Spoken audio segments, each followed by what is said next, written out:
Chapter 1022. Miss Lien, are you really not going to reconsider? In Shi City, in a room of a tea house, a young woman in a thick dress said to a little girl. This little girl was the Li residence's maidservant. No. I will never betray young master and young madam. Lin shook her head fiercely and replied. Today, she had come to the pharmacy in Shi City to get some medicine for her mother. However, a woman stopped her halfway and said that she had a way to treat her mother's illness.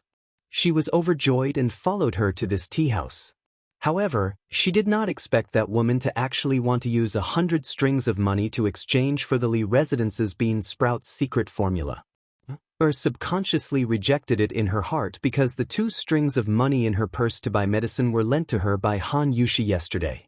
With that, Lin turned to leave. However, the 2 burly men guarding the door took a step forward and blocked her way. Miss Pingxiang, what do you mean by this?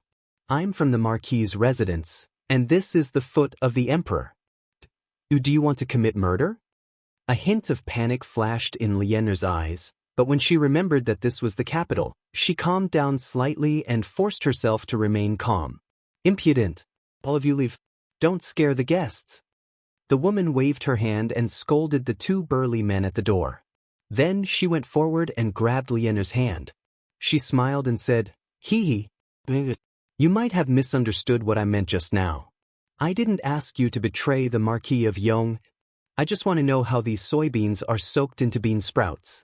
Don't worry, after I know, I will definitely leave Chang and immediately and go to other counties to sell bean sprouts. Naturally, I won't harm the Marquis of Yong's interests. And you can't be considered as betraying the Marquis of Yong. Don't you think so? Lien frowned slightly and remained silent. Seeing this, the woman continued to persuade, besides, your mother is sick now. You definitely don't have enough money, right? Sister Lien, as long as you tell me the bean sprout recipe, not only will I give you 100 strings of cash, I will also help you find the most famous doctor in the world to treat your mother. Think about it, when your mother recovers, you will still have 100 strings of cash. Why would you still need to be a maidservant in the Marquis's residence? At that time, you will become a rich family's young miss. Don't you think so? Lien's expression finally changed. She opened her mouth, hesitated for a moment, and then said, Is what you said true? Will you really leave Chang? Will they really find a doctor to cure my mother's illness? The young woman was overjoyed. She pointed to a black package on the table and smiled sweetly. Of course. Why would I lie to you? Here is the 10 strings of coins. As long as you tell me the secret recipe, I will give you the 10 strings of coins immediately. After Big Sister verifies your method, I'll give you the remaining 90 strings of money. As for the doctor, I can send the doctor to your house tomorrow to treat your mother's illness. What do you think, Miss Lien? Lien's little face was instantly filled with conflict. Under the young woman's overbearing gaze, she thought for a long time and still refused. I can't say. I don't know if you're lying to me. Let me think about it. It's getting late. I have to go buy medicine for my mother. With that, she hurriedly ran out of the door. The 2 men outside the door wanted to stop her, but they didn't hear the woman's order and could only let Lien leave. In the side room, after Lien left, a woman with blonde hair and blue eyes walked out from behind the screen. This was none other than the concubine of the merchant, Wuzhu Liushi. Madam, she didn't agree. This servant has failed. Madam, please punish this servant. The young woman bowed and said. The woman called Snow Cherry waved her hand, and then she lifted the young woman's chin and chuckled. Halingming, this isn't your fault. Besides, that girl has already been tempted. Whether she succeeds or fails is still unknown. Think of a way to ask her out tomorrow. If 100 strings of coins isn't enough to move her, then 200 strings of coins. If 200 strings of coins isn't enough, then 500 strings of coins. If this matter is done well, I will let the old master favor you well. Yes, it was she who had ordered her maid to tempt Lien into revealing the secret recipe for bean sprouts. She had not personally appeared because she was a Hu. Most Tang people looked down on Hu, and Lien was from a marquis estate. there was a high chance that she would also look down on Hu. Moreover, she was hiding behind the scenes. Once the matter was exposed, she would be able to escape unscathed. "Thank you, madam." The young woman softly thanked her. "Mother, the medicine is here. I'll help you up to drink it." South of Chang and City, Don Square. In a small rundown courtyard, Lin held a bowl of medicine as she spoke to an old woman lying on a bed. Lien, how many times has mother told you not to waste money? Mother has lived long enough. I can't be a burden to you." The old woman looked at her daughter, whose face was still covered in ash, and sighed. "Mother, what are you saying? You gave birth to me and raised me. No matter what, your daughter will take care of you for the rest of her life. How can you call me a burden?" Lien hurriedly said. The old woman sorrowfully said, "Lin, the mother has let you down. You lost your father when you were young. Mother couldn't raise you, so I could only sell you to Master Li as a maid. Mother only gave birth to you, but I didn't raise you. Now, mother can't be a burden to you. Mother, if you say such things again, Lin will get angry." Lin stomped her feet and said, "Besides, it was fortunate that you sold me to the Li estate back then. Old master and old madam are both kind people, and young master and young madam are also good masters. Moreover, young master is favored by the emperor and will definitely have a bright future. Who knows how many people want to be a maid in the Li residence? It's a pity that they don't have this fortune." The old woman agreed with Lien's words. She said with a face full of joy, "Lin, you're lucky to have a master like Marquis. Otherwise, I would really regret it for the rest of my life. Mother prays for the Marquis of Yong, and every day. I pray that he will be healthy and live a long life. I pray that his family will prosper for generations. This way, Lien, you will have someone to rely on." "Enough, mother. Don't say such things. The medicine is getting cold. Quickly drink it," Lien hurriedly said with some complicated feelings in her heart. "All right, but Lien, you're not allowed to secretly buy medicine behind mother's back next time. Mother's illness is actually almost healed. I understand, mother." Only then did the old woman drink the medicine in the bowl. Then she muttered to herself, "This Marquis of Yong's wife is really kind. She lent you money and actually didn't set a time limit for you to return it. She and the Marquis of Yong are really good people. If anyone dares to harm such good people, mother will definitely turn into a vengeful spirit and seek revenge after death." Lien's body couldn't help but tremble. The face of the young woman who came looking for her during the day involuntarily appeared in her mind. Almost instantly, she made a decision in her heart. Chapter 1023. Marked, Yunshan Residence, Li Family. Pang Feiji whispered something into Li Zishuan's ear. Li Zishuan's face darkened and his eyes flashed with a cold light. He muttered, 12? There are so many people who don't want to be left out. Pang Feiji cupped his fists and said, "Marquis, do you want me to capture all these servants and send them to the imperial governor's office?" Li Zishuan pondered for a moment and waved his hand. "No need. Give them one more chance. Let's see if they can rein it in. Today, I will return to Chang'an with you." Pang Feiji did not understand, but he still cupped his fists and said, "Yes, sir." Not long after, the master and servant rode towards Chang'an City. As for Han Yushi, she returned to Chang, and on the first day of the bean sprout sale to take charge of the situation. "Young master, you're back." The little bootlicker, San Bao, who was guarding the entrance of the Li residence, said excitedly when he saw Li Zishuan return on his horse. "Have you been reading a lot lately?" Li Zishuan threw White Yi's reins to San Bao and asked casually. San Bao took the reins and scratched his head. "I've been studying." San Bao is still studying when he's in the toilet. Li Zishuan did not know whether to laugh or cry. He shook his head and went straight to the front hall. Little Xian is back. Although Chang'an was not far from Yunshan residence, as long as they did not see each other every day, Madame Li was still worried about her son. When she saw Li Zishuan return, her face immediately revealed a look of warmth. Li Zishuan agreed and sat down to chat with his parents for a while. At this time, Yi Guozhong happened to pass by the door. After glancing at Li Zixuan in the room, he stopped in his tracks and said, "Yo, little Xian is back." Li Zixuan stood up and said, "Yes. How are grandfather and grandmother recently?" After getting along with Yi Guozhong and old Madame Yi for a long time, Li Zixuan found that they were not bad people. Old Madame Yi, needless to say, had always been very kind. Although Yi Guozhong was a bit extreme, Li Zixuan asked himself what had happened in the past. If he were in Yi Guozhong's position and knew that his daughter's sweetheart was destined to be a jinx, he would probably do something to break up the couple. Now that this old man had stepped down from his position as the patriarch of the Yi family, his personality had also become more open-minded. After all, he had once managed a large family clan. His vision and experience were still very sophisticated. Many times, he could give Li Zixuan a lot of pertinent suggestions, which benefited Li Zixuan a lot. Everything was good. Little Xian, come out. Grandfather has something to say to you. Yi Guozhong nodded and waved his hand. Li Zixuan naturally agreed. After informing his parents, he followed Yi Guozhong to an old ginkgo tree in the northwest corner of the courtyard. Little Xian. Recently, our family's bean sprouts have been selling very well in Cheng. You should know about it, right?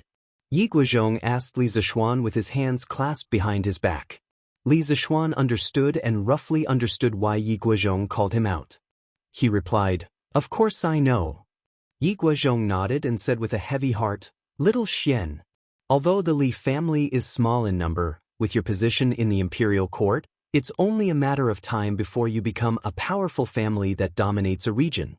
Now that you're in charge of the Li family, you have to consider the interests of the family.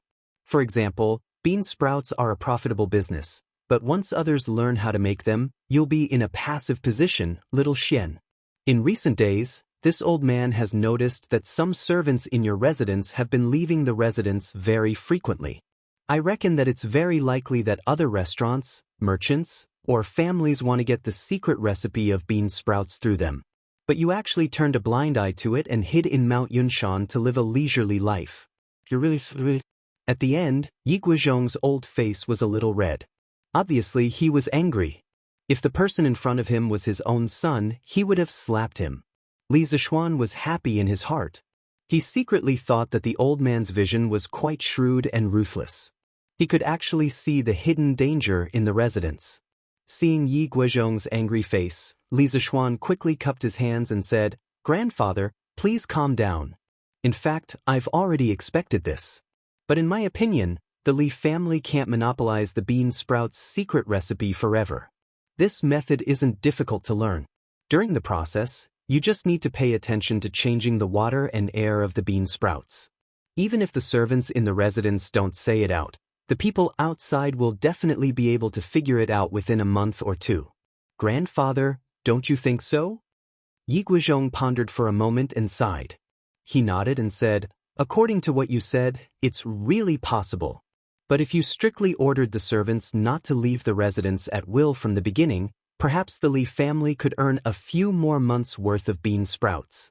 But now, I estimate that in less than 5 days, other restaurants in the city will definitely start selling bean sprouts. It's obviously you who thought of this thing, but it's benefiting others so quickly." Bless. Li Zixuan couldn't help but laugh and said, Grandfather, this matter hasn't reached the end yet. It's still uncertain who will benefit from who. You just watch carefully. Let's see who will have the last laugh between your grandson and those secret thieves." Yi Guozhong was startled. He, who was old and experienced, instantly understood that Li Zixuan definitely had a backup plan. He sighed and said, Looks like grandfather has underestimated you. Fine, this old man won't meddle in other people's business. I'll wait outside for your good news." After saying that, the old man hummed a tune and walked away. Li Zixuan was just about to go to the drunken Immortal Inn to take a look when he saw Han Yushi walking over with a servant girl following behind her. "Husband, are you free now? This concubine has something to tell you." Han Yushi's expression wasn't very good. After coming in front of him, she opened her mouth and said, "Wife, if there's anything, just say it. But, husband, why don't we go inside and talk?" Han Yushi turned her head and glanced at the servant girl, feeling troubled. Plop. Young madam, there's no need. Lien did something wrong and should be punished. Young madam, you and young master don't have to give Lien any face. Before Li Zixuan could speak, the servant girl knelt on the ground with a plop and then kowtowed to Li Zixuan with tears in her eyes. After Li Zixuan heard the name, his heart skipped a beat, but his expression didn't change. He pretended to be surprised and said, Madam, what does this mean? What did she do wrong? Han Yushi looked around and wanted to say something but hesitated. Lien cried and said, Young master, Lien has let you down. I'm sorry, old master, madam. Lien betrayed the Li family. I beg young master to send Lien to the authorities for punishment. Li Zixuan hurriedly said, Quickly get up. What kind of nonsense is this? Let's go. If there's anything, let's talk in the study. Although there were very few people who came to the place where they were standing now, it didn't mean that there weren't any. At the very least, Li Zixuan had already heard footsteps approaching, which was why he said that. Chapter 1024. Young master, that's what happened. Lin has let young master and young madam down. In the study, Lien told Li Zixuan everything that had happened in Shi City the day before. When she was done, her tears began to flow uncontrollably again. Li Zixuan said solemnly, That's enough. Stop crying. From what you're saying, you haven't told that person the secret recipe for bean sprouts. Lien shook her head and said, No. At that time, Lien felt sorry for young master and young madam and hoped that woman would help find a doctor to cure my mother's illness. At that time, Liener's heart was in a mess. I really didn't know what to do, so I ran out. They didn't stop you? Li Zixuan asked again. Liener looked up and replied, No. No, when Lien wanted to leave at first, 2 men wanted to stop Lien, but they were scolded by that woman and left. But later, Lien was confused by that woman's words, so they didn't stop her. Old master, old madam, young master, and young madam usually treat Lien so well, but Liener's heart wasn't strong enough and almost betrayed young master. I beg young master to send Lien to the authorities for punishment. Han Yushi hurriedly pleaded with Li Zixuan, Husband, Lin hasn't leaked the secret, so don't punish her. Besides, the reason why she was greedy was because of her filial piety to her mother. Don't send her to the authorities, okay? Young madam, don't say any more. Lien doesn't have the right for you to plead for mercy. Lien deserves to die. Lien kowtowed to the ground and cried bitterly. Han Yushi lent her money yesterday to buy medicine for her mother, but for a moment, she wanted to betray the Li family. From last night until this morning, the more she thought about it, the more she blamed herself. In the end, when she saw Li Zixuan return from Yunshan, she finally mustered the courage to surrender. Li Zixuan patted his wife's shoulder and looked at Lien, who was kneeling on the ground, and said, All right, get up. Since you can rein in the horse at the edge of the cliff, what reason do I have to punish you? Get up. Young master. Enough. Say no more. Just get up when I tell you to. Don't tell me you won't even listen to me? Lien still wanted to say something, but Li Zixuan reprimanded her with a straight face. Thus, Lien hurriedly got up from the ground. Han Yushi's face lit up and she hurriedly said, Many thanks, husband. Li Zixuan waved his hand and shook his head as he said, Lien, although you didn't commit any major mistakes, you should also be punished for minor mistakes. I cannot expel you from the mansion, but you must do something for me to make up for your mistake. Do you agree? Lien said with a look of joy. Lien agrees. As long as young master doesn't chase Lien out, Lien will agree to do anything. Han Yushi looked puzzled, but Li Zixuan smiled and whispered, How about this? I heard what you said just now. That woman clearly wants to cast a long line to catch a big fish. Go to Shi City again tomorrow and tell that woman that you've thought it through and can give the secret recipe to them. Lien covered her mouth in shock and shook her head desperately. Don't. Even if I die, Lien won't betray young master. This silly girl thought that Li Zixuan was deliberately testing her. Li Zixuan said helplessly, Stupid girl. I, young master, naturally have my reasons for letting you do this. Just do as I say. I have a backup plan. You can give the secret recipe to them, but they must give you 1,000 strings of coins in one go. If they don't agree, then you can sell the secret recipe to others, understand? Lien saw that Li Zixuan said it in a serious manner and didn't seem to be bluffing her, so she was slightly relieved. However, after hearing Li Zixuan say 1,000 strings of coins, she couldn't help but say, "Young master, if you ask them for 1,000 strings of coins, I'm afraid they won't agree, right?" Li Zixuan smiled faintly and said, "Don't worry, this secret recipe is definitely worth 1,000 strings of coins. If they aren't willing to pay you so much money in one go, just say that our manor has been very strict recently. This young master has already sent several spies to the authorities. You plan to take this money and immediately leave this place, so they have to pay you all at once. This way, they should believe you." Lin listened and felt that Li Zixuan's words were very reasonable, so she said, Then young master, Lin will tell her like this tomorrow. When the time comes, Lin will bring all the money back and give it to young master." Li Zixuan laughed and said, Don't worry, if you do it well, I will reward you handsomely. Lien doesn't ask for a reward, I just want to make up for my mistakes. Young master, young madam, Lien will leave first. Lien wiped her tears and then left. In the study, Han Yushi looked at Li Zixuan and finally asked the question in her heart, "Husband, I don't understand why you want Lien to deliberately leak the secret recipe?" Li Zixuan stroked his wife's long hair and said with a smile, I have a backup plan. Wife, just watch carefully." Seeing that Li Zixuan was keeping her in suspense, Han Yushi was too lazy to get to the bottom of it. "However," she said worriedly, "but there is a loophole in what husband taught Lien to say just now. If those people go to the authorities to investigate and find out that we haven't sent any servants to the authorities recently, then wouldn't Lien's words be exposed?" Li Zixuan's gaze turned cold and said, "Who said that we haven't sent any servants to the authorities? We'll send them out before dark today." Han Yushi was stunned and immediately understood the meaning in Li Zixuan's words. Her face couldn't help but turn cold. "Husband, you mean, N. That's right. There is more than one spy in our residence." After dealing with Lien's matter, Li Zixuan waited for another 2 servants and 3 servants to surrender in the afternoon. For those who surrendered, Li Zixuan gave them the same instructions as he had for Lien previously.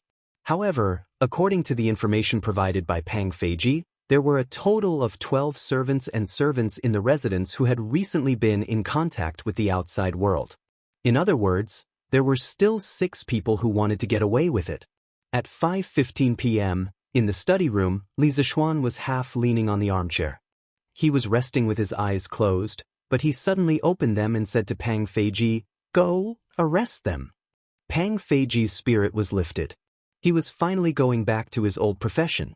He bowed and cupped his fists, saying loudly, "Yes." After saying that, he strode out of the door. Not long after, the entire Li residence was in chaos. "Where is Xiao Si?" "Feeding the horses in the backyard." "Go. To the backyard." "That's Xiao Si. Go. Arrest him for me." Hey, Brother Pang, why are you arresting me?" "Then you should ask yourself. Look after him. The rest of you, follow me to arrest Han Xiaoyang." Chapter 1025.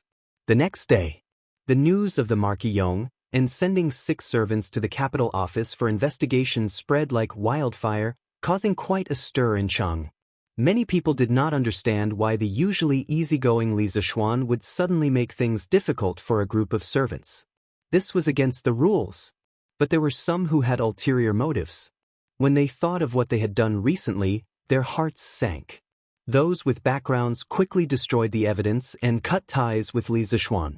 Those without backgrounds planned to quickly liquidate the restaurants under their names, pack up their valuables, and flee Cheng, and before Li Zixuan came looking for them. However, no one noticed that Han Yushi had brought a few servants and maids back to the Han Manor under the escort of Pang Feiji. "Sai, what should we do now? The Marquis Yong and is now in the royal court, and the military officers in Cheng and are all familiar with him. If he really wants to investigate, it won't be long before he finds me. This is bad. In Yunlai restaurant, Wuzhu Luhui sat on the couch with a frown inside. Obviously, he had also heard about the Li residents sending servants to the capital office last night. Old master, you don't have to worry too much. You didn't show up from the start. No matter how powerful the Marquis Yong and is, he won't find you in a short time. Huji Ingxue consoled. Wuzhu Luhui shook his head and sighed. This is a matter of time. Just because he didn't find out now doesn't mean he won't find out in the future. I have to consider moving the restaurant to another state capital. What's hateful is that after all our efforts, not only did we not get the bean sprout recipe, we even offended the Marquis Yong. Old master, madam, the maid from the Marquis residence called Lin is here again. At this moment, a woman in a long dress walked in and bowed. This Han Chinese woman was Ling Meng, who had come in contact with Lien. A trace of panic appeared on Wuzhu Liuhui's face. He subconsciously thought that Lien had brought the Marquis residence's guards to capture him. Huji Ingxue was rather calm. She turned and asked, "Is she alone?" Ling Meng replied, "In reply to madam, she came alone and is currently at the tea house next door. She said that she has something important to discuss with this servant." Snow Huji's eyes lit up as she said excitedly, "Old master, this maidservant might have thought it through. As long as we get the secret formula from her, we can leave Chang and immediately and head to other counties. We can still make a fortune." Wuzhu Luchu closed his eyes and thought for a while, then said, "All right. Ling Meng, go and get in touch with that maid again. You must get the bean sprout recipe. Since we've offended the Marquis of Eternal Peace, then we can't return empty-handed." "Yes, master." 8,000 strings of cash? Miss Lien, are you joking with me? A quarter of an hour later, in a tea house not far from the cloud-gathering wine shop, Ling Meng heard Lien request. She couldn't help but stare at Lien as if she was looking at a madwoman. "I'm not joking." Lien frowned and said, "Elder sister, think about it. This bean sprout can bring my young master close to 200 strings of cash every day. If you get it, then it won't be long before you have tens of thousands of strings of cash. I took the risk to come and tell on you. Isn't it reasonable for me to take 1,000 strings of cash? Besides, elder sister, you should have heard about it, right? My young master sent all 6 servants who might have leaked the secret to the authorities yesterday. Fortunately, I came out to buy the medicine that day with young madam's permission. Otherwise, young master would definitely suspect me. But I definitely don't dare to stay in this Marquis residence. I plan to sell the secret formula and then take the money to escape Chang. So if you want the secret formula, not only do you have to give me 1,000 strings of cash, you have to give it all at once. I don't have the time to wait for you to verify the secret formula in Chang and City. Of course, if elder sister thinks it's too expensive, I can find other buyers." After saying that, Lien actually turned to leave. It was obvious that she had nowhere else to go and was in a hurry to cash out and leave the house. "Miss Lien, Ling Meng was shocked and hurriedly said, "Elder sister sympathizes with Miss Lien's experience, but 1,000 strings of cash is really too expensive. I'm afraid it's difficult for elder sister to make the decision alone. So, Miss Lien, please wait for a moment. I will discuss with my lord, my husband, before we make a decision." Lien frowned and made a very difficult expression. After a while, she finally nodded and said, "All right then. Elder sister, hurry up. I must leave Chang and City today." "Don't worry, Miss Lien. Elder sister will be back soon." 8,000 strings of cash? This girl really dares to ask for an exorbitant price. Wuzhu Luhui and Hu Ji, Snow Cherry, were actually in another wing of the tea house. After Ling Meng reported Lien's request to them, Hu Ji sneered and then looked at Wuzhu Luhui and suggested, "Master, why don't we capture this girl and torture her? When the time comes, we don't have to be afraid that she won't tell us the secret formula." Wuzhu Liuhui's face darkened and he waved his hand and said, "This is not the time to complicate things. If things get out of hand, I'm afraid we won't even be able to leave Chang and City. Besides, this secret formula is indeed worth 1,000 strings of cash." Hu Ji, Snow Cherry, could not help but say, "Master, what if the girl tells us a fake secret formula?" Wu Zhu Liuhui's eyes flashed with a cold light and he sneered, "Then if she's heartless, don't blame me for being unjust. But looking at her current situation, it's unlikely that she will come out to deceive others and cause more trouble for herself. Ling Meng, go and promise her that in the afternoon, you will send the money to her house.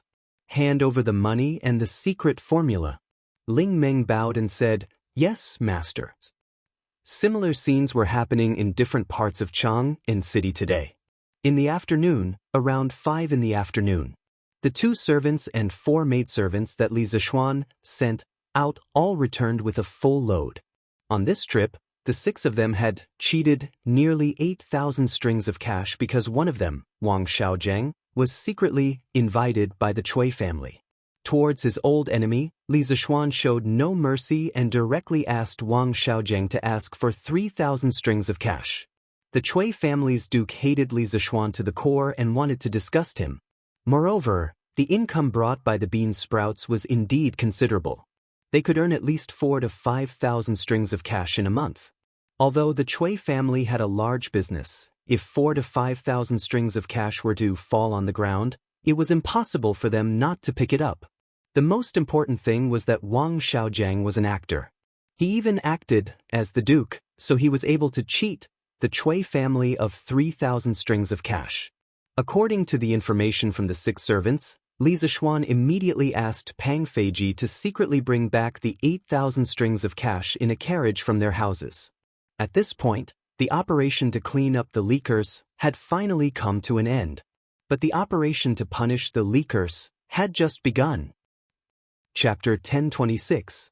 The Cui family was the most influential force in the operation. The rest of the thieves were mostly self-employed people like Wu Zhu Lulin who wanted to make a fortune overnight. Compared with the Cui family, they were nothing more than a bunch of rotten shrimps. But no matter if they were big fish or small shrimps, to Li Zishuan, as long as they provoked him, they would have to pay the price. Not only would these 6 families have to pay a fine of thousands of strings of coins, they would also face a trade blockade from the Yanhuang Chamber of Commerce in the future. The next day, Wu Zhu Lulin and the other secret thieves took the gold and silver that they had packed up yesterday and fled Chang'an City. Although Li Zishuan knew about it, he did not stop them.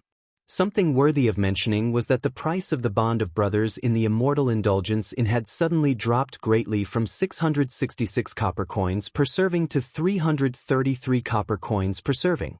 The extent of the price drop was so great that it caused everyone to be astounded. The number of diners heading to the drunken Immortal restaurant suddenly increased.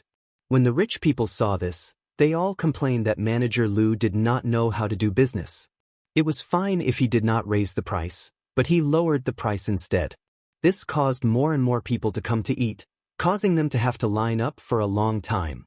As for Yanhuang College, the price of the bean sprouts continued to drop from 300 copper coins to 150 copper coins.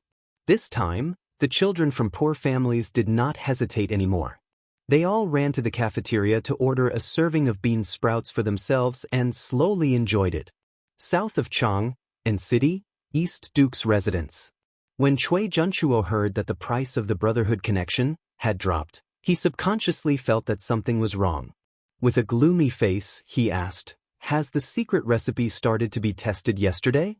A servant beside him replied, "Reporting to Grand Duke, the secret recipe has been handed over to our restaurant's manager Wang. They have already started to follow the secret recipe yesterday. It is estimated that it will take another 4 to 5 days for the beans to sprout." Cui Junchuo's heart calmed down. He thought for a while and asked, "Where is that Wang Xiaojiang who came yesterday? Is there any news about him?" "Grand Duke, I've sent someone to check Wang Xiaojiang's residence today. There's no one inside. It must be as he said. He fled Chang'an yesterday because he was afraid of the Marquis of Yong'an's revenge. Actually, the 6 people who turned themselves in yesterday and were sent out by Li Zishuan to cheat money had all been hidden. Naturally, the Cui family couldn't find them. We have to keep an eye on Li Zishuan's movements." "Yes, great-grandfather." This group of people will definitely not have a good ending. Li Zishuan is not an easy person to deal with. Chang and City, Yanshou Square, inside a house. Feng Jidai stood on the red attic, looking at the houses in the distance and sneered. Second young master, it is clearly the Marquis of Yong, and who is in a passive position. Why do you favor him? The black-faced guard cupped his fists and asked in confusion. Feng Jidai couldn't help but recall the night when Li Er led the civil and military officials to the cloudy mountain to see the moon, and the first time he met Li Zishuan face to face. After a long silence, he said with a complicated expression, "Ah Mu, never underestimate Li Zishuan. How can a bunch of mayflies shake this big tree?" Others may be narrow-minded, but he is a man who has the universe, the sun, the moon, and the stars in his heart. Feng Jidai added in his heart. Mu scratched his head. He didn't understand why his young master, who was fearless in Lingnan, would immediately cower when he came to Chang. Help me buy some brothers-linked hearts. Lingnan really can't compare to Chang. This is called living. I've even put on some weight recently. Feng Jidai let out a long sigh and said contentedly. Although he was a hostage, he didn't have to worry about food and drink here. As long as he didn't leave Chang, and no one would restrict his freedom. He had good food and wine every day, and he was so happy that he forgot about home. Yes, young master. On the first day of the bean sprouts price reduction, Yanhuang College and Drunken Immortals sold a total of 2,500 jin of bean sprouts. The Li family's remaining soybeans could only produce 7,000 jin of bean sprouts. In other words, it could only support the consumption for 3 days. However, Li Zishuan still didn't have any intention of buying soybeans. But if someone paid attention, they might notice that many farmers had entered the city to buy large amounts of soybeans. On the second day, the price of bean sprouts was slightly reduced again. At Drunken Immortal, it went from 333 copper coins to 300 copper coins. At Yanhuang College, it went from 150 copper coins to 130 copper coins. There was no doubt that the number of customers at Drunken Immortal was even greater. The road from the Drunken Immortal into the entrance of the Western Market was completely packed. Fortunately, Li Zishuan had opened a few branches of the Drunken Immortal in Inchang and City. Otherwise, the main branch of the Drunken Immortal in would have been overcrowded. On the third day, the price of bean sprouts at Drunken Immortal dropped to 280 copper coins. At Yanhuang College, it went down to 110 copper coins. The once glorious bean sprouts that only the rich could enjoy suddenly became not so unattainable. Ordinary people could still squeeze out enough money to eat a plate of bean sprouts. However, while the commoners were happy, East County Duke Chui Junchuo couldn't be happy. Bastard! This bastard lowered the price of bean sprouts so low. How can the Chui family make money when the bean sprouts are released? When will we be able to recoup the cost of 3,000 copper coins? When Chui Junchuo heard the news, he couldn't help but smash vases and teacups in his residence. Everyone in the Chui family was in danger. Li Zishuan couldn't care less about the Chui family's situation. He was leisurely carrying out his plan. On the fourth day, the price of bean sprouts at Drunken Immortal dropped to 200 copper coins. At Yanhuang College, it went down to 100 copper coins. The people of Chang and couldn't help but feel happy. In the past, only the imperial family could eat fresh vegetables during winter. Now they could eat a serving for 200 copper coins. This was too happy. However, on this day, the Li family's bean sprouts were all used up. If Drunken Immortal wanted to sell Brother Connected Heart in the future, they could only buy it from elsewhere or ask shopkeeper Lu to make it himself. When shopkeeper Lu first heard the news, he couldn't help but be anxious. However, Li Zishuan only said one word to him, "Buy." At that time, he really wanted to cry. Because where would he go to buy something like that? But on the second day, a miracle happened. Shopkeeper Lu, I have more than 50 kilograms of bean sprouts. Do you want them? If you do, I can sell them to you at a cheaper price. That morning, when the door of Drunken Immortal opened, a burly man carrying a basket came in. It was Hu Hanyun from the Han family village. Shopkeeper Lu recognized him and was shocked. He said in disbelief, Old who? It's you? No, why do you have so many bean sprouts? Chapter 1027. Shi City, Drunken Immortal Restaurant. Shopkeeper Lu, you don't know? I thought you knew. Hu Hanyun scratched his head and chuckled at the shocked Shopkeeper Lu. Shopkeeper Lu's face darkened. What do I know? Is there something I should know? Hurry up and tell me. Old Hu, you. Shopkeeper Lu was about to ask when a few more villagers came in. Some were from the Han village, some were from Plum village, and some were unfamiliar to him. Shopkeeper Lu, do you want bean sprouts?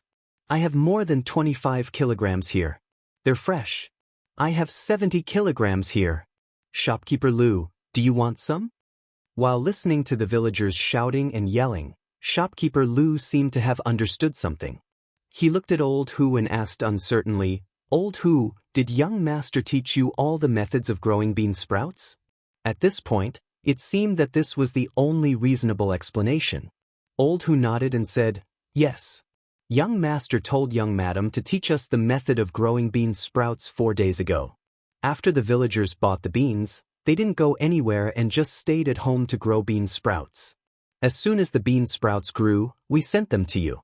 No matter what, we're young master's villagers, so we have to prioritize the needs of Drunken Immortal Restaurant and Yanhuang College. Shopkeeper Lu suddenly understood. No wonder Li Zixuan was so calm when he looked for him yesterday, as if he had a card up his sleeve. Good. This old man was worried about where to buy bean sprouts. Old Hu, you guys come in. Drunken Immortal Restaurant wants all these bean sprouts. Shopkeeper Lu stroked his beard and laughed. Old Hu and the others picked all the bean sprouts and brought them in. These villagers knew how to repay kindness. They knew that Drunken Immortal Restaurant was the Li family's business, so they only sold the bean sprouts to Shopkeeper Lu for 25 copper coins per kilogram. Shopkeeper Lu felt bad about it and raised the price by 5 copper coins per kilogram. According to their original plan, they only sold the bean sprouts for 20 copper coins per kilogram. Old Hu, Marquis really treats us well. Just by selling this batch of bean sprouts, I'll be able to make at least half a year's worth of money. On the cement road back to the Han village, a villager from the Liujia village couldn't help but sigh to Old Hu. Old Lu, of course, young master treats his family's farmers well. After you've been with young master for a long time, you'll naturally know how good young master is. Old Hu smiled faintly.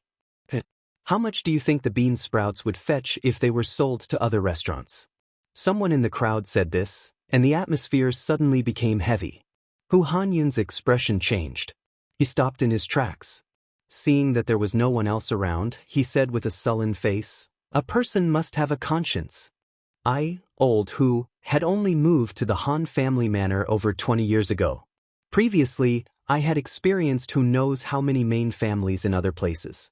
But which main family didn't King think about how to suck everyone's blood? I, Old Hu, dare to say that there isn't a main family that treats us as sincerely as young master. You may not know how valuable this method of growing bean sprouts is, but I heard 2 days ago that the Chui family offered 3,000 strings of cash to buy this secret recipe. But what about young master? Young master didn't ask us for a single copper coin and directly taught us this method. Now that we've distributed the bean sprouts, other restaurants may indeed buy them at a higher price. But Marquis treats us like this, yet you want to sell the bean sprouts to others just to earn a few copper coins. Don't you feel guilty? I, Hu Hanyun, will put the ugly words out here today. If any of these 8 villages dare to sell bean sprouts to other restaurants without permission, Old Hu will be the first to go to their house and break their legs. Whether you report it to the authorities or ask someone to take revenge, I'll accept it. But if this kind of situation happens again in the future, I'll definitely beat you up. Unless the Drunken Immortal House and Yanhuang College get enough bean sprouts, then we can sell them to other restaurants. But the price can't be lower than what we sell to the Drunken Immortal House. Old Hu's words were powerful and resonating. The dozen or so villagers in front of him all became serious after hearing this. Second Master Lu stepped forward and fiercely hammered Old Hu's chest. Then he shouted to the crowd. What little Hu said is correct. There are some things that young master doesn't care about and he won't tell us. But since we've received young master's kindness, we can't disappoint young master. I, Lu Wanshan, will definitely not allow anyone to go back on their word. Right. I, Lu Mang, will definitely not allow anyone to go back on their word. Marquis brought us to live a good life, so we must repay Marquis. As a person, we can't lose our conscience. Second Master Lu was a well-known figure in the surrounding villages. With him saying this, who would dare to not believe him? As soon as he finished speaking, Lu Mang of the Liujia village quickly stood up and agreed. He sold more than 100 caddies of bean sprouts today and earned more than 2,000 copper coins. After deducting the cost of buying soybeans, his net profit was more than 2 strings of coins. When Li Zishuan encouraged the villagers to build greenhouses, he couldn't afford to build greenhouses. Now, he didn't expect that just selling bean sprouts once would be enough for him to build 3 or 4 greenhouses. Happiness came too quickly. He was planning to first return the 500 copper coins he borrowed from Li Zishuan and then build 2 greenhouses. Next year, he would definitely have enough money to send his children to school. Therefore, he had now become one of Li Zishuan's staunchest supporters. Old Hu and Second Master Lu are right. In the future, our bean sprouts must be sold to the Drunken Immortal House and Yanhuang College first. I agree. This is a must. The rest of the villagers followed behind Lu Mang and voiced their agreement. Second Master Lu nodded his head in satisfaction and said, "Also, all of you, when you go back, keep your mouths shut. Also, keep your wives' mouths shut." Although the young master didn't tell us to keep it a secret, the less people from the other villages know about the bean sprouts, the more money we can earn. If everyone knows about it, the bean sprouts will definitely be sold at a cheaper price. Old Hu agreed and said, "Yes. Keep your mouths shut just like the greenhouses. No matter who comes to the village, don't let them see it. Also, don't mention this to the other villages. If you do, you'll be destroying everyone's rice bowls." That's right. Whoever says it will feel bad for all of us. Yes. We must keep it a secret. Under the mobilization of Old Hu and Second Master Lu's propaganda, the villagers of the 8 villages smoothly formed an alliance of interests and agreed to keep the secret. In Chang, the Drunken Immortal House's brotherhood connection continued to be popular. But today, there was a disruptor. The Chui family's restaurant in the Eastern Market also introduced a dish similar to the brotherhood connection. They directly called it stir-fried bean sprouts. The price was still reasonable, 190 copper coins per serving. It was 10 copper coins cheaper than the Drunken Immortal House's brotherhood connection price yesterday. Why was it yesterday's price? Because today, the Drunken Immortal House's brotherhood connection price was lowered by 10 copper coins. Therefore, the two prices were the same. It wasn't that the Chui family didn't want to lower the price, but the price they paid for the secret recipe was too high. They had to get the original price back first, right? Otherwise, when the bean sprouts were overflowing in the future, the price would be even lower and the profit margin would be even smaller. Obviously, after experiencing Li Zishuan's indiscriminate bombardment these days, Chui Junchuo had already predicted the future trend of the price of bean sprouts. However, he didn't expect that Li Zishuan would secretly teach the method of making bean sprouts to the farmer. As a result, the price of bean sprouts in Chang and city would fall at an even faster rate. Well, there are people selling bean sprouts in the Western Market and the Eastern Market?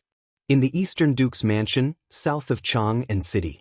When Chui Junchuo heard the news, his heart sank. At this time, he completely understood that he had been tricked by Li Zishuan. Yes, great-grandpa. They should be villagers outside the city. Each of them has a lot of bean sprouts. The servant of the Chui family bowed and said, "Villagers? How could they know the secret recipe of bean sprouts? Did you find out which village they came from?" Chui Junchuo's face was gloomy. Although the Chui family was rich, they wouldn't ignore such a profitable business like bean sprouts. Moreover, the current situation was very obvious. The Chui family had been cheated by Li Zishuan for a whole 3,000 strings of coins. As a top aristocratic family, how could he tolerate this? "I think I saw a villager from Plum Village. I don't know the rest," the servant replied. Today, shopkeeper Lu had bought more than 2,000 caddies of bean sprouts from the villagers. If he bought more, the drunken Immortal restaurant wouldn't be able to eat it all. Therefore, the remaining villagers were either sent to other restaurants to sell or brought to the Western market and the Eastern market to sell. After the other restaurants bought the bean sprouts, they hurriedly asked their chefs to study the method of making bean sprouts. They planned to join the ranks of selling bean sprouts tomorrow. When the people of Chang and city saw the villagers selling bean sprouts, they would usually buy 2 caddies of bean sprouts so that their wives could try it. If this continued, the number of people eating bean sprouts in the restaurants would decrease greatly. The sales of bean sprouts in the restaurants would definitely not be as prosperous as in the drunken Immortal restaurant.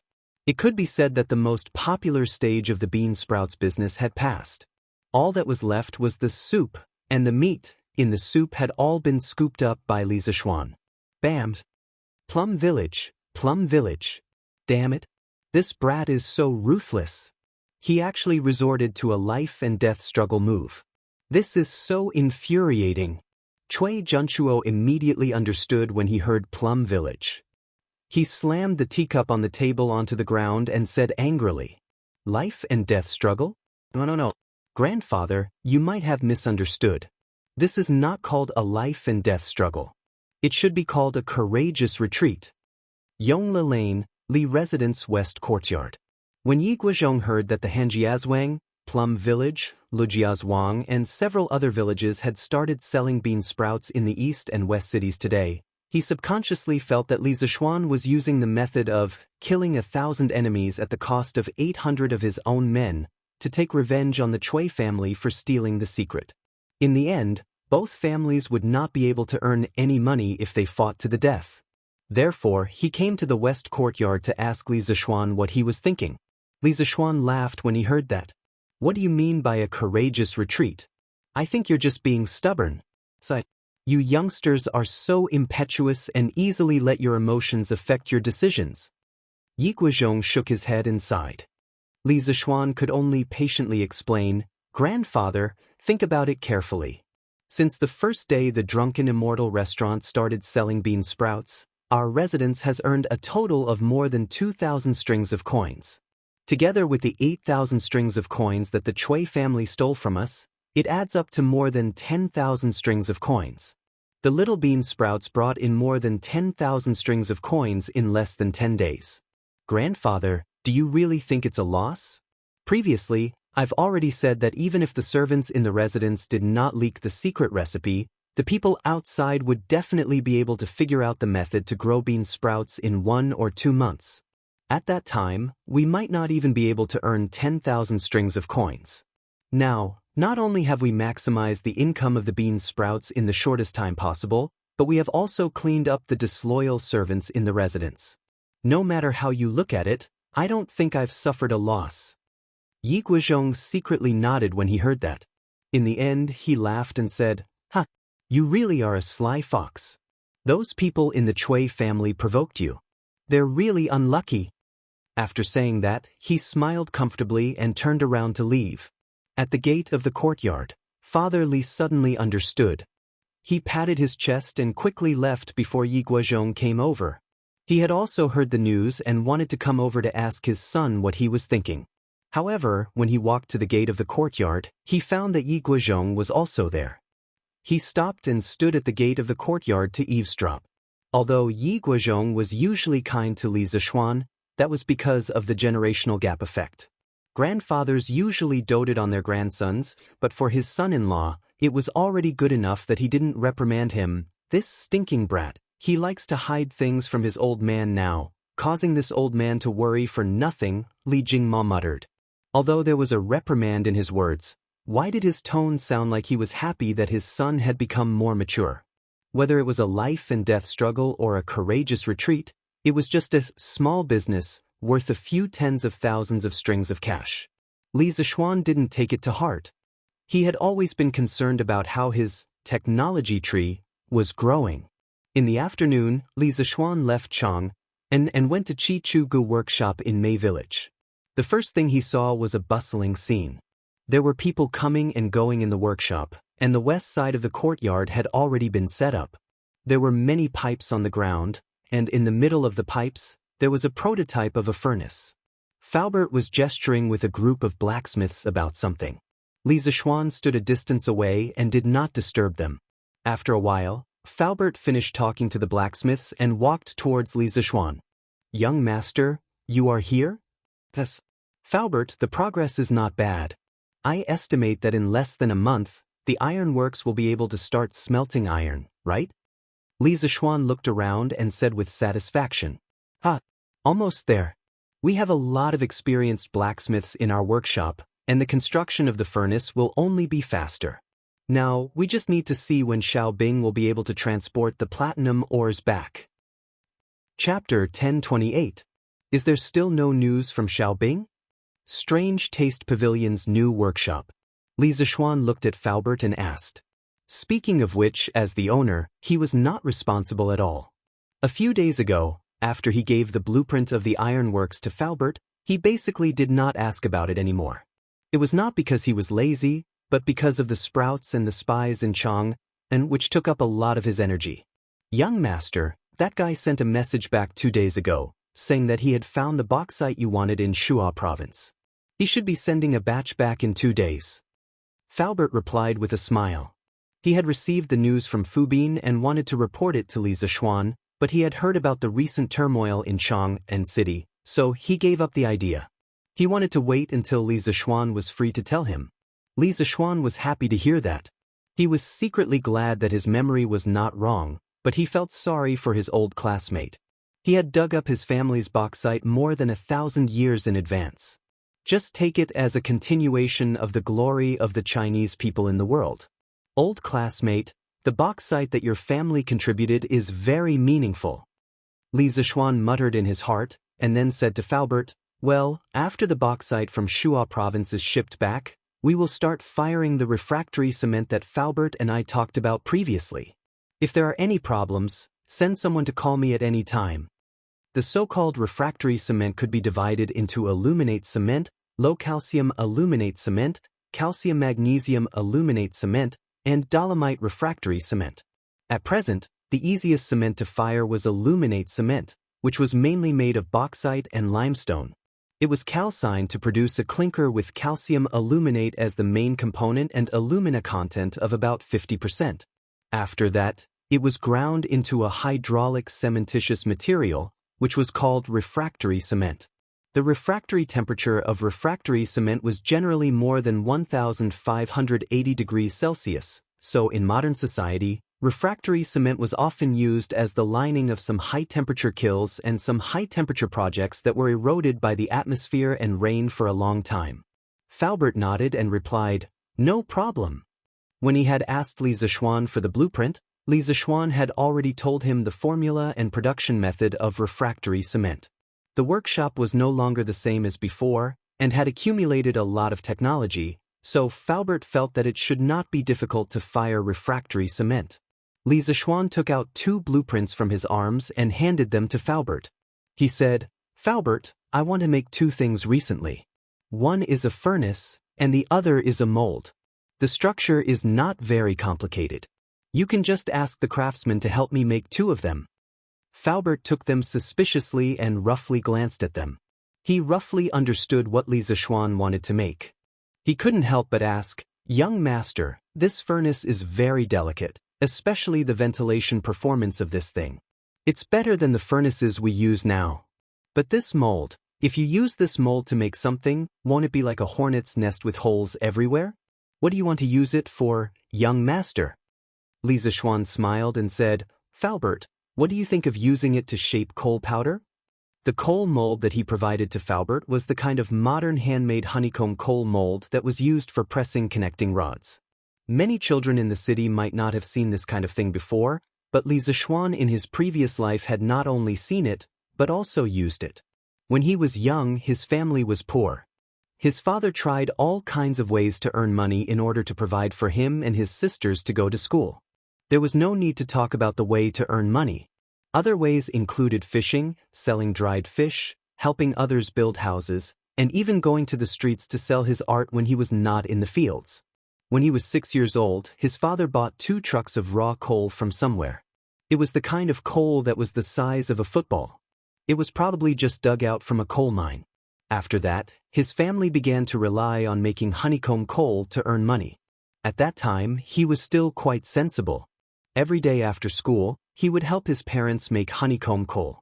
The children in the countryside were not so delicate. Those handmade honeycomb coal molds were almost as tall as him. But at that time, he also knew that his family was poor. If he did not work, he might not even be able to go to school. So even though his hands were blistered, he continued to work. Later, after making honeycomb coal for 2 years, his family did not continue to do it. Because the efficiency of manual labor was too low, they did not earn much money. But it was also because of that experience that Li Zixuan was very familiar with the honeycomb coal mold. He could even draw it with his eyes closed. To put it simply, it was a bit similar to a syringe without a needle. Ground coal mixed with yellow mud was stuffed into the mold, compacted, and then pushed out by the piston and dried to form the mold. The only difference was that the piston at the end of the honeycomb coal mold's push rod was very different from the piston of a syringe. The piston was made up of 2 parts. One part was about 12 iron pillars of equal diameter and height. The other part was an iron plate with the same number, diameter, and distribution as the iron pillars. The iron plate with holes was embedded in the iron pillars, and the push rod was connected to the iron plate. In this way, when the slime was stuffed into the mold, it would cause the iron plate to move up with the connecting rod. And because of the existence of the circular iron pillars, there would be holes in the slime. Finally, when the connecting rod pushed out the slime in the mold, the honeycomb-shaped coal would be obtained. The principle was very simple. Faubert was considered an expert in engineering. When he heard this, he frowned and thought for a while. Finally, he shook his head and said, "I understand. Young master wants to make the shape of the coal into a honeycomb shape, so that the coal can burn more easily. This is indeed a very good idea. But has young master ever thought that even if the coal is ground into coal powder, there is no adhesion between them? It is very difficult to stick together." Li Zixuan gave a thumbs up and praised, "Faubert has good eyesight. This coal powder is indeed as you said, there is no adhesion. But we can add something sticky to it to make it stick together. In this way, we can create honeycomb-shaped coal. Together with the stove on the other paper, Faubert, do you think it will be very convenient for us to boil water in the future?" Faubert couldn't help but be startled. He finally understood that the 2 drawings that Li Zixuan gave him were actually used together. He thought for a while, and after a while, he said with a face full of admiration, "Young master is really a genius. This kind of wonderful idea, even if I were 40 years younger, I am afraid I would not be able to come up with it." Chapter 1029. Actually, if Fubin had not discovered the coal mine in Yifang County, Li Zixuan would not have thought of making honeycomb briquettes. At the very least, he would not have done it in the short term.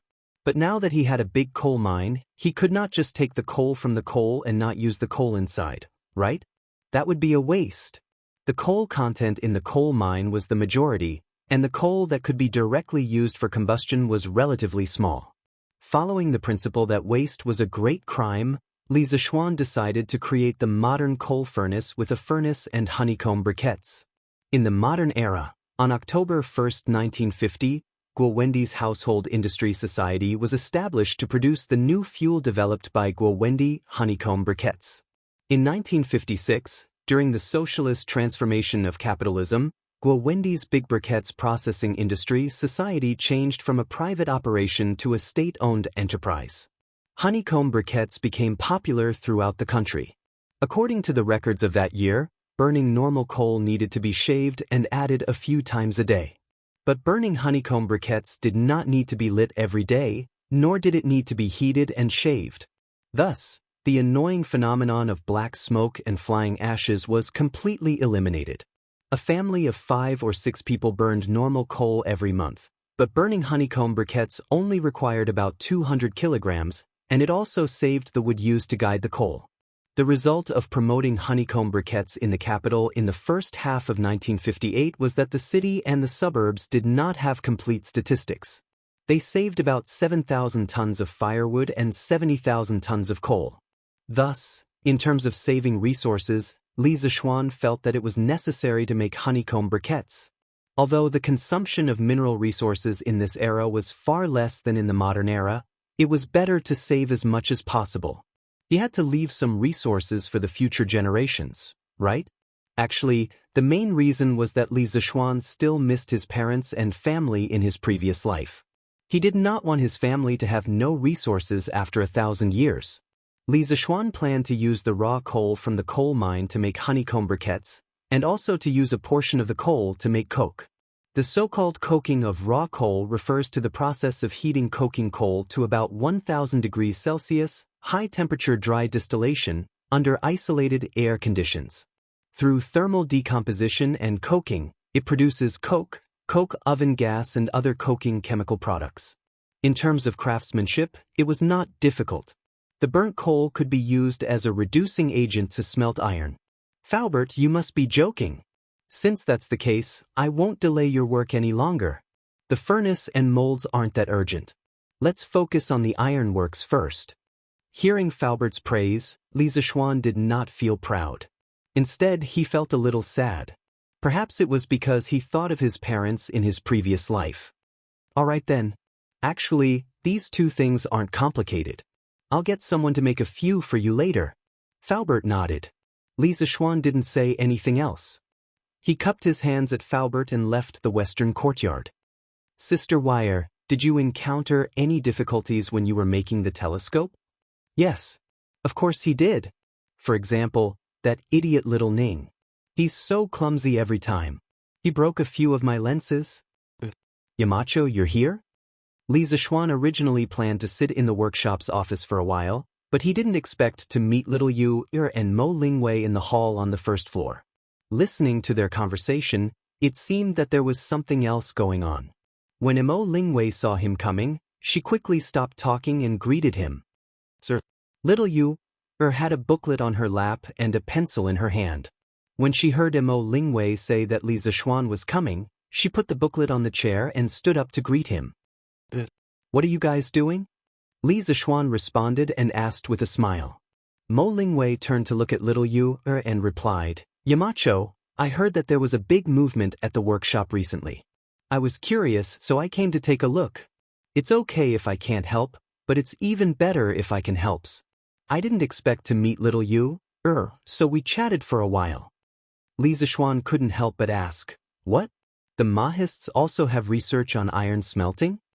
He knew that the Mahists were good at building mechanisms, but he didn't know that the Mahists had research on iron smelting. Mo Lingwei said proudly, of course. There are many records of iron smelting in the Mahists' ancient books. I even gave a lot of suggestions to improve the blast furnace that Faubert is building now. China had mastered the technology of smelting iron and steel from iron during the Spring and Autumn Warring States period. It was as easy as drinking water for the Mahists. Not only were they good at smelting iron, but the Mahists were also good at forging swords. The Mahists' master's personal sword, the Ink Snow Sword, was extremely famous in China's history. So no matter what, it was impossible for the Mahists not to be proficient in the art of smelting iron. Then I have to thank Ink Girl. Li Zixuan saw that Mo Lingwei was serious, so he smiled and said politely. Mo Lingwei waved her hand and said, Hee. Yamacho, you don't have to be so polite. Now that I'm a member of the academy, it's only right for me to do something for the workshop. Li Zixuan smiled and looked at Liu. Without waiting for him to ask, Liu took the initiative and said, Yamacho, a few days ago I heard that Sister Wei became a professor at Yanhuang College. I met her today, so I wanted to write about her in the newspaper. It's a good thing for us girls. Just now I was asking Sister Wei about the details of how she made the telescopes. Li Zixuan was stunned and thought that little Yu's thinking was quite modern. Wasn't what she was doing now equivalent to the reporters in modern times interviewing famous people and then using the content of the interview as news? This little girl really had the talent to be a reporter. She was self-taught. I see. Then you guys continue to chat. But little you have to be careful when you write the news. The production of the telescope is a secret of the college and the imperial court. Any technical things can't be mentioned in the newspaper. Otherwise, there will be big troubles. Li Zixuan didn't object to little Yu setting Mo Lingwei as a role model for Tang Empire's women. But in terms of principles, he had to make it clear to Li Yu in advance. This was because the technology of the telescope was too important. If it fell into the hands of an enemy country, who knew how much trouble it would bring to Tang Empire? I understand, sir. When the time comes, I'll write the news and show it to you again. Little Yu still knew the importance of the matter. She immediately replied solemnly. But Li Zixuan nodded and looked at Mo Lingwei and said, "Ink girl, many of the things you know are related to Tang Empire's interests. So in the future, you have to be careful with your words and actions. Don't casually reveal things that you shouldn't reveal to others." Mo Lingwei stuck out her tongue and said, "I know, Yamacho. I don't usually go out of the college, so I won't reveal any secrets." "That's the best. You guys continue chatting, I'll go up first." Chapter 1030. The next day, Datong Daily's headline attracted everyone's attention. How did a strong career woman become? Professor Mo Lingwei of Yanhuang College. Well, since when did Yanhuang College have a female professor? Professor? What's a professor? Wang Anfu, if you don't go to the Fengyue brothel more often, you won't be like this now. You don't even know about a professor of Yanhuang College. Ah, that's right. This brat usually spends all his energy on prostitutes. If you have something to say, just say it. Stop talking nonsense. Tisk. Let me put it this way. Being a professor is the highest honor in the Yanhuang Academy. Those who obtain the title of professor will receive the best treatment in the academy. Needless to say, the generous salary will not be a problem. In addition to the salary, the professors of the academy will also receive an additional courtyard in the Cloud Mountain. That's really impressive. A villa on Mount Yunshan? Well, I saw it from afar before. It's really impressive. Speaking of which, being a professor gives you a villa on Mount Yunshan? That's really worth it. Should I give it a try another day? To hell with you. Don't insult the word professor with your ignorant and incompetent behavior. Ha! I just didn't expect that a woman could become a professor of Yanhuang College. That's really surprising. But it makes sense.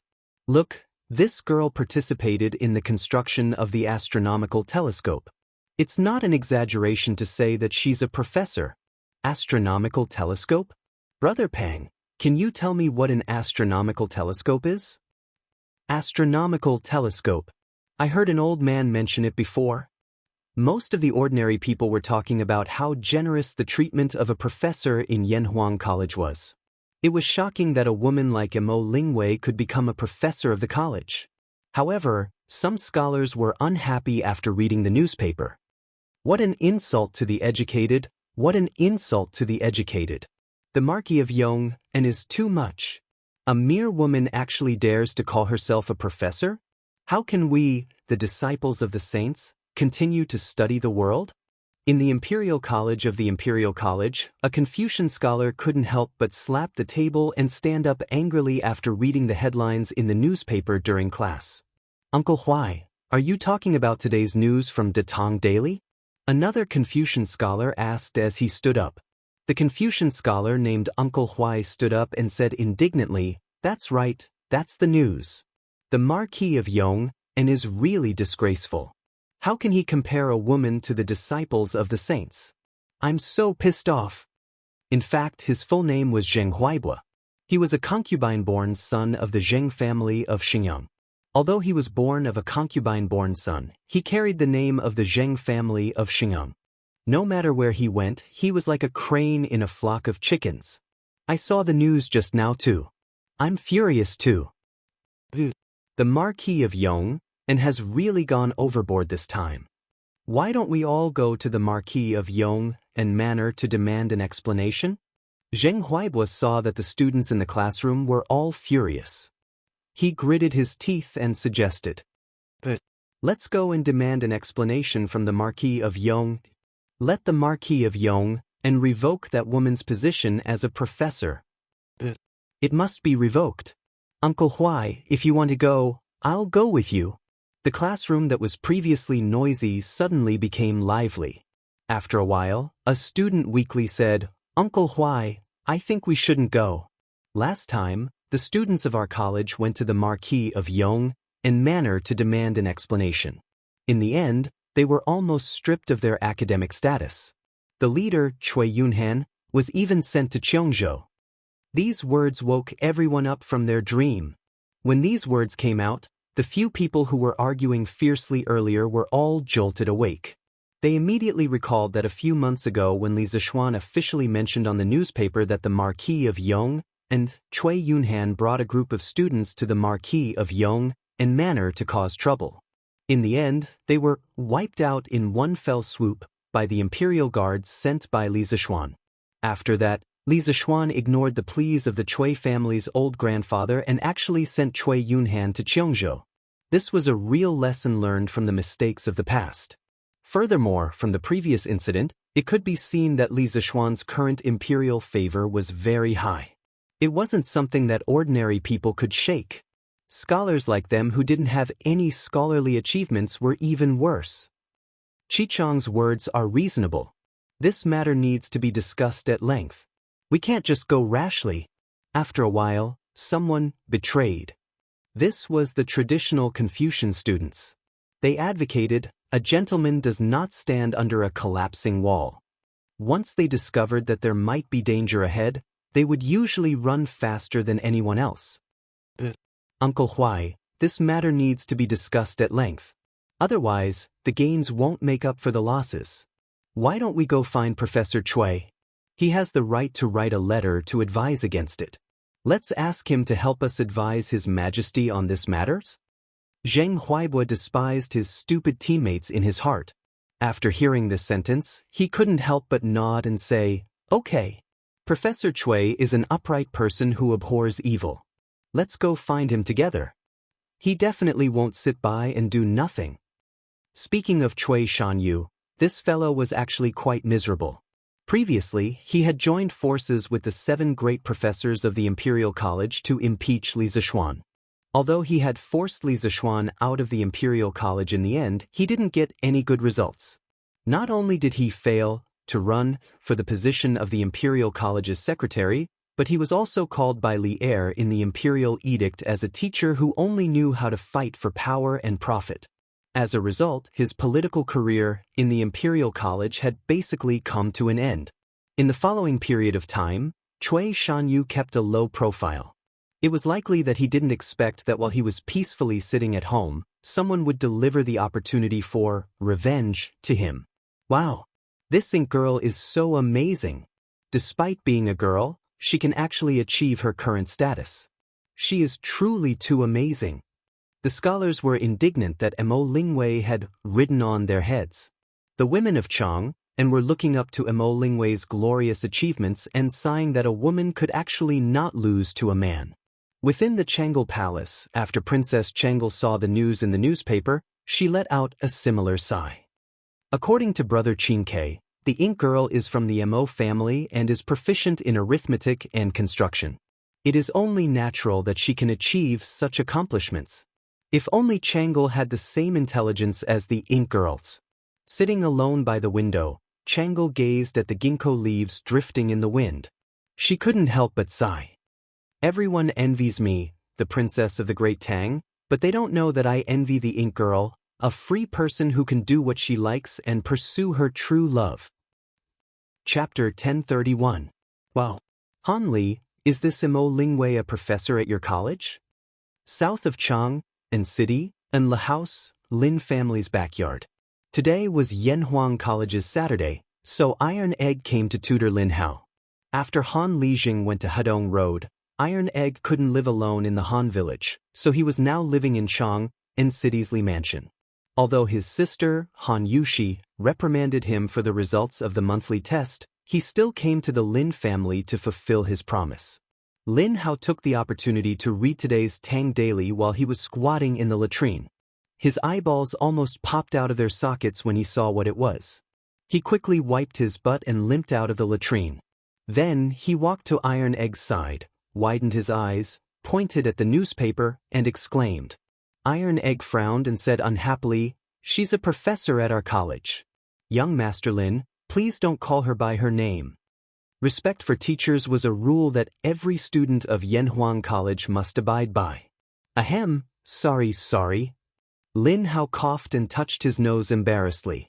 He then said, "What I mean is, why is there a female professor at Yanhuang College?" Iron Egg's expression relaxed. He replied, "My master said that Yanhuang College is a place to educate people, develop their wisdom, and promote engineering. Here, it's all about talent. As long as one is talented and capable, no matter if he or she is male or female, old or young, he or she will be put in an important position." Professor Mo used her talent and knowledge to do hundreds of experiments in the workshop over the past few months. Finally, she created a telescope that can break through the limit of ordinary people's vision, so that even ordinary people can observe the stars in the sky.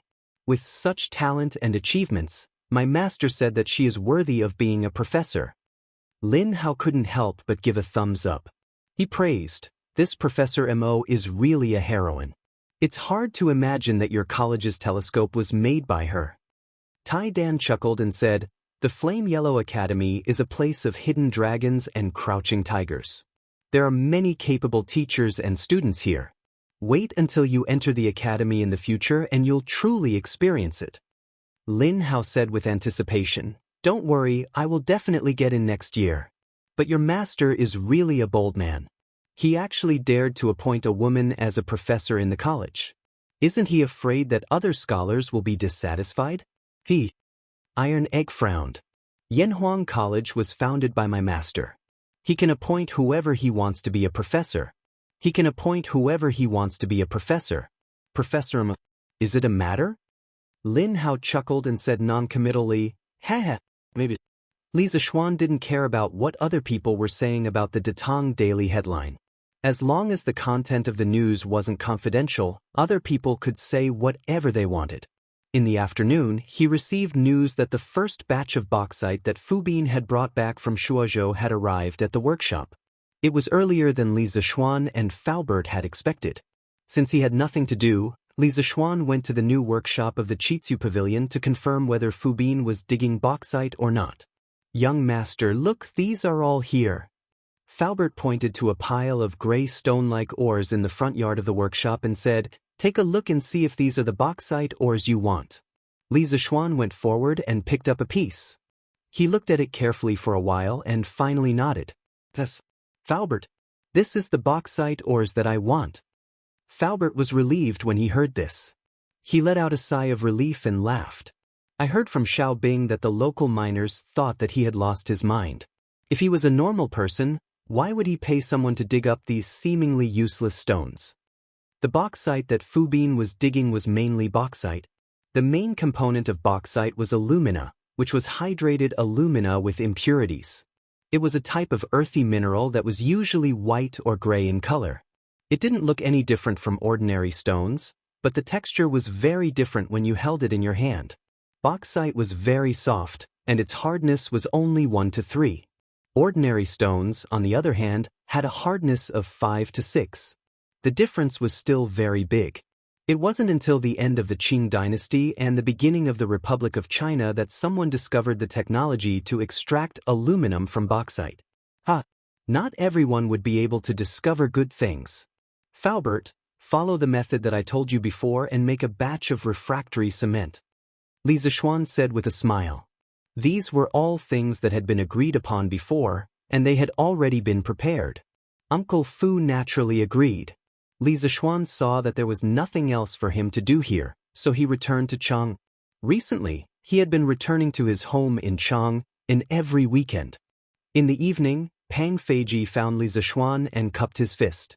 "Marquis, someone from the palace said that the emperor wants you to attend the morning court session tomorrow." "Morning court session?" Li Zixuan was puzzled. "Why is he asking me to attend the morning court session so suddenly? Is there anything important that is related to me in the court session?" Pang Feiji scratched his head and said, "This? I don't know." "All right, you can go now."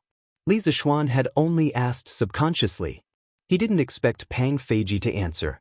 After all, with Pang Feiji's connections, he might be able to get some information, but in the imperial court, he was far from being able to do so. I'll take my leave. After Pang Feiji left, Li Zixuan thought for a long time but could not come up with anything. He could only eat and rest early, feeling a little depressed. Early the next morning, he rode on Big White and led Pang Feiji and a group of guards to the palace. Outside Tai Chi Palace, he chatted with Qing Yaojin and the others for a while. Then, he realized that there was a familiar yet unfamiliar person in the crowd. He walked up to take a look and smiled. "Oh, isn't this Professor Cui? Why are you here today?" Cui Shanyu knew that he was no match for Li Zixuan when it came to insulting others. He snorted and said, "The emperor summoned me, so I had no choice but to come." Li Zixuan thought about it. How could there be such a coincidence in the world? Perhaps the reason why he was summoned by Li Er today had something to do with this guy. Not to mention what the old man was up to behind his back, just the fact that he couldn't sleep in this morning was enough to make Li Zixuan feel very displeased. Thus, Li Zixuan did not show it on his face. He turned around and said in a voice that only the two of them could hear, "Professor Cui, I advise you to be kind. Otherwise, you will learn from Cui Shanfu's mistakes." "You?" Cui Shanyo's expression changed drastically. He turned around and wanted to scold Li Zixuan, but Li Zixuan had already walked back to the group of generals. He could not make it in time. "Go to court. All officials, go to court for an audience." At this moment, a eunuch at the top of the stairs shouted in a high-pitched voice. The officials immediately quieted down and lined up. They carried the imperial edict and walked up the stairs toward Tai Chi Palace. Chapter 1032. Cui Shanyu, are you the one who impeached the Marquis of Yong, and for insulting the teachings of the saints and misleading the students? Inside the Taiji Palace. Halfway through the morning assembly, Li Er suddenly called out Cui Shanyo's name and asked. Cui Shanyu was still thinking about the words Li Zixuan said outside the Taiji Palace to persuade him to be kind. When he heard Li Er call out to him, he was startled at first, then quickly went forward and bowed. "Your Majesty, it's not that I want to impeach, but that I represent the thousands of disciples of the saints to seek an explanation from the Marquis of Yong." Li Zixuan, who was resting on the coiling dragon pillar in the main hall, was shocked at this moment. It was finally his turn to go on stage. As expected, Li Er said, "Marquis of Yong, come forward. Professor Cui wants to seek an explanation from you." "Yes, Your Majesty." Li Zixuan responded and walked in front of Cui Shanyu. He asked with a smile, "Professor Cui, I wonder what kind of explanation you want from me?" "Oh no, it should be the thousands of disciples of the saints that you speak of. What kind of explanation do you want from me?" Cui Shanyu swallowed his saliva and mustered his courage. "The saints have taught us that the heavenly sovereign is inferior to the earth, the universe is fixed, the inferiority is superior to the inferiority, the position of nobility and inferiority is determined, the way of heaven becomes a man, the way of earth becomes a woman. The universe knows the beginning, the Kuan creates things. But today, the Marquis of Yong, and allows a woman to steal a professor of Yanhuang College. Isn't this an insult to the teachings of the saints, a disgrace to the culture, and misleading the students? The heavenly sovereign is inferior to the earth, the universe is fixed." From the Book of Changes, Li Zixuan frowned, because he was not used to Cui Shanyo's previous words. Fortunately, he inherited the memories of 2 lifetimes. After pondering for a while, he finally understood that this old fellow wanted to use the mouth of Confucius to convey the idea of men being superior to women. "You are indeed like your mother playing me?" After hearing so much classical Chinese, Li Zixuan subconsciously wanted to recite a sentence of his own, but Cui Shanyu was dumbfounded when he heard it. Li Zixuan realized that something was wrong and quickly changed his words. "Yanhuang College has always chosen people based on their ability. If Professor Cui is not satisfied with my appointment, you can compete with Ink Girl in knowledge. Why should we bring this small matter to the court and delay His Majesty and the other officials from dealing with the world's affairs?" In fact, when he said, "You are indeed like your mother's play," he forcefully translated the modern, "Are you King kidding me?" into the classical version. It was normal for Cui Shanyu to be confused after hearing it. When Cui Shanyu heard that Li Zixuan wanted him to compete with Mo Lingwei, his face couldn't help but turn black. He said, "Ridiculous. This old man is a doctor of the Imperial College. How can I compete with a woman? Marquis Yong, and don't try to change the topic. As a woman, Mo Lingwei shouldn't be a professor at Yanhuang College. What you're doing now, not only will I not agree, the millions of disciples in the world will not agree. No one would cheer for you if you won, but if you lost, people would say that you bullied a woman." Cui Shanyu knew this very well, so he wouldn't accept it even if he was beaten to death. There was a buzz of discussion in the civil officials' camp. Li Zixuan sneered. "In the end, Professor Cui, are you looking down on women? Then let me ask you, do you have a mother? Meaning, do you have a mother?" He was addicted to talking nonsense today, and some disgraceful words came out of his mouth. This time, Cui Shanyu understood. He said angrily, "Of course I do. Well, then, please show some respect." Li Zixuan pursed his lips and said, "Respect? When was I disrespectful? You, on the other hand, were disrespectful to your mother." Cui Shanyu was stunned, and then his expression changed. "When have I ever been disrespectful to my mother?" The ancient times emphasized filial piety. If he was labeled as unfilial, he would really be cursed by tens of thousands of people. Cui Shanyu was not willing to take the blame. Li Zixuan replied, "Professor Cui, you said so much just now. Didn't you want to tell me that men should be superior to women in this world? Isn't your mother a woman? You know the teachings of the saints better than me. If I remember correctly, the saints once said, 'A gentleman upholds the fundamentals, and the fundamentals are born from the Tao. A filial brother is the foundation of benevolence.' Professor Cui, you just said that men are superior to women. Aren't you looking down on your mother? Are you also insulting the saints' knowledge? You can't even meet the basic requirements of the saints. What right do you have to criticize me?" The principles of a gentleman come from the Analects of Confucius. The meaning of the whole sentence is, a gentleman focuses on the fundamental matters. Once the foundation is established, the principles of governing the country will be established. Filial piety to parents, respect to brothers, this is the foundation of being a man. Cui Shanyu's face turned pale. He knew that Li Zixuan was digging a hole for him again, but he couldn't find a strong argument to refute Li Zixuan in a short time. This was because he was at a disadvantage in terms of mental strength. In terms of mental agility, 10 of him couldn't compare to Li Zixuan, who had a strong mental strength. In the civil officials' camp, the officials who were whispering before couldn't help but frown after hearing Li Zixuan's argument. Fang Xianling secretly nodded. In this hall, he was one of the few officials who agreed with the idea of equality between men and women, because he and his wife were true love. Sophistry. Sophistry. Mao, don't slander me. I never said anything about men being superior to women. Cui Shanyu felt the burning pain on his face, but he still defended himself. You shouldn't admit it. Professor Cui, you're only this promising.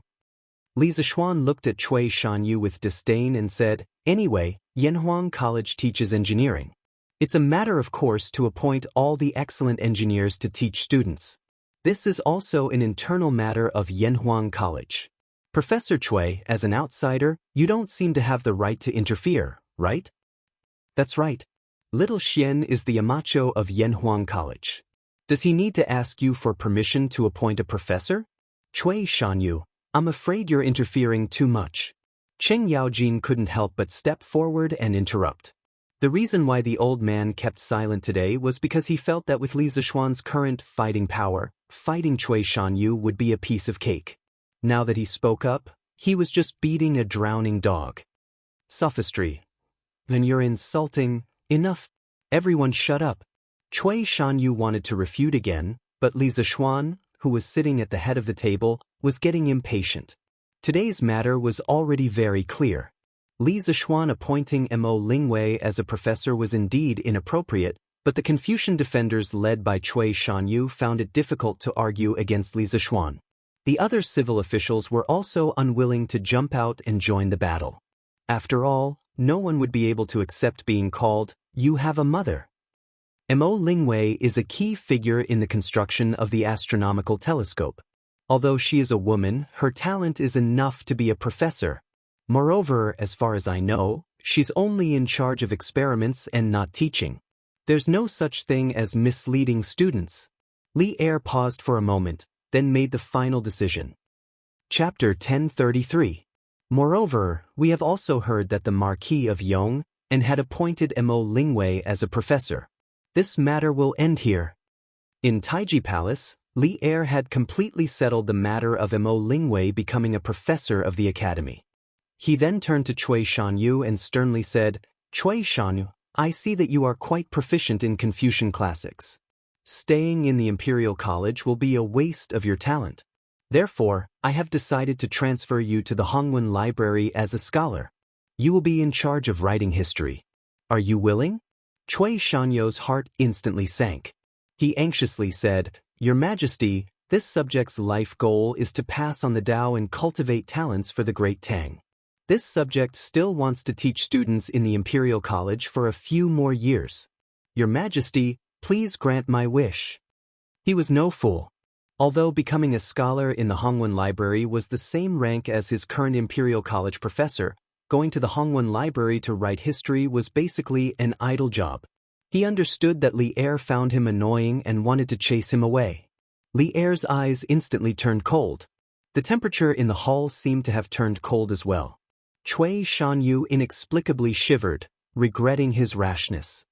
Make the best use of people and materials. Ever since we ascended the throne, we have always used people based on their abilities.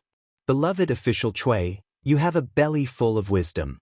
Do you think that we have made an improper arrangement for you to write history? Li Er's cold voice traveled into Cui Shanyu's ears, causing him to shiver once more. Your Majesty, this subject, don't speak. Let beloved official Kong speak. Cui Shanyu still wanted to save himself, but Li Er didn't give him a chance to speak. He turned to Kong Yingda and said, "Beloved official Kong, beloved official Cui has served in the Imperial College for so many years. You must understand his abilities the best. Tell me, is beloved official Cui suitable to write history in the Hongwen Library?" When Kong Yingda heard Li Er call him, he couldn't help but frown. Cui Shanyu immediately looked over, praying that Kong Yingda would let him off the hook. But reality was merciless. After a few moments of silence, Kong Yingda clasped his hands and said, "Your Majesty, Academician Cui is familiar with the classics and history. He is indeed suitable to write history in the Hongwen Library." Actually, not only was Li Er fed up with Cui Shanyu, Kong Yingda had long been fed up with him as well. Yesterday afternoon, Cui Shanyu had submitted a petition to impeach Li Zishuan, but Kong Yingda did not know about it. Kong Yingda didn't support Mo Lingwei's appointment as a professor in Yanhuang College, but he wouldn't oppose it either. Although Li Er was the dean of Yanhuang College on the surface, everyone knew that it was only in name. Li Zishuan was the real master of Yanhuang College. Kong Yingda understood that Li Zishuan had appointed a professor to his academy. Even if he objected, he had no right to do so. Besides, Kong Yingda had always felt guilty towards Li Zishuan. He felt that if Li Zishuan had stayed at the Imperial College, the college would have become more and more glorious. The reason Li Zishuan had left the Imperial College was because Cui Shanyu had contacted others to secretly impeach him. Now, a similar thing had happened again. Kong Yingda was really disappointed in Cui Shanyu. He might as well follow Li Er's wishes and send him to the Hongwen Library. Cui Shanyu's heart finally turned cold when he heard this. At this moment, his mind inexplicably echoed what Li Zishuan had said before the morning assembly, "Professor Cui, I advise you to be kind. Otherwise, you will learn from Cui Shanfu's mistakes." What was karma? This was called retribution in this lifetime. In less than an hour's time, Li Zishuan's seemingly careless words had actually become reality. Cui Shanyu really hated Zheng Huaibua and the other scholars who had urged him to impeach Li Zishuan. "Minister Cui, are you willing to go to the Hongwen Library to study history now?" Li Er nodded with satisfaction. If he could send Cui Shanfu to Lingnan, what could Cui Shanyu do? In any case, Li Er would definitely support the new study of engineering. If he did not take advantage of his strong control over the Tang Empire to let engineering take root, when his descendants ascended to the throne, engineering would be instantly strangled by Cui Shanyu and the other Confucian defenders. After this year of witnessing the power of engineering, Li Er believed that if the Tang Empire wanted to last forever, it could not be separated from engineering. This subject is willing. Thank you, Your Majesty. Cui Shanyu sighed as if he had accepted his fate. He bowed towards Li Er. At this point, he knew that there was no use in struggling. At this moment, he seemed to have aged a few years, but his heart was even older. The rest of the ministers did not come forward to intercede for Cui Shanyu, including Wei Zheng, who had always liked to nitpick. First, Li Er's appointment was righteous and no one could find fault with it. Second, Wei Zheng and his wife's situation was similar to Fang Xianling and his wife's. He was also a person who respected and loved his wife. Cui Shanyu's previous remarks about men being superior to women made him feel a little uncomfortable. Official Cui is a righteous person and has worked hard for the country. He is truly a role model for all the officials. I will reward him with 10 bolts of brocade and 100,000 yuan. Li Zishuan thought to himself, at least you know what's good for you. But on the surface, he looked like a wise ruler treating his subjects kindly. Li Zishuan, who was standing below, curled his lips. Thank you, Your Majesty. Cui Shanyu stepped forward and bowed again. Then please report if you have any matters to discuss. If not, the court is dismissed. Li Er nodded and looked at the officials below. None of the officials spoke. Today, they had seen Li Zishuan's current favor. They could not help but sigh at Cui Shanyu's overestimation of his abilities. Just based on Li Zishuan's position in Li Er's heart, as long as it was not a crime of treason, no one could overthrow him. Court is dismissed. Li Er stood up and waved his hand. This Marquis of Yong, and is truly different. Who would have thought that a 7-foot-tall man like him would speak up for a woman? Although some of his words were a little crude, they were not without reason. In the imperial harem, Empress Zhangsun was chatting with Concubine Yang and Concubine Yin. The topic of their conversation was the scene that happened in the court earlier. Concubine Yang, who usually did not smile, revealed a rare smile upon hearing this. Isn't that so? Since ancient times, scholars have always said that only women and villains are difficult to deal with. But today this great scholar, the Marquis of Yong, is actually speaking up for us women. How interesting. Concubine Yin pursed her lips and smiled faintly. Looking at the actions of the Marquis of Yong, and in this year, it does not seem like something those pedantic scholars would do. Especially his wedding at the end of June. Even now, many people were still talking about it. If you ask me, that girl from the Han family is also very fortunate to have married someone of her own. Who knows how many girls in Chang and city are envious? Li Zishuan, who had just left the palace, was completely unaware that a small morning court session had turned him into the legendary friend of women. His position in the hearts of women had instantly risen by several levels. Chapter 1034. Xiao Xian, you are indeed like your mother. What do you mean by that? After leaving the imperial city, Qing Yaojin suddenly patted Li Zishuan's shoulder and asked. Li Zishuan was stunned. After a while, he said helplessly, Ahem, Uncle Cheng, that was just a joke.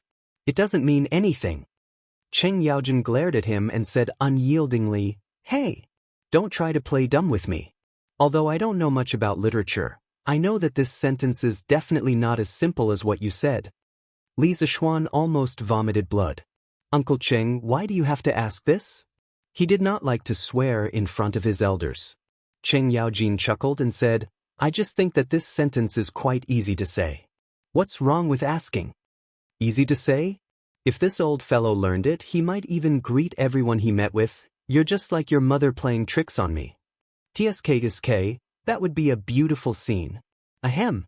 Uncle Cheng, do you really want to hear it? Li Zishuan looked around and asked when he saw that there was no one around. Hey, of course. If you don't want to hear it, why would I waste so much effort to ask you? Actually, the meaning of this sentence is, Are you King kidding me? After Li Zixuan said that, he quickly slipped away. But Cheng Yaojin was stunned on the spot. Chonyo, come here. After returning home, Cheng Yaojin waved at Cheng Chumo in the front yard.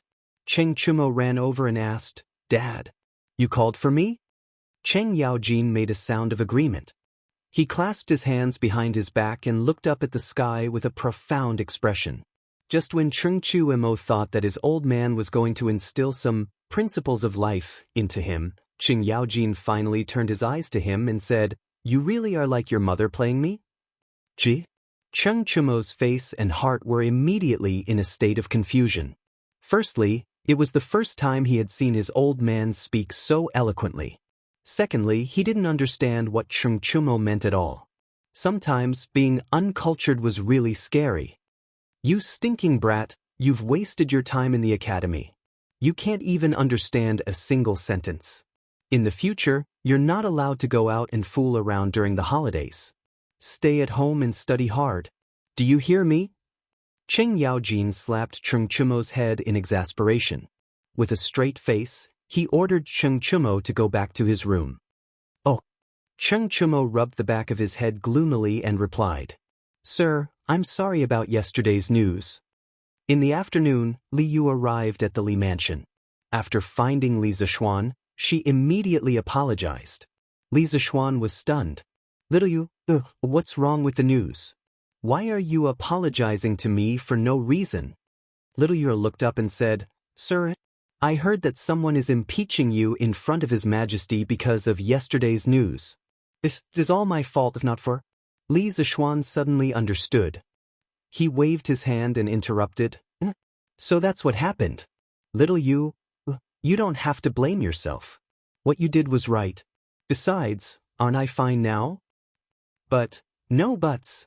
I agreed to let you publish that news. And regardless of whether that news is true or not, the news of Ink Girl being appointed as a professor at the academy will spread sooner or later. When the time comes, those who should come will come. After all, some people are willing to be cheap and look for trouble. You can't stop them. Li Zixuan said half-jokingly. In fact, when he asked Little Yu to publish the news of Mo Lingwei being appointed as a professor, he had a deeper intention. That was to show that Mo Lingwei was treated well and widely respected for making telescopes. This was to stimulate people's enthusiasm for science in this era. This was to create momentum for public opinion. In his previous life, although the era he lived in was technologically advanced, there were still some unsatisfactory aspects. The one that left the deepest impression on him was when a teacher asked a student when he was young, Student XX, what is your dream? Under normal circumstances, the student would answer, Teacher, I want to be a scientist when I grow up. Or, I want to be a soldier when I grow up and protect my country. But what would happen when he went to university? Little kid, what is your dream? Uncle, I want to be a celebrity when I grow up. Or, Uncle, I want to be an internet celebrity when I grow up. Now that Li Zixuan had transmigrated to the Tang dynasty, he didn't want the Tang dynasty to develop like that in the future. He felt that his Datang daily needed to use public opinion to stimulate the enthusiasm of the people to advocate science and technology. He wanted everyone to feel that scientists, like Mo Lingwei, were honorable and worthy of respect. Perhaps his power was just a drop in the bucket and couldn't really affect the overall situation, but some things were better done than not done. Some things needed someone to take the lead. Hearing the second half of Li Zixuan's words, Little Fishy couldn't help but laugh. She said, Sir, if Professor Cui heard this, wouldn't he be furious? Li Zixuan shrugged and said nonchalantly, What does it have to do with me whether he's angry or not? Little Fishy, in the future, Datang Daily has to write more of this kind of news. We have to let the people know how great our Yanhuang College is. Moreover, the teachers of the college have always been contributing their wisdom to the Tang dynasty. They are worthy of everyone's respect. Little Fishy nodded vigorously and said with anticipation, Yes, yes. Sir, don't worry, I will. Actually, Little Fishy really wants to become someone as amazing as Sister Mo, but I can't understand the principles and formulas that Sister Mo talks about. I know that I'm still far from Sister Mo. However, it should be a very interesting thing to let more people worship people like Sister Mo. Little Fishy is willing to do it. Li Zishuan shook his head and laughed. Little Fishy, what Ink Girl did is indeed great, but what you're doing now isn't bad either. You can use the pen in your hand to create a spiritual idol for the people. Little Fishy asked doubtfully, Sir, what's a spiritual idol? Li Zishuan thought for a moment and said, It's someone who can inspire you, encourage you, and let you find your way when you're lost. They can all be called spiritual idols. For example, the ink girl that you worship, Little Fishy, can be considered your spiritual idol. I understand now. Thank you for your guidance, sir. Little Fishy smiled and thanked Li Zishuan. Then, as if she suddenly thought of something, she said, Oh, by the way, sir, thank you for speaking up for Sister Mo in the imperial court. Perhaps you don't know, but now all the women in Chang and are saying good things about you. I'll take my leave first. Little Fishy playfully stuck out her tongue, then bid farewell and left, leaving behind a black-faced Li Zishuan. Chapter 1035. Cui Shanyu was entrusted with an important task by Li Er and was sent to the Hongwen Library to revise history. The group of supervisors at the Imperial College did not dare to cause any more trouble. For this reason, the Zheng clan of Xingyang even sent someone to warn Zheng Huaibo to behave himself. Not only did Li Zishuan have the emperor's heart, but the power that was related to him was also deeply rooted. It was almost equivalent to half of the entire Tang Empire's military power. Most importantly, Li Zishuan might be hiding something extremely terrifying in his hands. Back then, the 7 cultivators sect of Snake Spirit Mountain was destroyed in a single night. The aristocratic families still remembered this in their hearts. The Zheng clan was not willing to provoke Li Zishuan. It was not that the Zheng clan was afraid, but that they did not have any deep grudges with Li Zishuan.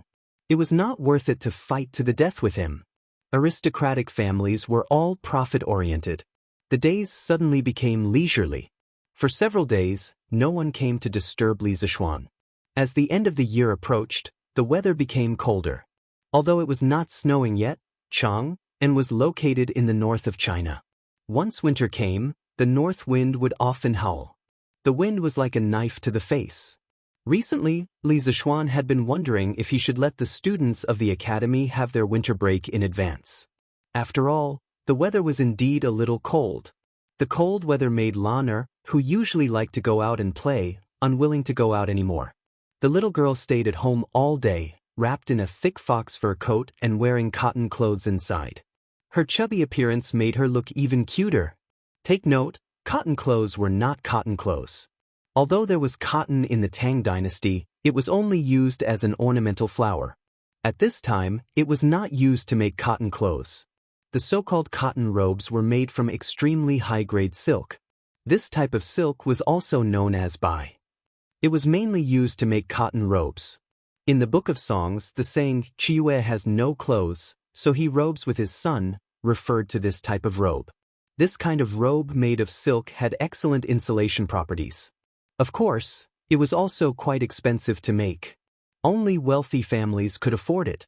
However, for the poor, wearing a robe with a bai on it was a luxury. Basically, they would wear a bai robe. The so-called bai robe was a robe filled with a type of low-grade silk, and its ability to resist the cold was extremely poor. Even when some famous people were not successful, they would cause a lot of trouble because of this. For example, the famous Xingzi of the Warring States period, when he was not successful, he wore this robe. When he rolled up his sleeves in the middle of winter, his elbows would be exposed. Of course, in addition to silk materials, animal fur clothes were also necessary to keep out the cold. However, high-grade fur clothes were basically the patent of the rich and nobles.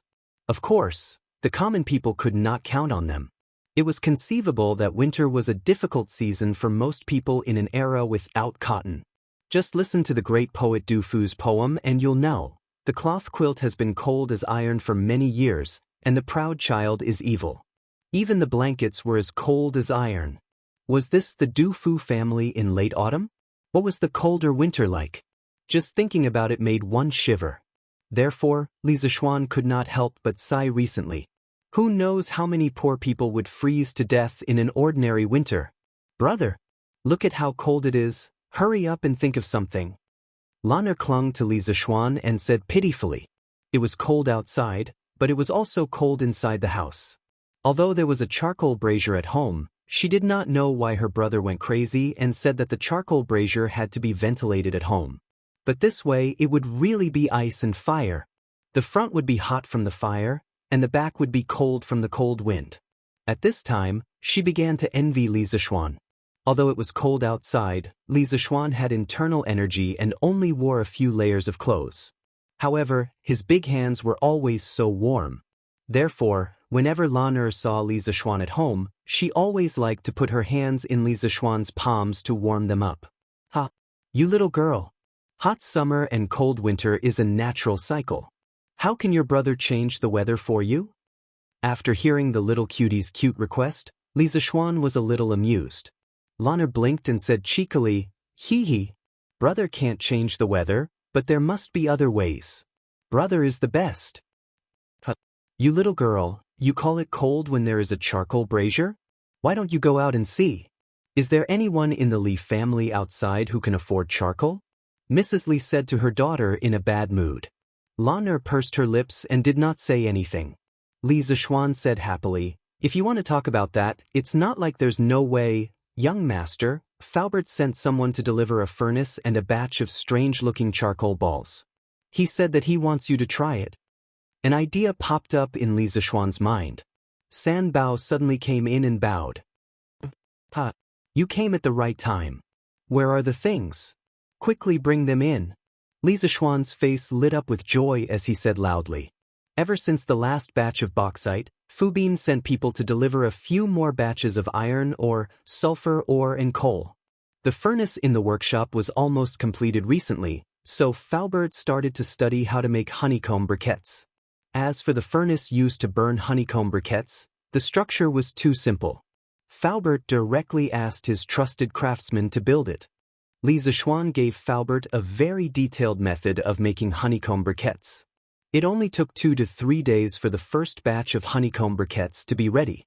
How could Li Zishuan not be happy when he thought that he had brought a very practical modern item to the Tang dynasty?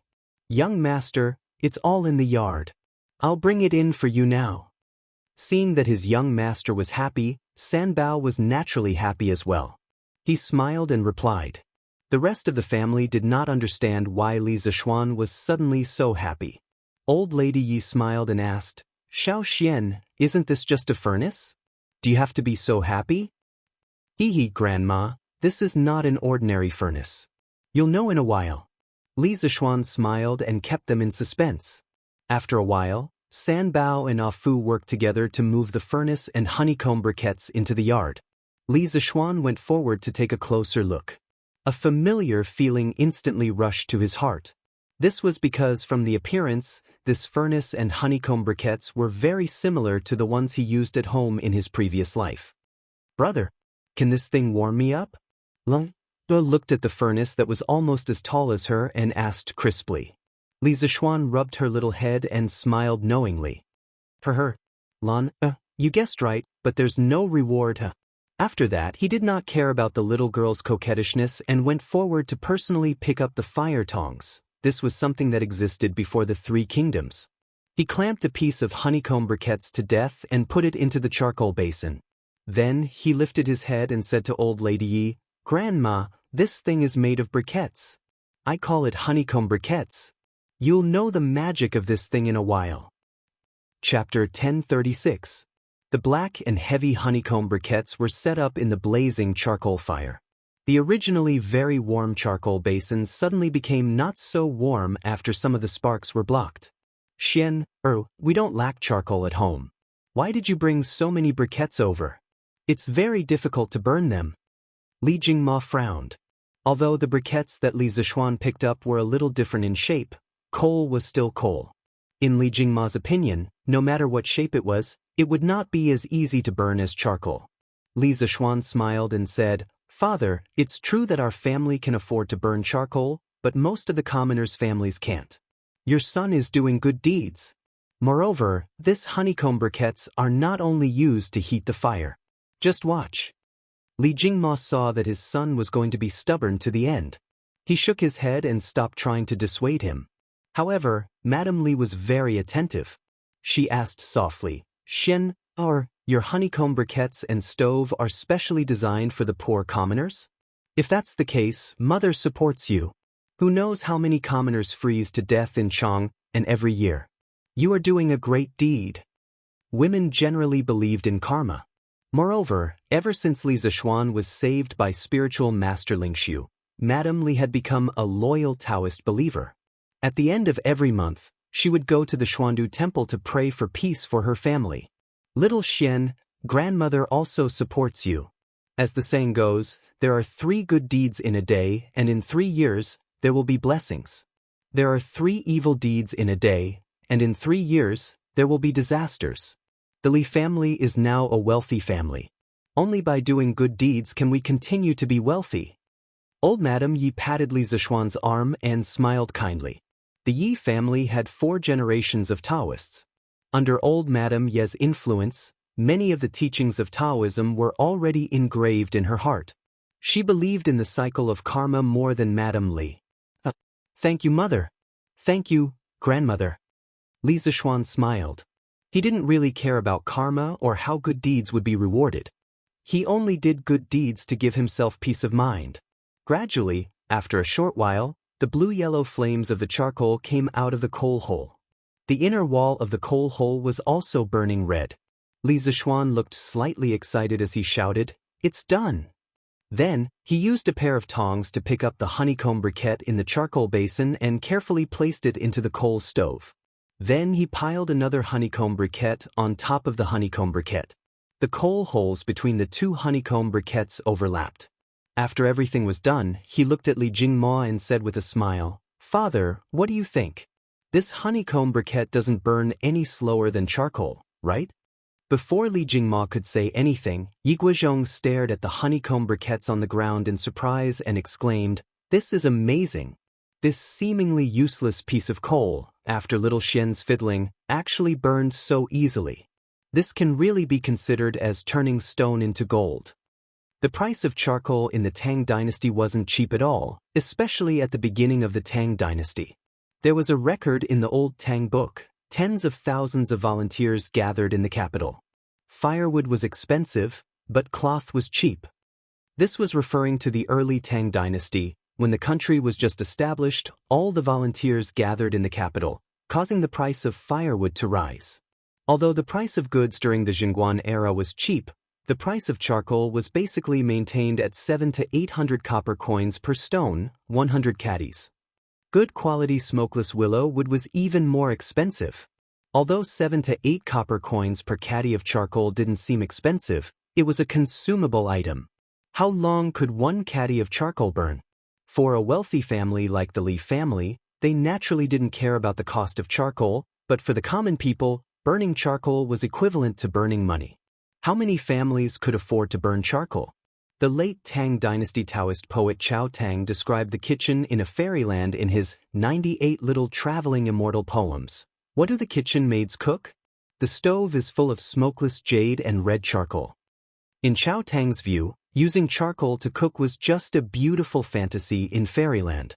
This poem proved the reality of the use of charcoal at that time. For the common people, using charcoal for cooking was an extremely difficult thing to do. In fact, during the Tang dynasty, the consumers of charcoal were mainly the upper class of society. During that time, the relatives of the imperial family and the 1st to 5th rank officials in the capital were provided with charcoal as part of their salary. During the Tianbao era, Emperor Xuanzong of Tang even set up positions in the imperial court to be responsible for matters related to charcoal. In the imperial court, there was also the position of charcoal envoy to be in charge of related matters.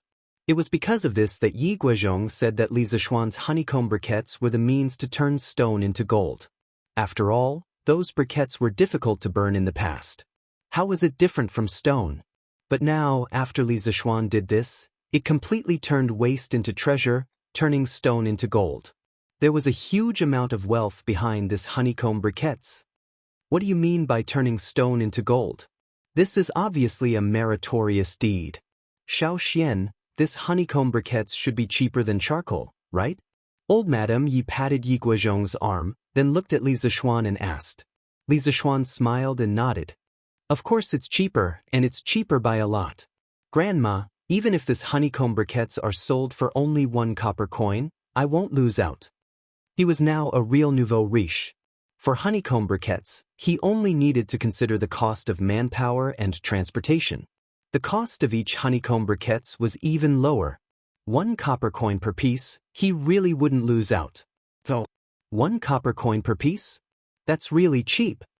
Old Madame Yi was also a discerning person. She estimated that each honeycomb briquettes weighed at least 1 caddy. The price of 1 caddy was less than 1 copper coin. Compared to charcoal, it was simply too cheap. Brother, the honeycomb briquettes on top are also burning. It's so warm. Lun stared at the coal stove for a long time. At this moment, she suddenly shouted. Her little hands touched the outside of the coal stove to warm herself up, and her little face was full of excitement. Li Zishuan looked at it, then picked up a piece of honeycomb briquettes from the ground and put it into the coal stove. In the end, he said, this stove usually needs 3 honeycomb briquettes at the same time, so that the heat can be transferred to the stove. Now that the 2 briquettes below are already burning, the one above will burn even faster. Shall he go to the kitchen and get me a copper kettle, and fill it with water? Yes, young master. Xiao He responded and hurriedly pushed open the door and went out. Yi Fashion guessed Li Zishuan's intention and asked, Cousin, are you going to boil water on this stove? That's right. The honeycomb briquettes, other than being used for heating, are also used to boil water and cook rice. And its advantage in this aspect is something that even charcoal can't replace. Li Zishuan replied with a smile. After a while, Xiao He came back with a copper kettle. The kettles of this era were made of pottery and copper, but their appearance was still very different from the modern kettles. Li Zishuan was too lazy to care about these things now. To him, it was fine as long as it could be used to boil water. He placed the copper kettle on the stove and opened the lid of the ventilation hole of the coal stove. After a while, the fire in the stove became more vigorous. In less than a quarter of an hour, there was a chi-chi-hoo-hoo sound coming from the kettle. Mrs. Li said in surprise, this honeycomb briquettes boil water really fast, much faster than firewood. Li Zishuan replied, Mother, not only does this thing boil water quickly, it also lasts for a long time. Don't look at the 3 honeycomb briquettes inside. If you only use them to boil water, 1 honeycomb briquettes can burn for 6 hours at most. You need to change 4 honeycomb briquettes a day. If you only want to keep the coal fire burning and leave a small hole in the ventilation hole, 1 honeycomb briquettes can burn for about 12 hours. You only need to change 2 pieces of coal a day. This way, you can avoid the trouble of starting a fire every time. Combustion requires a certain environment, combustible, oxygen, and temperature. A single honeycomb briquettes can't be burned because they can't maintain the temperature. Honeycomb briquettes can only burn normally in the stove, and at least 2 honeycomb briquettes are needed in the stove. A normal household stove needs 3 honeycomb briquettes at the same time to boil water and cook. Li Zishuan said all this from his experience. In his previous life, his family burned honeycomb briquettes for at least 10 years, so he knew the characteristics of honeycomb briquettes like the back of his hand. Beside him, Yi Yuzhu, old Madame Yi, and the others were all stunned when they heard Li Zishuan's words. Burning a full day of coal in the stove only requires 4 honeycomb briquettes, which is 4 copper coins. If they burned charcoal for a day, it would cost at least a few hundred copper coins. For copper coins versus a few hundred copper coins, this was a difference of nearly 100 times. Even if you don't use charcoal, you still need firewood. The people outside Chang and city can go up the mountain to cut firewood, but the people in the city have to pay for the firewood. Calculating the cost of firewood for a day, it was about the same as burning coal. It has to be said that this honeycomb briquettes really save money. Moreover, this thing doesn't have smoke, so it's many times better than firewood. Little Xian, this is a good thing. You don't know how much effort it will take to boil water and cook with this stove and the honeycomb briquettes. If this thing is sold, The people, regardless of whether their family has money or not, will rush to buy it.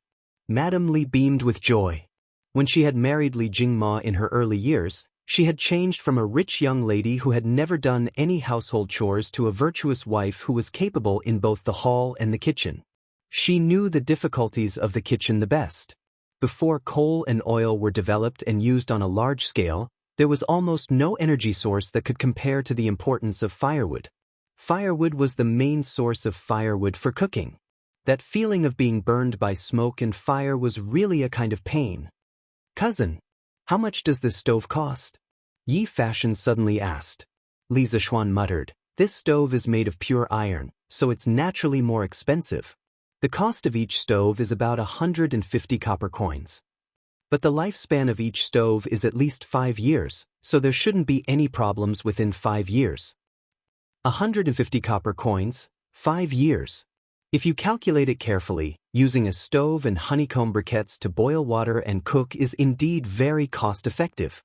But I reckon that many poor people won't be willing to fork out so much money to buy a stove." Yi Fashion, who matured early, knew many more things than his peers. He immediately understood what the biggest obstacle was if the coal-burning method was to be implemented on a large scale. "Little Xian, can we sell this stove to the people at a loss? Anyway, we don't lack money now, so we can treat it as doing good." Madame Li was a kind person. After listening to Yi Fashion's words, she couldn't help but suggest to Li Zishuan, "Mother, although I don't care about money, this isn't the way to do good. There are millions of poor people in this world. Even if we spend all our money, it won't make much of a difference. In my opinion, doing good has to be sustainable. We can't just do it once and there won't be a next time. Regarding the price of the stove, I will find another way. Mother, you don't have to worry." Li Zishuan shook his head. In his previous life, those world-class tycoons, such as Bill Gates, donated almost all their wealth to a fund under their name for charity. At that time, they had even persuaded Mr. Ma to donate all his assets like them, but Mr. Ma did not agree. This was because Mr. Ma felt that if money was donated to the poor, it would be dead money. Once the poor finished using it, that portion of money would be completely gone. However, the money in his hands was living money. It could be used to create more jobs, help more young people start their own businesses, and even help more poor people. Li Zishuan felt that Father Ma's approach was very clever. Although he was rich now, he wasn't rich enough to help all the poor people in the world. Only by constantly accumulating strength could he continue to do good. Little Xian is right. There are too many poor people in this world. If we risk losing money to help all the poor people, it's tantamount to killing the goose that lays the golden eggs. It won't last long. But little Xian, you said that there's a better way. What is it?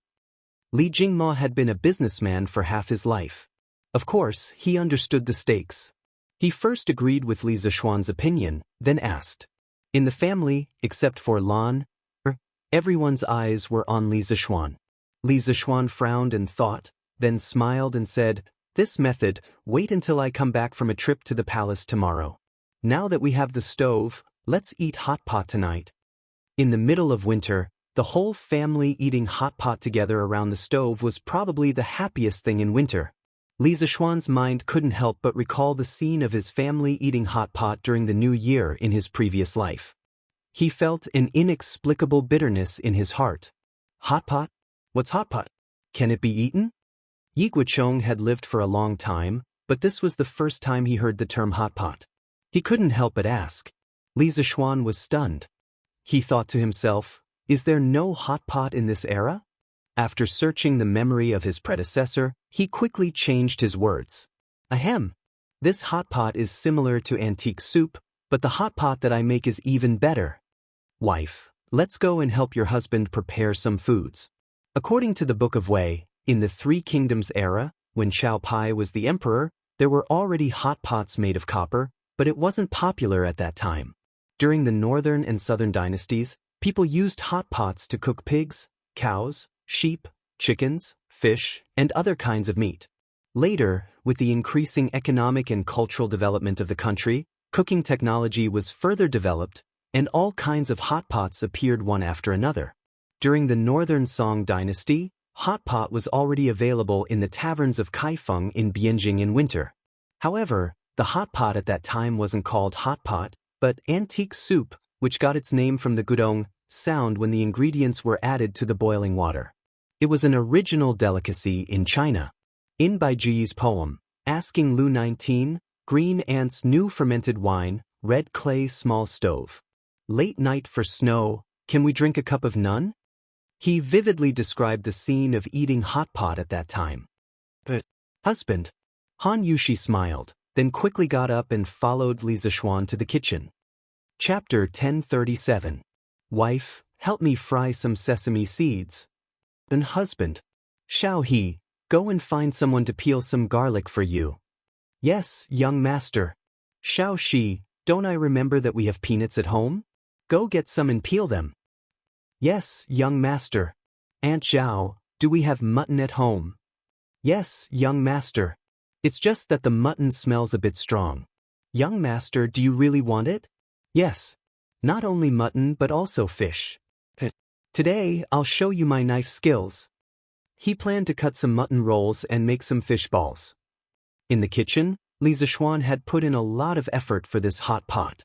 He planned to use all the seasonings at home, because the key to whether or not the hot pot was delicious was whether or not the dipping sauce was good.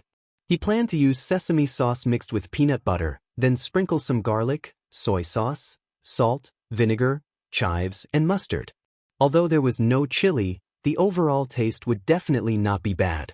Sesame and garlic were both introduced into China during the Western Han Dynasty. Of course, there were these things in the Tang Dynasty. As for peanuts, this was a bit more complicated. Modern scientists generally believed that the origin of peanuts was in South America. After the great geographical discovery in the 15th century, it spread from South America to Europe, Africa, and Asia.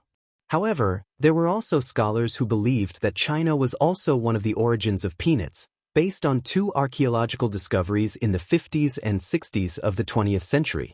In 1958 and 1961, a number of peanut-like plant kernels were unearthed from the Wuxia Qianshan ruins in Zhejiang and the Xiushui Shanbei ruins in Jiangxi. Among them, the unearthed specimens in Jiangxi were more complete. After identification, it was confirmed that they were peanut kernels, and they existed around 2000 BC. However, archaeology was very strict when it came to certain conclusions. Out of the two discoveries, only one of them could be confirmed as a peanut specimen. This kind of isolated evidence was far from enough to prove that peanuts were originally from China and were not introduced from America after the great geographical discovery. Therefore, there is still debate about the origin of peanuts in the academic world. This book tentatively assumes that peanuts existed in the Tang Dynasty. Li Zixuan cut up a few large plates of mutton rolls. Everyone in the kitchen was dazzled by Li Zixuan's miraculous knife skills. Fortunately, Li Zixuan had internal energy. If he had transmigrated into the body of a weakling who could not even truss up a chicken, he would not have dared to play like this. Seeing that Han Yushi had finished stir-frying the sesame seeds, Li Zixuan asked his wife to start stir-frying the peanuts. He personally ground the stir-fried sesame seeds into powder. As for the peanuts, he would do the same later. When the time came, the two sauces would be mixed together according to the ratio. Together with the seasoning, it would basically be done. As for the hot pot dishes, other than the lamb rolls, there were also Li Zixuan's special fish balls, chicken slices, pork rolls, and other meat dishes. As for the vegetarian dishes, there were only bean sprouts and tofu. The vegetables in his greenhouse hadn't even grown yet. This was also the only regrettable thing. After preparing the ingredients and the dipping sauces, Li Zixuan returned to the main hall. He picked up the wind-chasing sword that could cut iron like mud and began to modify the table. He actually dug a circular hole in the middle of the square wooden table. It was exactly one size bigger than the diameter of the coal stove. Old Man Li frowned as he watched. In his heart, he thought that his son was really a prodigal son. After everything was done, Li Zixuan placed the coal stove under the table. By raising the coal stove, he made the coal stove extend out of the hole in the middle of the table. All right, wife, serve the dishes. San Bao, go to the kitchen and bring the pot over. Also, bring some water. Li Zishuan clapped his hands and said, speaking of which, he really put in a lot of effort in order to eat hot pot in the Tang dynasty. After a while, the washed and cut ingredients were all placed on the table. A big pot was placed on the coal stove that passed through the dining table. In front of everyone was a gray dipping sauce sprinkled with chopped green onions and garlic. It looked very tempting. Xiao Xian, how do you eat this? Don't tell me that after the vegetables are cooked, you still have to take them out to dip them in? Yi Guozhong stared at the bowl of dipping sauce in front of him and asked in puzzlement. Sometimes, he was also very curious and wished that he could pry open Li Zishuan's head to see what was inside. Who asked this guy to come up with new tricks every once in a while? Good. Grandfather's eyes are really sharp. Actually, if you directly put all the ingredients into the pot and cook them, some things won't taste good if they're overcooked. The most authentic way to eat hot pot is to pick up the fresh vegetables and put them into boiling water. After boiling for a while, you take them out and dip them in the seasoning. It's fresh and delicious. At this time, the boiling water in the pot was already boiling. The bottom of the pot was actually just some seasonings like ginger, salt, green onions, and oil. It was very simple. As Li Zishuan spoke, he picked up a few pieces of mutton rolls and stirred them twice in the pot. The bright red mutton rolls turned dark gray in a short while. Li Zishuan directly put the boiled mutton into the dipping sauce bowl and dipped it in it. He smiled and said, although raw mutton has a strong rank odor after it's boiled and dipped in the dipping sauce, not only will the rank odor be reduced, but it will also be very delicious. Grandmother, try it first. After saying that, he put the dipped mutton into old Madame Ye's bowl. Old Madame Ye beamed with joy and said, good, good, good. My good grandson. Grandmother will try it. Yi Guozhong, who was beside her, could only stare helplessly. The old man was very depressed in his heart. He could only follow Li Zishuan's steps like a child and boiled mutton for himself with a pair of chopsticks. Delicious. This mutton is so fresh and tender. The dipping sauce tastes so good too. I've lived for so long, but I've never eaten such delicious mutton. Old Madame Yi put the mutton in the bowl into her mouth and chewed lightly. The freshness of the mutton rolls mixed with the fragrance of the sauce.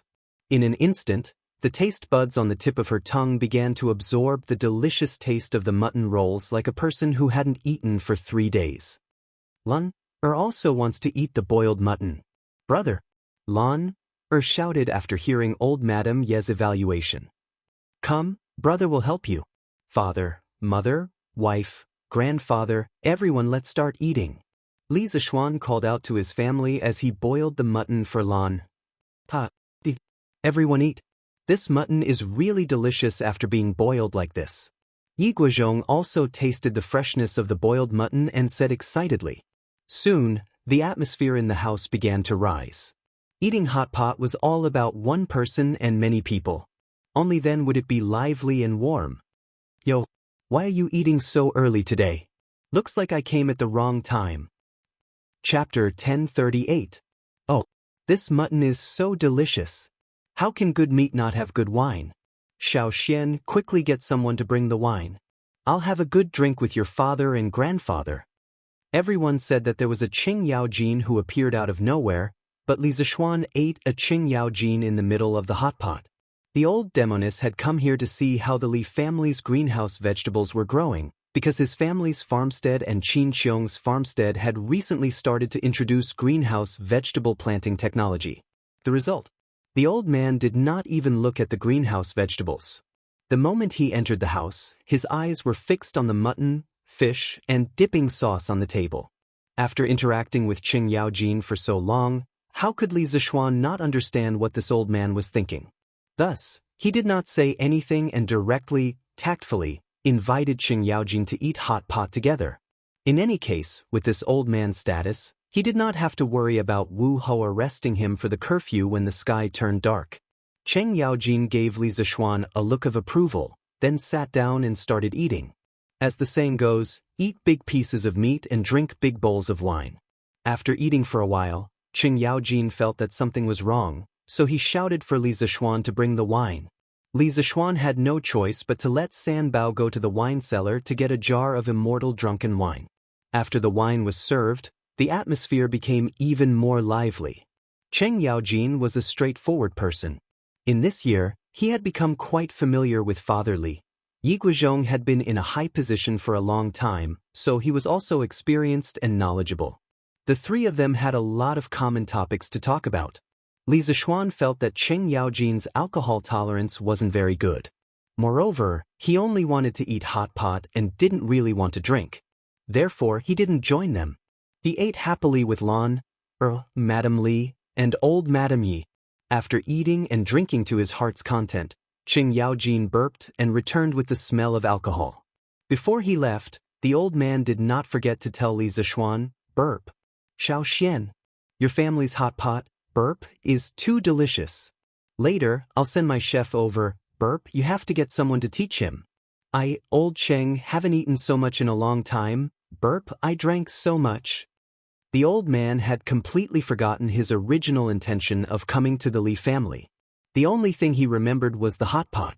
It had to be said that in a situation where there was no war, the desire for good food was old Cheng's greatest pursuit now. The next day, near noon, Li residence. Feiji, take these blueprints to the workshop and give them to Faubert in the next 2 days. Li Zixuan called Pang Feiji over, took out 2 pieces of paper and handed them over. Yes. Pang Feiji left. Li Zixuan asked people to carry a coal stove and a basket of honeycomb briquettes into the carriage. The coal stove was still burning, and then he rode the carriage to the palace. He wanted to see Li Er. As for the blueprints that he just gave to Pang Feiji, they were the radiators and heating pipes that he had just drawn in the morning. The structure was quite simple, and he had already measured the dimensions in the morning. As for the dimensions of the house in Yunshan Villa, he had drawn the blueprints of the villa, so naturally, there was no need to measure them.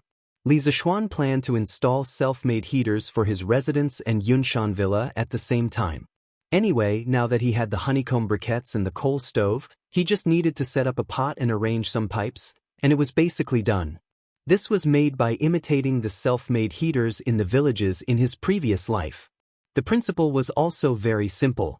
A big boiler that boiled water. The furnace was double-layered, and the top and bottom were closed. The top was connected to a steel pipe, and the water pipe went up from the flue to the heater water supply. This point was the lowest point of the water pipe, and the heater end was the highest point.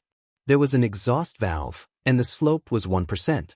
The bottom level was connected to the heater return water, and the top of the return water pipe was connected to the heater water supply pipe. The height of the return water pipe was higher than the highest point of the supply pipe, and there was a water supply tank at the back. The bottom of the return water pipe was the lowest point of the heater, and the slope was 1%.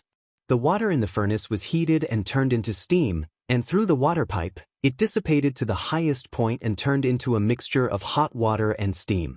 The hot water entered the radiator to dissipate heat, and its temperature decreased, density increased, and volume decreased. It entered the boiler through the return water pipe, and thus formed a circulation circuit. The slope of the water pipe for self-made heaters was very important. If the slope was reversed, it would not be hot. The water layer in the furnace had to be thin, 1 to 3 millimeters, because the thick water layer would consume coal. The exhaust valve at the highest point had to be opened, or else the whole system would be closed, and there would be an explosion. The reason why Li Zixuan had only started to install a heater now was because he didn't have honeycomb briquettes or a coal stove. It was very inconvenient to boil water because charcoal could not last as long as honeycomb briquettes. Now that he had created the honeycomb coal and coal stove, he had to quickly install the heating in his house. In the imperial palace, Li Er returned to the Li Zheng Hall in Shiyuan right after the morning court session, because there were charcoal braziers and heaters here. Although he was an emperor on horseback and knew martial arts, he was far from being invulnerable to cold and heat like a martial arts grandmaster. In this kind of weather, he would also feel cold. Li Er had just spoken for a while with Empress Zhangsun in the Li Zheng Hall when an attendant from the Yellow Door came to report. "Your Majesty, the Marquis of Yong, and requests an audience." Li Er was stunned for a moment before he laughed out loud. "Oh, when did this brat take the initiative to look for me? Did he say what happened?" Ever since Li Zixuan entered the officialdom, Most of the time, he would only enter the palace when Li Er summoned him. It was extremely rare for him to take the initiative to enter the palace like today. Replying to your majesty, the Marquis of Yong, and said that he is here to present a treasure. That attendant replied cautiously. Present a treasure? Today, new things are happening one after another. Let him wait at the Sweet Dew Hall first. I will be there soon. Li Er's curiosity was piqued. He didn't care about the cold weather outside. He put on a fox fur coat and prepared to go to the Sweet Dew Hall to meet Li Zishuan. After all, this was the imperial harem, and Li Zishuan was already an adult and a married man. Of course, he couldn't let him come here. If it was at the beginning of the year before Li Zishuan was married, Li Er might have met him in the imperial harem. But now it was absolutely impossible. Your Majesty, this concubine also wants to see what treasure the Marquis of Yong and is offering. I wonder if I can go with your Majesty? It was Empress Zhang's son who was also interested. She asked Li Er. Since Maid Guanyin is interested, then let's go together. But it's very cold outside. Maid Guanyin, you have to wear an extra layer of clothing. Li Er laughed and agreed very straightforwardly. Thank you for your Majesty's concern. This concubine knows. Empress Zhangxuan's heart warmed. A palace maid helped her put on a mink fur coat before the husband and wife left. Chapter 1039. Greetings, Your Majesty. Greetings, Your Majesty. In the Sweet Dew Hall, Li Zishuan saw Li Er and Empress Zhangxun walking out from the back of the hall. He quickly retracted his gaze and bowed towards the two. Rise. Li Er waved his hand and couldn't wait to get straight to the point. I heard that you are here to present a treasure, but why don't I see the treasure? Although Li Zishuan was young, he was extremely cunning. Usually, it was hard to take advantage of him. Today, he actually took the initiative to present himself. Li Er really wanted to know what surprise Li Zishuan brought. Li Zishuan said solemnly, Your Majesty, the item that I brought today is a little big. It is still outside the hall. May Your Majesty allow me to get someone to bring it in. Quick, Zhao Song, get someone to bring the item that Duke Yong and brought in. Hearing this, Li Er immediately said, A little big? Now, he was even more curious about what Li Zishuan brought. Zhao Song received the order and left. Moments later, he brought in 4 eunuchs carrying a coal stove and a basket of briquettes. Seeing the eunuchs carrying in a lump of metal and a basket of black items, Li Er couldn't help but frown. Because these 2 items didn't look high and mighty at all. Feeling slightly unhappy, Li Er walked down from above and looked at Li Zishuan unkindly. This is the treasure that you want to present to me? What a special coal stove. Halfway through his sentence, Li Er realized that there was a fire burning in the stove. He couldn't help but exclaim in surprise. Li Zishuan cupped his hands and said, Your Majesty, this isn't a coal stove. This is a coal stove. Inside is burning coal. Coal? How can coal fire be so strong? Li Er wasn't the kind of emperor who didn't know about worldly affairs. Hearing this, he immediately frowned in disbelief. At this moment, Zhang Sun also walked down from above. She carefully sized up the honeycomb briquettes in the bamboo basket and said after a moment, Your Majesty, the briquettes brought by the Marquis of Yong and are very special. Not only are the coal briquettes of the same size, there are also many holes of the same size in the middle. This concubine guesses that it is because of this that the fire in the furnace is so strong. Li Zishuan was stunned. Then, he turned his head to look at the bamboo basket. As he looked, he asked, Li Zishuan, is what the Empress said true? Li Zishuan cupped his hands and said with a smile, Your Majesty, the Empress has sharp eyes. Just as the Empress said, the reason why the charcoal balls are so easy to ignite is because of its special structure. Because these briquettes were shaped like honeycombs, I call them honeycomb briquettes. Today, the treasures I present to Your Majesty are this coal stove and the honeycomb briquette. Li Er calmed down and nodded. To be able to turn useless coal into this kind of easily flammable honeycomb briquette, it is indeed a treasure. In that case, the imperial court might be able to consider mining a few coal mines next year. But how did you make these honeycomb briquettes? Seeing the honeycomb briquettes, Li Er felt as if he had seen a pile of gold.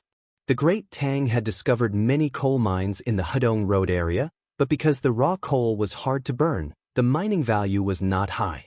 But now it was different. Li Zishuan said helplessly, "Your Majesty." This honeycomb briquettes were made by smashing the coal briquettes, adding a binder, and casting it through a mold. Today, I present these two items to your Majesty. First, I want to show your Majesty the advantage of combining the honeycomb briquettes and the coal stove. Second, I want to discuss something with your Majesty. Advantage? What advantage? Could it be that this honeycomb briquettes are easier to burn than charcoal? Li Er asked. Li Zishuan repeated what he had told his mother and grandmother yesterday about the advantages of using honeycomb briquettes to boil water and cook rice. Before Li Er could say anything, Zhang Sun couldn't help but exclaim, "That's right. For honeycomb briquettes can boil water and cook rice for an entire day? Is what you said true?" Li Zishuan smiled and nodded, "Absolutely true. And a normal family cannot boil water and cook rice for an entire day, so the actual consumption of honeycomb briquettes is definitely less than this." Good stuff. This is really good stuff. Li Zishuan, let me ask you, how much does this honeycomb briquettes and the coal stove cost? When Li Er heard this, he could not help but feel that the honeycomb briquettes were more convenient than the coal briquettes. He laughed and asked. Li Zishuan replied, "The cost of a honeycomb briquettes is less than a copper coin. As for the coal stove, it is about 150 copper coins. But a coal stove can be used for at least 5 years. Li Er nodded. That's right. It's cheap and practical. The commoners will definitely like it. This is really a treasure that benefits the country and the people. I also like it." Empress Zhangsun had a worried expression. "Your Majesty, although the honeycomb briquettes are cheap, the price of the coal stove is on the expensive side. Not everyone can afford it. To fully promote the use of coal stoves and honeycomb briquettes, I'm afraid there are still many difficulties." Li Er's face instantly darkened. Clearly, he agreed with what Empress Zhangsun said. Li Zishuan bowed and said, "Your Majesty is right. This is also the second reason why I came to find your Majesty today." Li Er's gaze darkened and he said, "Speak." "Your Majesty, now that the Tang Empire has been stable for less than 10 years, the price of charcoal in the eastern and western cities has always been high. Burning charcoal is no different from a fantasy to the commoners. But in winter, the weather is cold. Other than boiling water and cooking rice, most people also need a fire to keep warm. Chang'an is the capital of the Tang Empire. Every year, many poor commoners freeze to death, not to mention the other remote areas. There will definitely be more people freezing to death. And now that there are cheaper and more durable honeycomb briquettes, the price of charcoal will definitely continue to drop. Correspondingly, there will be more and more people who can afford to burn coal. But to the commoners, the price of coal stoves is indeed too high. But without coal stoves, the use of honeycomb briquettes is extremely limited. And now that it is winter, there are still many poor commoners who are suffering from the cold. So, honeycomb briquettes and coal stoves must be promoted to the commoners together. And in order to help the commoners survive the winter, I can sell the honeycomb briquettes and coal stoves at cost price to the poor commoners without earning a single cent. But my power alone is ultimately limited. So, I have a small request, and I hope your Majesty will allow it." Li Zishuan said slowly with a sincere face. Hearing this, Li Er was silent for a moment and he said, "It's good that you still have this kind of heart. I really didn't misjudge you. Actually, since the beginning of winter, I have been thinking about how to reduce the number of commoners who freeze to death. But in Chang'an alone, there are tens of thousands or even hundreds of thousands of poor commoners who are suffering from the cold. The money in the national treasury cannot be used now. If you have a way, quickly say it. As long as your request is not too much, I will allow it." Chapter 1040. Inside the Sweet Dew Hall. Li Er and his wife stared eagerly at Li Zishuan, because Li Zishuan had just mentioned a problem that they were very concerned about, which was the problem of the poor people freezing in winter. In fact, in the previous dynasties of the Tang Empire, no matter which dynasty, many people would freeze to death every year. In the era where cotton had not been planted on a large scale, The price that the people had to pay to wear warm clothes was too high. Your Majesty, I wish to set up a public welfare organization to help the poor people. Li Zishuan clasped his hands and said the idea that he had been brewing in his heart these days. Public welfare organization? Marquis Yong, and what is public welfare? Empress Xianxia was puzzled. Li Er also looked at Li Zishuan curiously, thinking, why does this kid always pop new words out of his mouth? Could it be that he learned all these from that dream? Your Majesty, the so-called public welfare is related to the welfare and interests of all the people of the Tang Empire. I set up this public welfare organization mainly to call on the rich people to donate money, then I will use this money to help the poor. At that time, every time I receive a donation, I will donate 4 coal stoves and 200 honeycomb briquettes to 4 poor families. My workshop will not earn a single cent and will just treat it as doing a good deed for the people of the Tang Empire. Li Er's face was bewildered as he said, this is for no reason at all. Why are you suddenly so kind? Li Zishuan let out a sigh. In order to make old Li believe him, he could only pretend to sigh deeply and say, Your Majesty, many people are very poor. My heart aches when I see it. I remember that I read a poem 2 days ago and was deeply moved. I wonder if Your Majesty and Your Majesty are willing to listen to it? Li Er was even more suspicious. Poem? What poem? Read it. Empress Zhangxuan's face also revealed an interested expression. Li Zishuan saw that the time was right and did not keep them in suspense. He slowly opened his mouth and said, This poem is said to be written by a teacher from a village outside the city. The old teacher passed away 2 months ago and left this posthumous work. I saw it by chance. I am a dignified man, but after reading it, I could not help but want to cry. Get to the point. Li Zishuan began to fabricate an empty yet reasonable main character for the story. Li Er, on the other hand, seemed a little impatient. His face darkened as he said unhappily. Li Zishuan hurriedly cut to the chase and recited in a deep voice, Ahem. The poem went like this. In August, the wind roars angrily, rolling up my house to the 3 layers of reeds. Mao flew across the river and sprinkled on the outskirts of the river. Openly hugging Mao into bamboo, lips parched and mouth parched, unable to breathe. Returning home, leaning on his cane, he sighed. The cotton quilt has been cold as iron for many years. Jiao Air has been treading on the bed and cracking inside. Since she lost her sleep, the long nights have been soaked with sweat.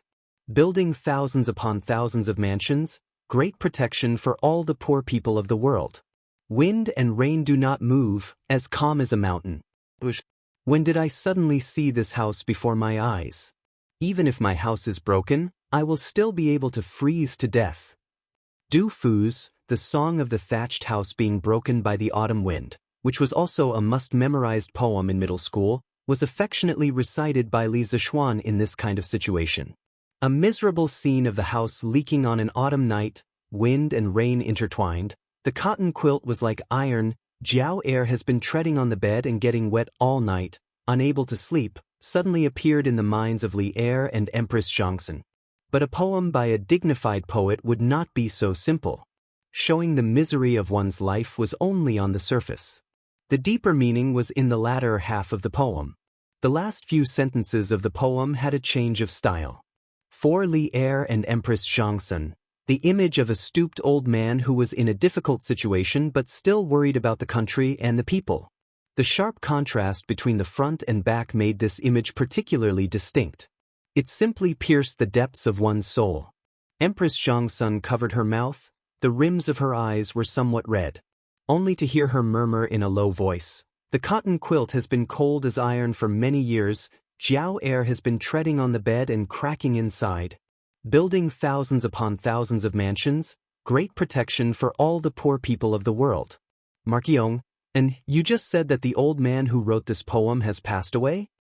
Li Zishuan bowed and said, according to the news I received, the old man is indeed no longer in this world. It seems that he froze to death. This fellow was secretly muttering in his heart, great poet don't blame this junior for stealing your poem. This marquis is also to realize your dream of great protection for all the poor people of the world.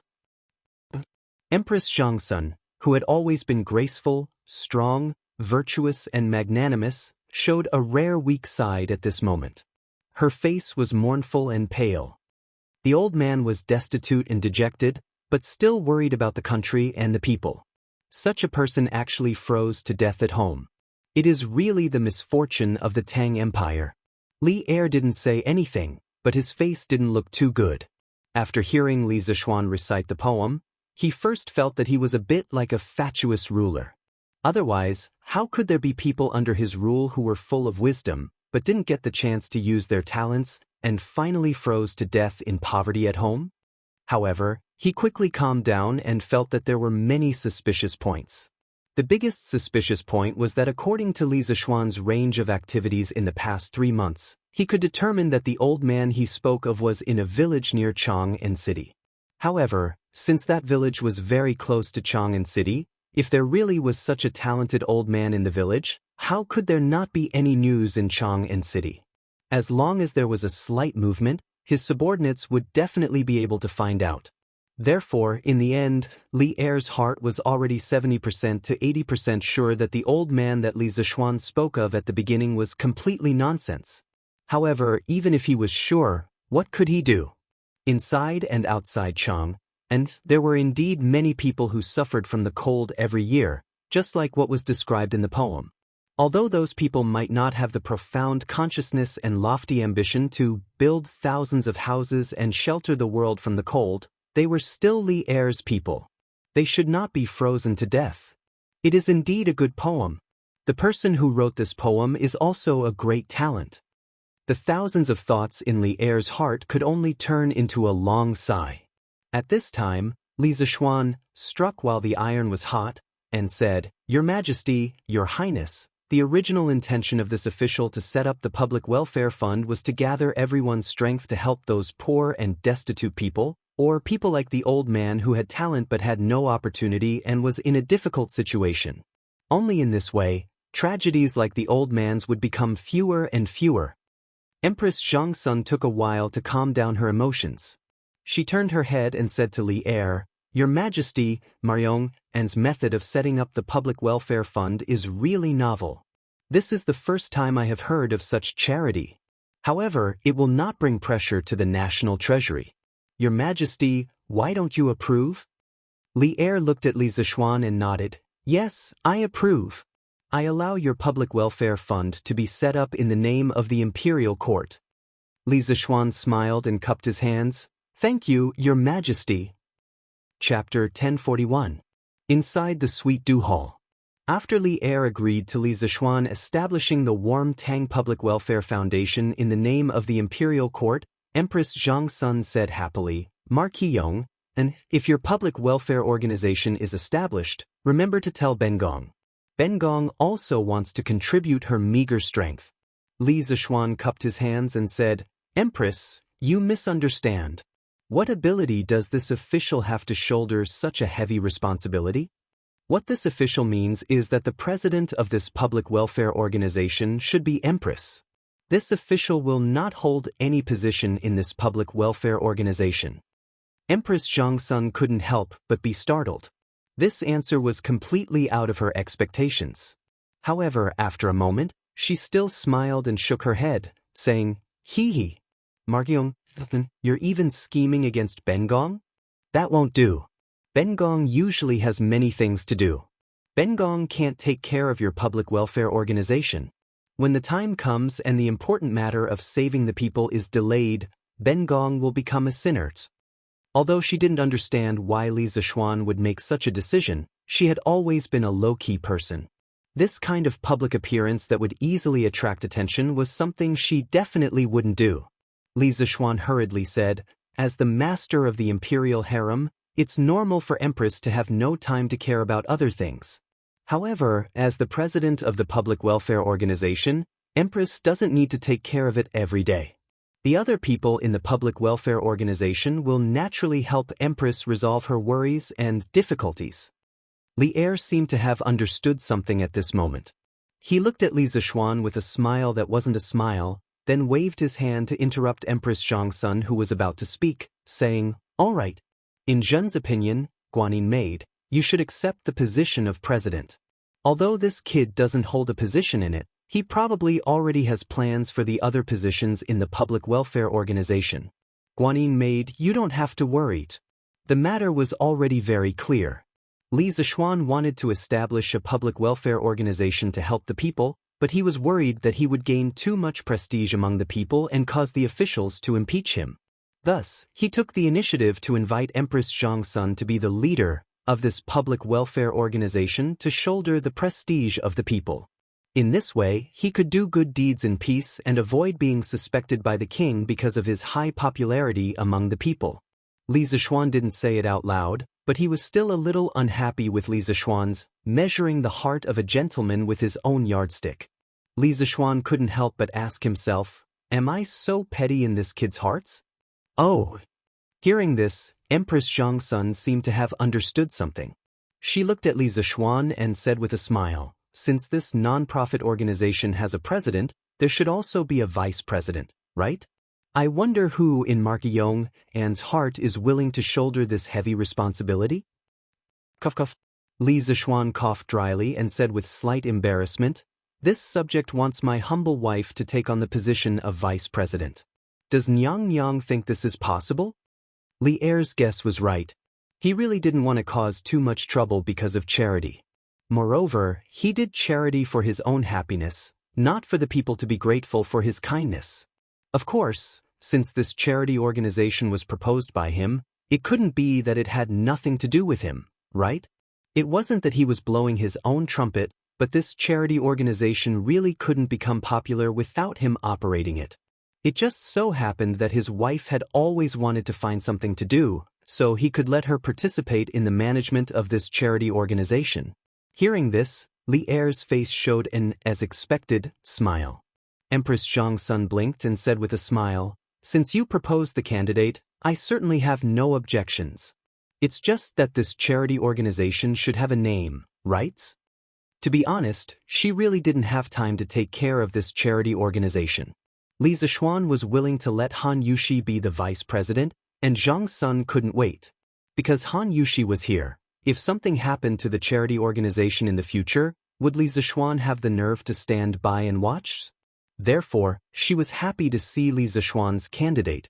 Li Zishuan pondered and said, why don't we call it the Nuantang Charity Fund? Your Majesty, what do you think? Nuantang. Good. Let's call it Nuantang.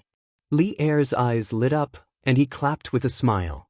It's indeed a good name, the meaning is good. Empress Zhongsun also praised.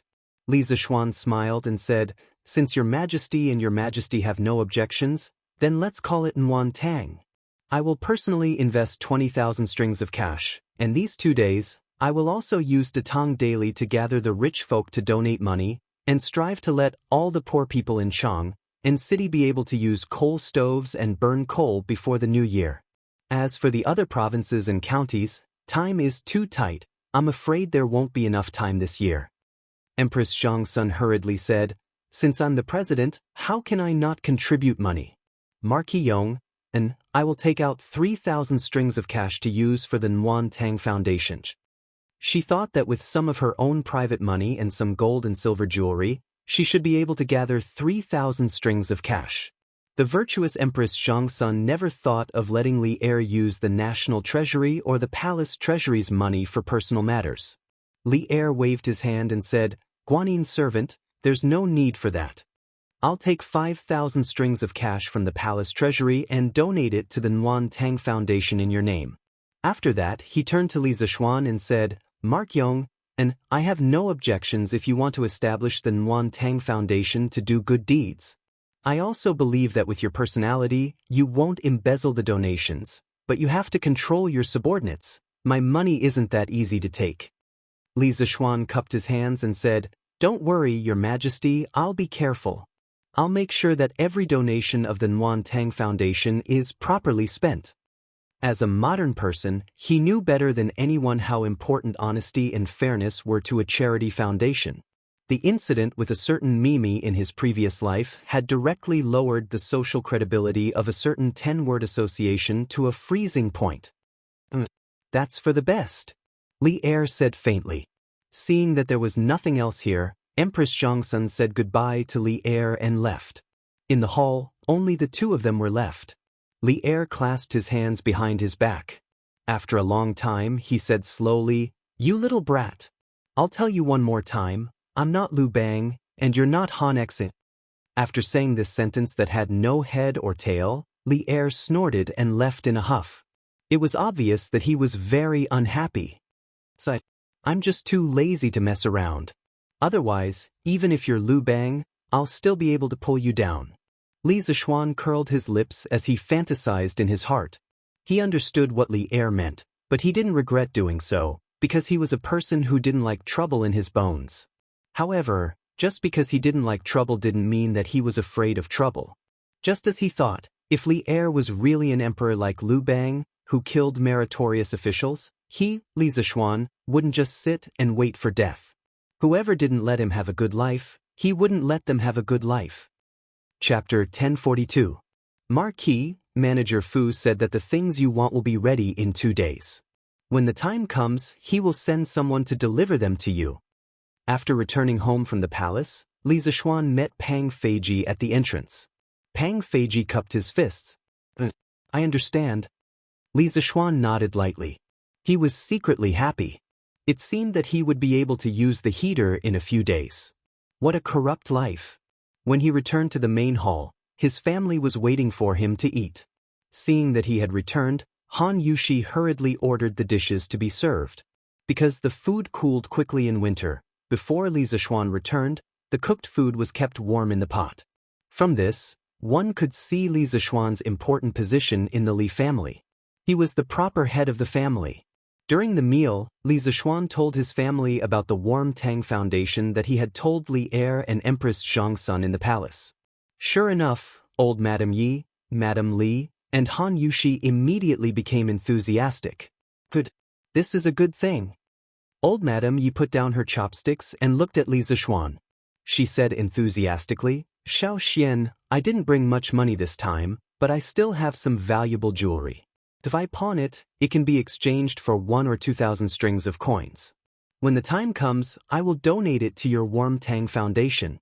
Consider it a token of my appreciation." Madame Li hurriedly said, "Mother, what are you talking about? You can keep your jewelry.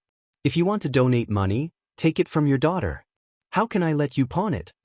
As the son-in-law, Li Jingmo naturally had to show off in front of his mother-in-law. He also said, "Mother-in-law, Yu Zhu is right. You two are now in Chang. No matter what, we can't spend your money. This 2,000 strings of coins will be paid by your son-in-law." Old Madame Yi patted Yu Zhu's hand and smiled. "Yu Zhu, Jingma, this old woman is doing a good deed. How can I use your money? This will make it seem like I am not sincere in my heart and will be punished. You two don't fight. If you really feel bad, you can also donate some money to Little Xian's Warm Tang Foundation." Li Jingma still wanted to argue, but Yi Guozhong directly waved his hand and said, "Enough." There was no need to persuade him anymore. The Yi family still has a shop in the capital, so there's no need for you to pawn it off. Tomorrow, I'll go to the shop and withdraw 2,000 strings of coins. In any case, the Yi family was a prominent family. How could they not have any property in Chang'e? No matter what, there were still 1 or 2 small shops. But in the end, it was mainly because Yi Guozhong, who had been cultivating all his life, wanted to do charity. Otherwise, he would not have used his family's wealth. When Madame Li heard Yi Guozhong's words, she didn't try to persuade him any further. She turned to Li Zishuan and said, "Then Xian, mother and your father will also donate 2,000 strings of coins as a token of our appreciation." Although Li Zishuan was in charge of the family, Mrs. Li and Li Jingma still had their own private savings. "Husband, I will also donate 2,000 strings of coins. However, you should find someone else to be the vice president of the Nuan Tang Foundation. I'm afraid that I'll ruin your plans." Han Yushi hesitated for a moment and said to Li Zishuan. When she heard that the president of the Nuan Tang Foundation was Empress Xianxia, she immediately panicked. She could manage the family's internal affairs, but to be Empress Xiangxuan's assistant, she had no confidence at all. That was the high and mighty mother of a nation. Li Zishuan patted his wife's hand and said softly, Wife? Let me ask you, do you know how to read the accounts? This, of course. Han Yushi didn't understand, but she still answered. Then do you know how to use people? I know a little. After being the mistress of the Li residence for so long, she naturally knew how to use people. Then it's fine. Li Zishuan clapped and said with a smile, Wife, don't think that the vice president position is so complicated. As long as you know how to read the accounts and know how to use people, there won't be a problem. Besides, your husband will help you from behind. What are you afraid of? Li Jingma also said, Yushi, Shenri's right. This old man knows that you also want to do something for the Nwantang Foundation, but because the Empress is also in it, you might feel some pressure. However, if you don't do some things, it will always be a big mountain in your heart. Only when you try it will you realize that it's not difficult at all. Li Jingma, who was old and experienced, already understood the hidden purpose of Li Zishuan pulling Empress Zhangsun into the Nwantang Foundation. Old man Li was very pleased with his son's wise decision, so he also hoped that his daughter-in-law could participate. That was why he tried his best to persuade her. Yushi, don't worry, Shen-er will support you. Mother will also support you. Now that I have nothing to do at home every day, I'll help you manage the Nwantang Foundation. Madame Li persuaded with a smile. When Han Yushi saw this, she couldn't bring herself to refuse. Most importantly, she was willing to accept this responsibility. Therefore, she hesitated for a moment, then nodded and said, All right. Husband, I'll be the vice president. Thank you, father. Thank you, mother. Your daughter-in-law won't let you down. Sister Yushi, don't be afraid. When the time comes, Lan-er will also help you. The little cutie Lan-er joined in the fun. Instantly, everyone laughed. 15 minutes later, after lunch, everyone dispersed. Only Li Zishuan, Yi Fashion, and Lan-er were left in the main hall. Yi Fashion came over to Li Zishuan and said, Cousin, Fashion also wants to do something for the Nwantang Foundation, but Fashion only has 20 strings of money. Can you lend me some first? When Li Zishuan heard this, he thought to himself that his cousin's worldview was extraordinarily righteous. No wonder he could become an immortal revered by millions of people in the future, and eventually become the leader of the world's Daoist sects. Fashion, doing good doesn't matter if it's big or small. As long as you put your heart into it, it's true good. A good heart will be immortal. 100 lanterns will shine brightly for 1,000 miles. Yi Fashion was silent. After a while, he saluted and said, Thank you for your advice, cousin. Fashion will donate all the strings of money in a while. However, Fashion still wants to do something. I wonder if Fashion can help with the Nwantang Foundation in the future? Li Zishuan smiled and said, Of course. Yi Fashion expressed his thanks and left in satisfaction. Lan-er was not to be outdone. She said, Brother, Cousin Fashion has already donated money. Lan-er also wants to donate money. Lan-er saved up 50 strings of money. Lan-er wants to donate all of it. Lan-er, where did you get so much money from? Li Zishuan was shocked. I'm not telling you. Anyway, Lan-er wants to donate money. The little rich lady said proudly. Chapter 1043. The next day, the Tang Daily threw out 2 bombshells, and Chang'an City was once again bustling with noise and excitement. From today onwards, Curious Pavilion will launch a honeycomb-shaped coal ball and a matching coal stove. Using honeycomb-shaped coal to boil water and cook rice, you only need to consume 4 pieces of honeycomb-shaped coal each day. Each piece of honeycomb-shaped coal only costs 1 copper coin. The coal stove only costs 200 copper coins. Moreover, a coal stove can last for at least 5 years. A coal stove sold to the rich would definitely not be sold at cost price. There are so many workers in the workshop who need to eat too. First, there was an advertisement in the newspaper that piqued the curiosity of the people.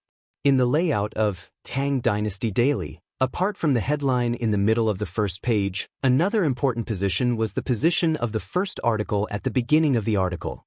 Under normal circumstances, advertisements would not be placed there. This time, Li Zishuan was abusing his position for personal gain. Honeycomb-shaped coal? Coal stove? What the hell is this? Is it really as amazing as the advertisement says? When the people saw the advertisement, their first reaction was to ask questions. Hey, other shops' products might be fake, but Curious Pavilion's products are definitely not fake. The advertisement says that 4 coal balls cost 4 copper coins and can boil water and cook rice for an entire day. It must be real. That's right. Curious Pavilion's products have always been authentic. They have never boasted before. Wow. If that's the case, then burning honeycomb-shaped coal is much more cost-effective than burning charcoal. Yeah. When the East Market opens, I'll go to Curious Pavilion to buy a coal stove and some honeycomb-shaped coal. Although honeycomb-shaped coal is cheap, the coal stove is not. Each one costs 200 copper coins. Didn't you read the newspaper that a coal stove can last for at least 5 years? On average, it's only 40 copper coins a year. How is this expensive? It's still cheaper than burning charcoal. Hee, that's true. I wonder if honeycomb-shaped coal is as good as charcoal. I'll go take a look later. If it's really good, I'll only burn coal this year and not charcoal. Let's go together. Let's go together. After the early risers of Chang and saw the new news announcement in the newspaper, it didn't take long for people to gather in groups to buy coal stoves and honeycomb briquettes. This was the current status of the pavilion in people's hearts. They always believed that no matter what the pavilion produced or how high the price was, it would always be the best. This was similar to the modern Apple. No matter what new product Apple launched, no matter how expensive it was, countless fans would rush to buy it. The only difference was that the items in Strange Interest Pavilion were usually worth the price. Compared to the items themselves, the prices were not considered expensive. However, no one would have expected that the introduction of honeycomb coal would completely change the energy structure of the Tang dynasty. The era of using coal as the main energy source would soon be gone, and the change in the energy structure would provide the most solid foundation for the transformation of social production methods. In his previous life, the reason why the British Empire was able to launch the first industrial revolution in the 18th century was mainly because of the power revolution brought about by the steam engine. And the energy used by the steam engine to generate power was coal. Yo, quick, look at today's headlines. Just as the people were about to go to Strange Interest Pavilion to buy honeycomb briquettes and coal stoves, someone discovered the second bombshell of Datang Daily. What's wrong? What's wrong with the headlines? Well, from today onwards, the Imperial Court will officially establish the Warm Tang Charity Foundation. The Empress will be the foundation's president, and the Marquis of Yong will be the vice president. In the near future, the Warm Tang Foundation will be launching a 2-month warm winter campaign. Every time the foundation receives a sum of money, the Marquis of Yong will donate 4 coal stoves and 200 honeycomb briquettes to poor people who can't afford coal. The Warm Tang Foundation's headquarters will be located in the former workshop of Strange Interest Pavilion. From today onwards, it will accept donations from wealthy people. All donations will be used to help the people in need. The Warm Tang Foundation is willing to accept the supervision of the people and promises that every donation will be recorded and verified in the future. In addition, the Emperor and Empress are extremely benevolent. They will donate 5,000 strings of cash to the Warm Tang Foundation to help the poor. The Marquis of Yong will donate 20,000 strings of cash to the Warm Tang Foundation. The Marquis of Yong will donate 2,000 strings of cash. The Marquis of Yong and's mother will donate 2,000 strings of cash. The Yi family of Nanyang will donate 2,000 strings of cash. Kindness will taint the heart and never die. The Warm Tang Foundation appeals to all citizens of the Tang Empire who are able to afford to donate a portion of your love. Not a single copper coin is missing, and not a lot of money. Every single copper coin you donate will be sent to the people in need. Let us use our love to warm Chang'an City. Someone read out the headline of Datang Daily. Those who were lucky enough to hear the news were stunned. Charity foundation, donation, these were terms that had never appeared before or rarely appeared. All of a sudden, they all appeared, catching people off guard. The news of Li Heir and Empress Zhangsun donating 5,000 strings of cash was even more shocking. It made the people's scalps tingle. Since ancient times, the dynasties of the Central Plains changed every few hundred years. However, there had never been an emperor who used his own money to help the poor people. Many emperors were high and mighty. They had never stepped out of the palace in their entire lives. They had no idea what the suffering of the people was. As a result, there was a Jinhui emperor in history who said, "Why not eat meat?" However, ever since Li Er ascended the throne, not only did he implement benevolent policies, he even wanted to use his own money to help the poor. In this era where imperial power reigned supreme, this was extremely rare. Many old people who had experienced the chaos of war couldn't help but kneel in front of the palace and chant, "His Majesty is benevolent. Long live Tang Empire." After a long while, some citizens couldn't help but comment, "The Marquis of Yong, and is also very benevolent. He actually donated 20,000 strings of cash." Isn't that obvious? The Marquis of Yong, and has always been benevolent to the citizens. Didn't you see that his wife and mother donated money? That means that the Marquis of Yong, and alone donated 24,000 strings of cash. Wow! The Marquis of Yong, and is really a philanthropist. You're still saying that it's too little. Don't you know the relationship between the Yi family of Nanyang and the Marquis of Yonglin? The previous head of the Yi family is the Marquis maternal grandfather. He's currently living in the Marquis residence. Then doesn't that mean that the Marquis of Yong and's family donated 26,000 strings of cash? Of course, right? Didn't you guys notice that the newspaper said that the Marquis of Yong and would give 4 coal stoves and 200 honeycomb briquettes to the poor every time he received a donation? According to the price of honeycomb briquettes and coal stoves, that's worth 1,000 copper coins. That means that the Marquis of Yong and will have to fork out 200 copper coins every time the foundation receives a donation. I'll say it again. Back then, money was equivalent to 800 copper coins. Hiss! Without a doubt, I'll definitely support the Marquis of Yong and's business in the future. Why wait until the future? I'll go to Chitsu Pavilion to buy some coal stoves and honeycomb briquettes later. It's just nice that the weather has been cold recently. I can use them. I'll go too. I'm going to donate money to the Warm Tang Foundation. I don't have much, but I can still donate 300 to 500 copper coins. I'll donate 300 to 500 copper coins too. I'll donate 10 strings of cash. Boss Lu is generous. I'll be eating noodles at your noodle shop from now on. Yes, I'll definitely come here often in the future. A storm of public charity was about to sweep through the city. Chapter 1044. This is the call of the heart. This is the dedication of love. This is the spring of the human world. This is the source of life. As long as everyone gives a little love, the world will become a beautiful human world. Outside, there was a storm of charity, but in the Markyong and manor, there was an intermittent singing. Listening to the lyrics and the tune, it was obviously the famous modern song, The Dedication of Love. The voice of the singer was also very sweet. That crisp voice was like the chirping of an oriole in the valley, pleasant to the ears and intoxicating. This voice was not Han Yushi's, nor was it Xiao He or Xiao Shi's. She was not anyone in the Li manor. Yes. Not bad, not bad. That's the tune. In the main hall, Li Zishuan sat on the seat of honor. On his left sat Han Yushi, and on his right sat a beautiful lady. That lady only wore a jade green dress in the middle of winter, and a green pleated skirt with scattered flowers and mist. Her body was covered in a thin green veil. Her shoulders were cut, her waist was slim, her skin was smooth, and her aura was like an orchid. Her long black hair was only tied up with a delicately carved plum hairpin. Her beautiful eyebrows were wide and delicate, and her green hair was dyed with the mist of spring. She had a spiritual energy that was like the clouds and mist of Mount Wu, but if one looked carefully, one would be able to see that there was a faint sadness that seemed like self-pity within her.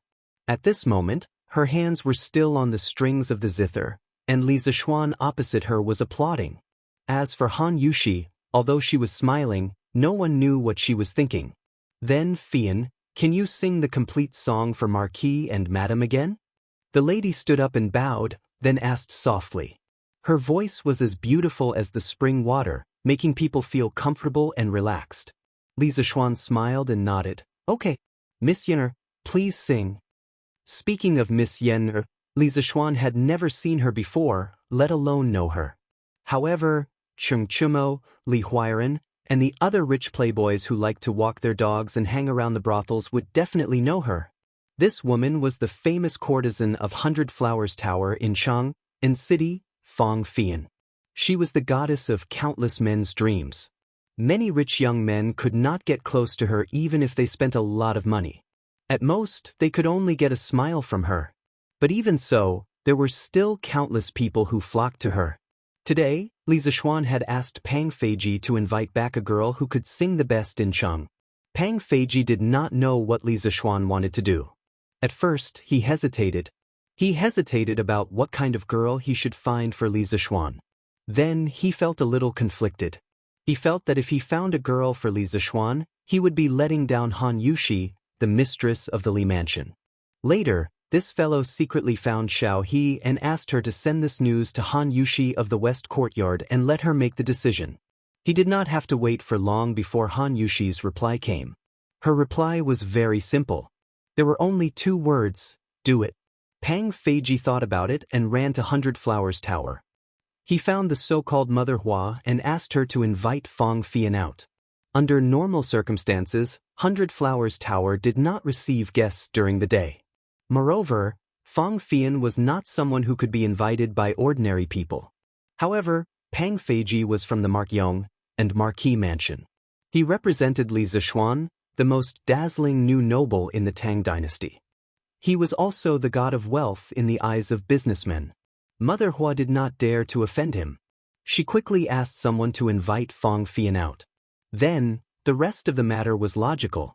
Oh, it was not logical. After Fang Fian arrived at the Li mansion, she was actually received by Li Zishuan in the main hall of the Li mansion. This made her feel a little ridiculous.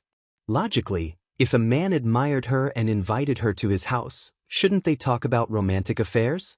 How could they talk about romantic affairs in the main hall of a mansion? However, what happened next was even more illogical. Li Zishuan invited her over just to teach her how to sing. Moreover, it was a song with such straightforward lyrics without any literary talent. Alright, since Li Zishuan was still polite to her, Fang Fian could only sing along. However, after singing once, she was attracted by the beautiful melody of the song and could not help but start to compose the music for the song.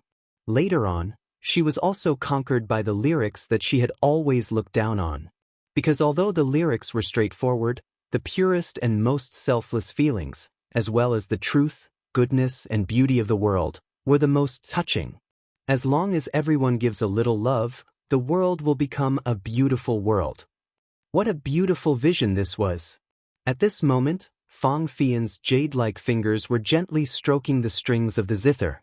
Her fingers were like butterflies dancing on the strings as she softly sang, "This is the call of the heart, this is the dedication of love, this is the spring breeze of the human world." The sound of the guqin and the singing were like thin and bright silk. They were smooth and dense as they quietly stretched out. They stretched out and stretched out again. Just like this, they passed through the main hall, passed through the main door of the Li residence, and floated above Yongla Lane. They were all-pervasive and drilled into people's hearts. "Xiao Shi, do you think the young master has fallen in love with this vixen?" Outside the main hall, Xiao He sat on the stairs in front of the door. She rubbed her chin and said to Xiao Shi beside her with a depressed expression, "Xiao He, we have never met Miss Fang before. How can you say that about her?"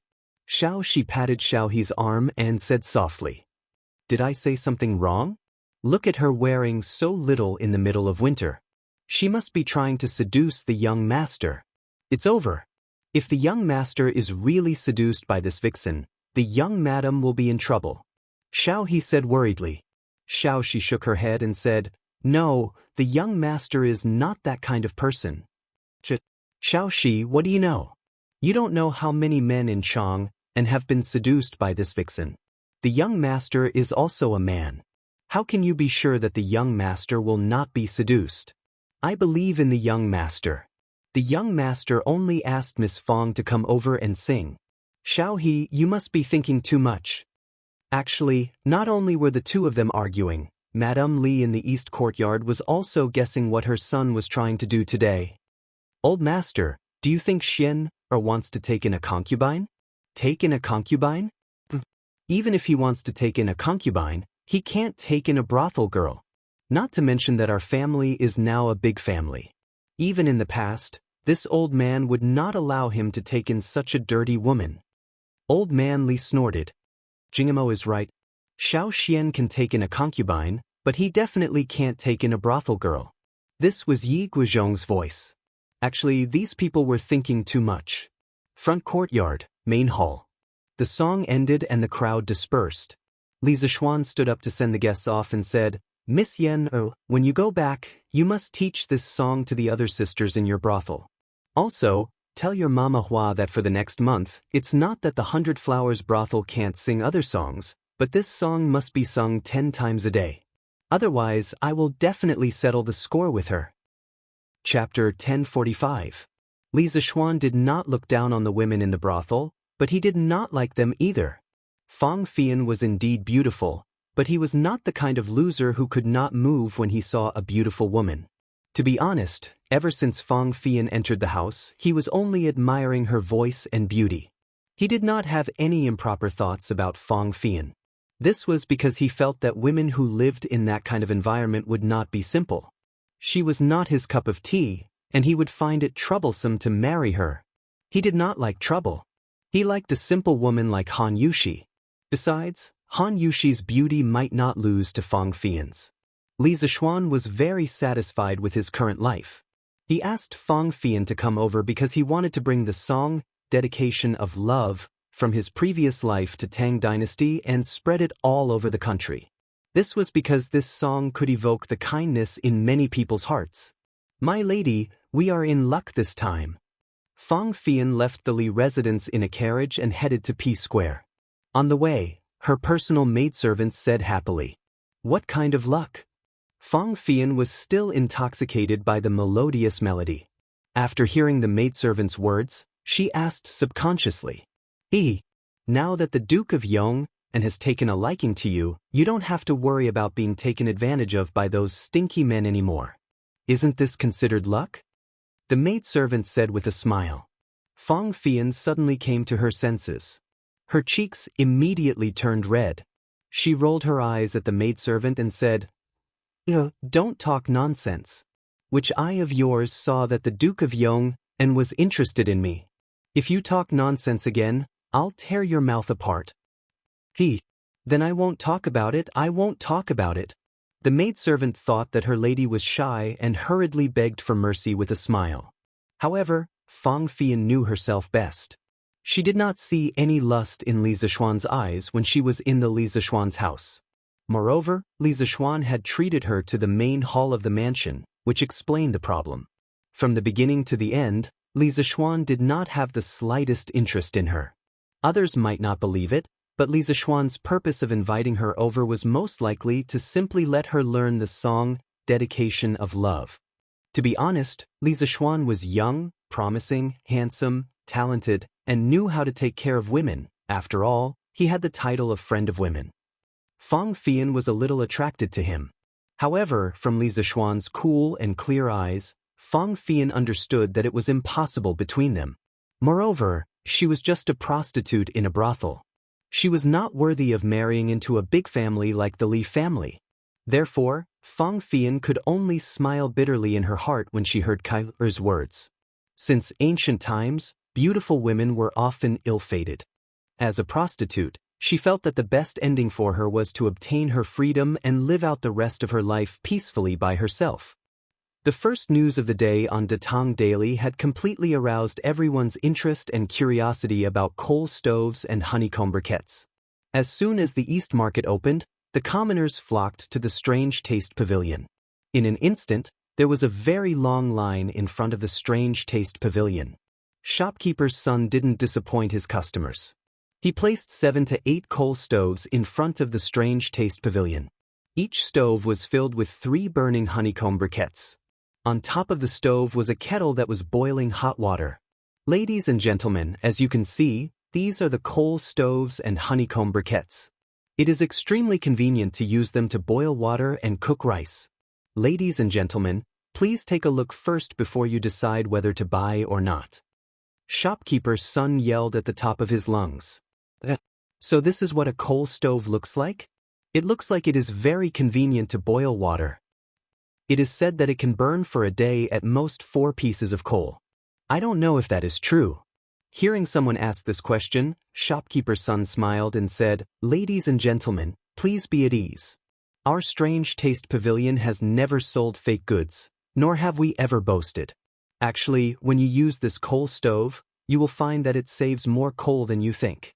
Furthermore, this coal stove is especially convenient when you want to change honeycomb briquettes. Here, words alone are no proof. This old man will give everyone a demonstration." After saying this, shopkeeper's son asked someone to bring over a pair of fire tongs. He found a coal stove that had been burning for a long time, lifted the kettle from the top, and then inserted the fire tongs into the stove. The crowd only saw him press down hard, and a burst of crackling sounds could be heard. That was the sound of the honeycomb briquettes being crushed under the stove. Shopkeeper's son took out the fire tongs and removed the ventilation cover under the stove. Then he used the fire tongs to dig out the crushed coal. After that, he picked up a new honeycomb briquettes and placed them into the stove. Alright, ladies and gentlemen, as you can see, changing coal is as simple as that. Shopkeeper's son handed the fire tongs to the servant and turned around to look at the customers in the queue with a smile. The whole process didn't even take half a cup of tea's time. Seeing this, everyone was shocked again and again. This coal stove is really too convenient. That's right, these 200 copper coins are really worth it. Shopkeeper's son, don't say any more, quickly start selling. No matter what, I want to buy a coal stove today. How can Strange Taste Pavilion's products be bad? Even if it's bad, I still want to buy it. I'll just treat it as supporting Marquis's charity. At the back of the queue, a large man impatiently shouted. Immediately, countless people followed behind him and responded, "That's right. Shopkeeper Lu, don't say any more, quickly start selling. The people in front aren't willing to buy it, but we are." That's right. They don't believe in Strange Taste Pavilion's products, but we do. Whether it's good or bad, we still want to buy it. Who says I'm not buying? Shopkeeper Lu, quickly start selling. I want to buy a pair of stoves and 200 honeycomb briquettes. Seeing this, Shopkeeper Lu decisively announced the start of the sale. This time, the workshop had started preparing the stoves and honeycomb briquettes a few days in advance. They had prepared a sufficient supply, so he didn't have to worry about running out of stock.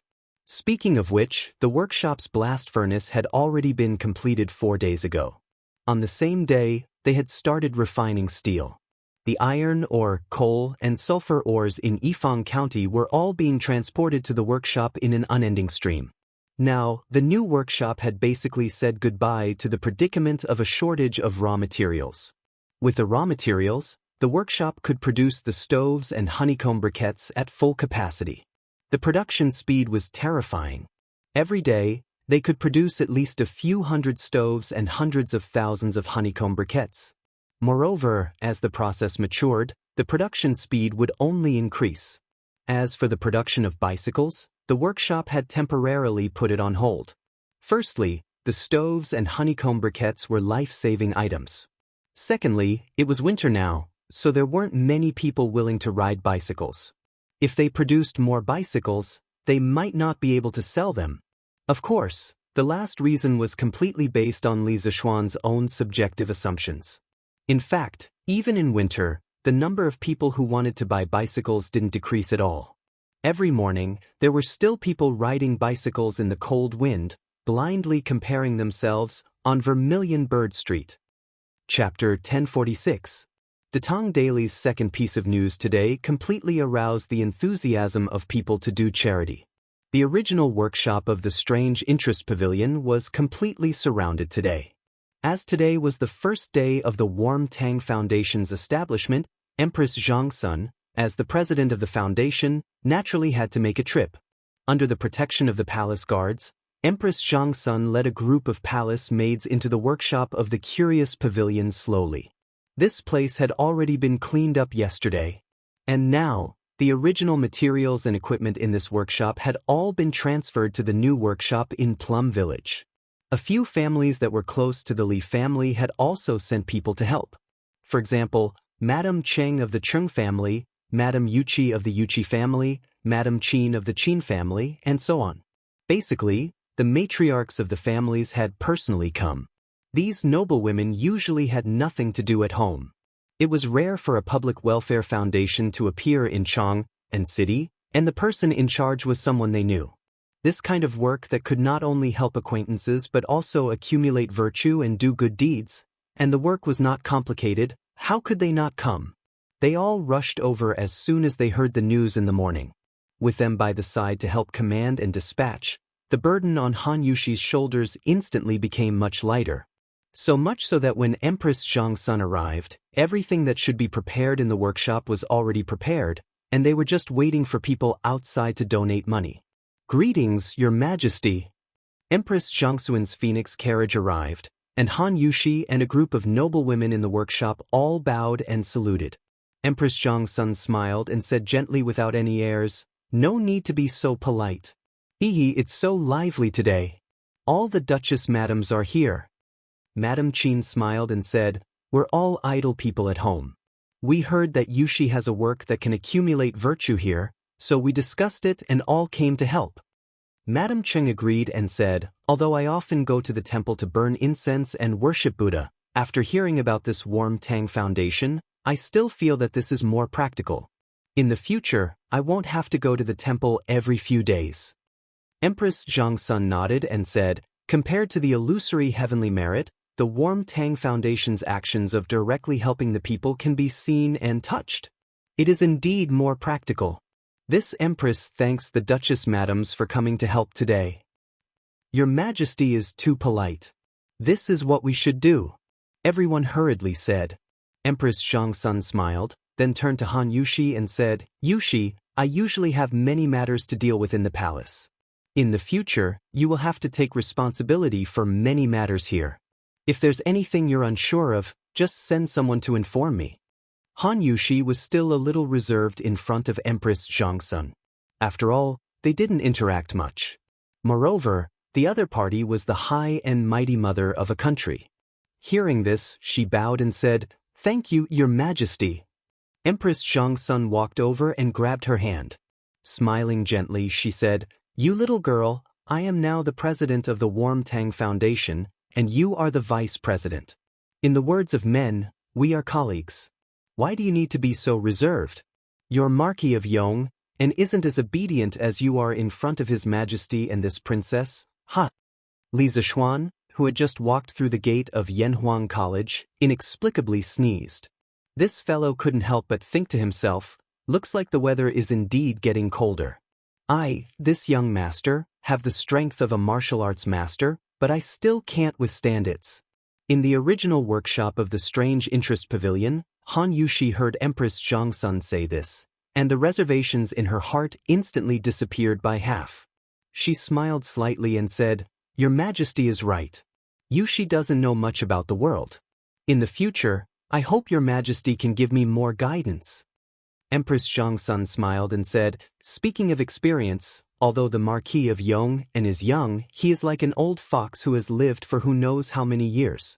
On this point, why do you still need to consult this Empress? All right, no more jokes. From now on, this will be the headquarters of the Warm Tang Foundation. Yushi, if you lack manpower, just tell this Empress. Now, let the people outside who are waiting to donate money quickly come in." Han Yushi smiled and agreed. To be honest, she really did lack manpower right now.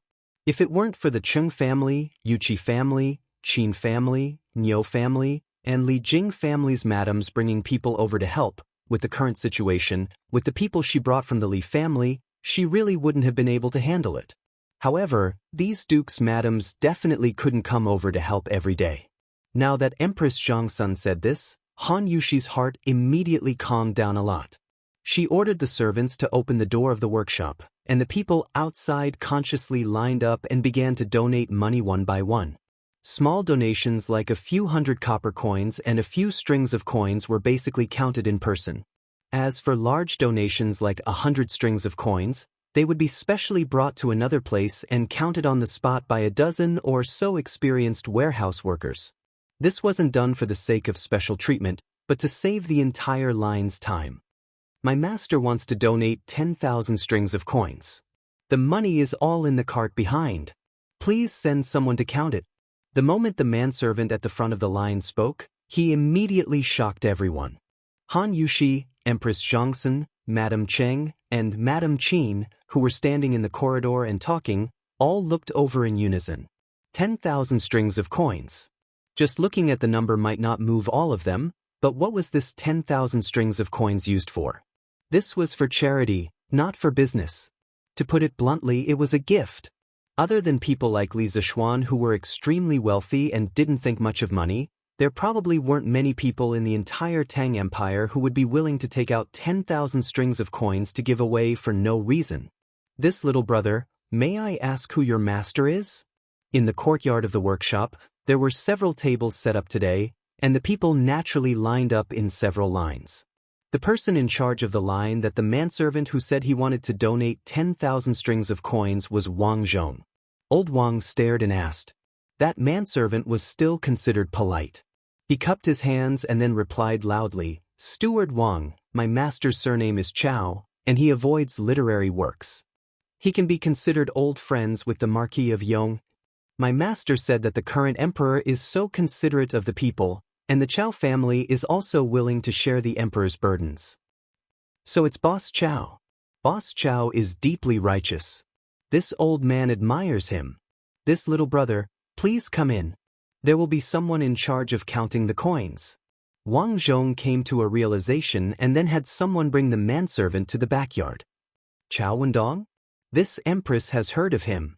I didn't expect there to be such a deeply righteous person among the merchants. In the corridor, Empress Zhongxun whispered softly. Then she looked at the time and said, Yushi and the Duke's madams, this empress still has some matters to attend to, so this empress will leave first. Thank you for your hard work here. No one had any objections. Empress Zhongxun led her people and left through the back door of the workshop. Chapter 1047. After Empress Zhongxun left, Han Yushi, Madame Qin, and the others all heaved a sigh of relief.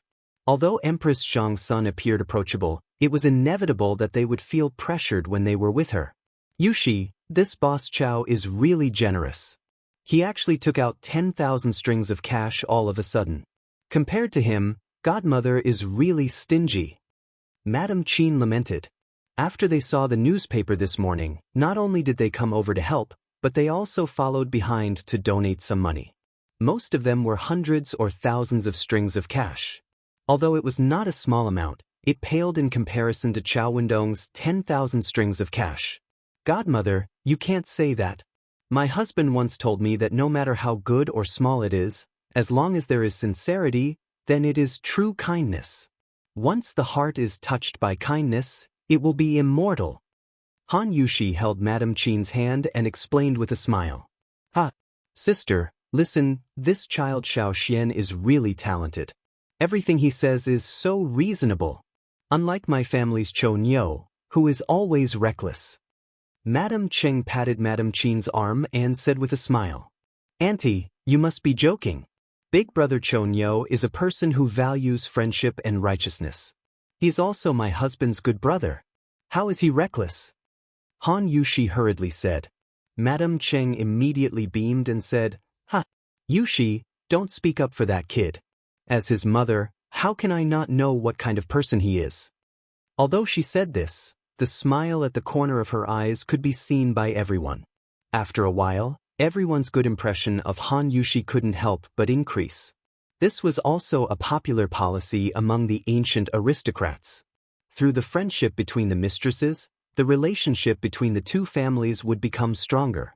As they spoke, many people had already donated their money. According to the rules set by Li Zixuan, anyone who donated money to the foundation, no matter how much they donated, would receive a special certificate from the Nguyen Tang Foundation.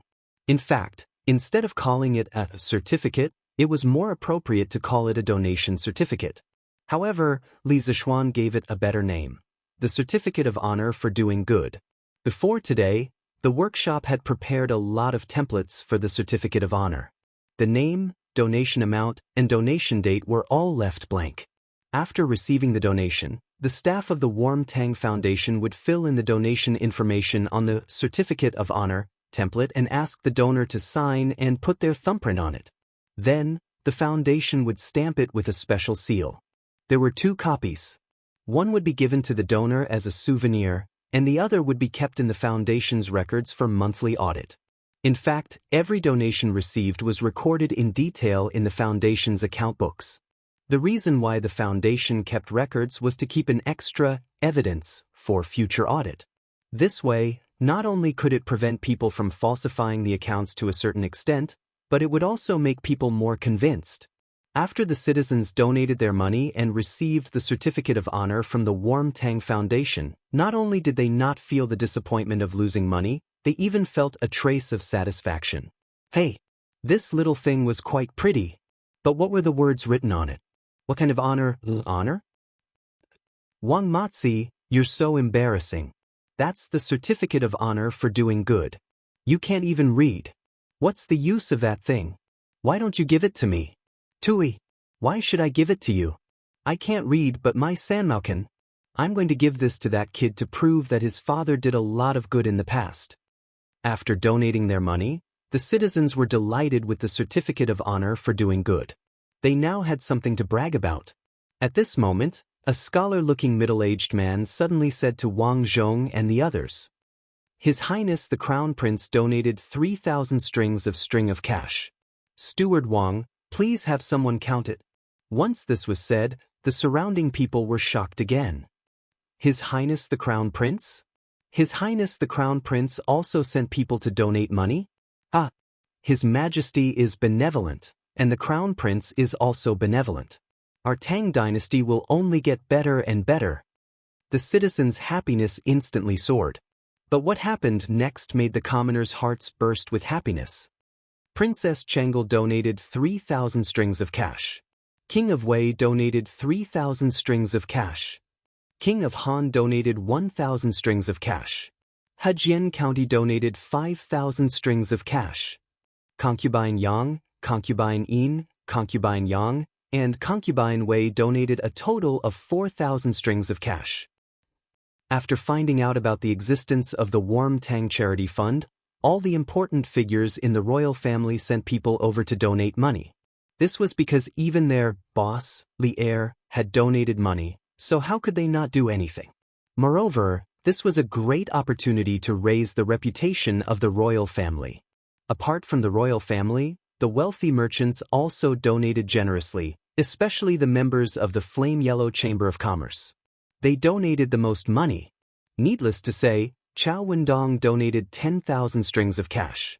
Apart from that, Feng Jihua donated 5,000 strings of cash, Liao Shifan donated 3,000 strings of cash, Zhang Jingyang donated 3,000 strings of cash, Lin Wenyuan donated 3,500 strings of cash, and Wang Rinbiao donated 10,000 strings of cash. These merchants and landowning households were the first to stand with Li Zishuan. When Li Zishuan established the Wang Tang Charity Foundation, they were also the first to respond to the call. The effect of them taking the lead was undoubtedly very beneficial to the foundation's development. Under the influence of Li Er and the other members of the Yan Huang Chamber of Commerce, many commoners who were not from wealthy families had also come to donate money. Although it was a small amount, many a little makes a mickle. There were over 1 million permanent residents in Chang'an City. If these people worked together to do something, then the accumulated power was definitely not something to be ignored. This was not the end. In the afternoon, at the original workshop of the Strange Taste Pavilion, the headquarters of the Wang Tang Charity Foundation, there was a small wave of people who came to donate money. This was because when the civil and military officials heard about the charity storm in Chang'an City, they all sent people to express their sincerity regardless of whether their families were rich or not. Because Li Er had taken the lead in donating money, If they did not do anything, wouldn't that be not giving oldly face? Of course, the political environment in the early days of the Tang dynasty was very clear, so there were still many civil and military officials who sincerely wanted to do good. Duke Zhao donated 3,000 strings of cash. Elder Xiao donated 2,000 strings of cash. Left Minister Wei donated 100 strings of cash. Among the thousands of strings of cash, 100 strings of cash suddenly popped out. Everyone was stunned, but strangely, no one mocked the donor for being stingy. But Left Minister Wei is so generous this time. He actually donated 100 strings of cash. Yeah. I remember when Mark Yong An's wedding, Left Minister Wei only donated 5 strings of cash.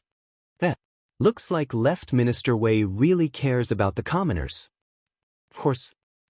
Chapter 1048. South of Chang and City and La House, Lin family's front yard, main hall. Dad, why did we only donate 3,500 strings of cash? I heard that the Chow family donated 10,000 strings of cash. Lin Hao said with a hint of dissatisfaction. From his tone, it was clear that he was disdaining his father for donating too little money this time. He was truly the foolish son of a landlord. Lin Wenyuan's face darkened when he heard that. He was so angry that he almost vomited blood. Bastard! So what if it's 3,500 strings of cash? Is 3,500 strings of cash too little? Our 3,500 strings of cash can definitely be ranked in the top 20 of the donations received by the Nguyen Tang Foundation today. Lin Hao was not afraid of his father. He pursed his lips and said, "No, Dad. What I mean is that since our family is doing business in Tang Dynasty, we should do something for the people of Tang Dynasty. We have to be a righteous merchant in the eyes of the people. Only then will the people take care of our family's business. Dad, look at the reputation of the world's righteous merchant that His Majesty personally bestowed upon him." Lin Wenyuan's face darkened. He immediately felt that his son's words made sense. In today's era where Datang Daily could quickly transmit information, if he could leave his name on the newspaper by donating money and it reached Li Er's ears, he might even be bestowed the title of Righteous Merchant of the World. Even if Li Er did not give him the title, his benevolence and righteousness would spread to the ears of thousands of people through the newspaper. At that time, the Lin family would have a reputation. Would they still have to worry about their business? But, have you finished the homework Han Xiao gave you a few days ago? If you haven't, then hurry up and do your homework.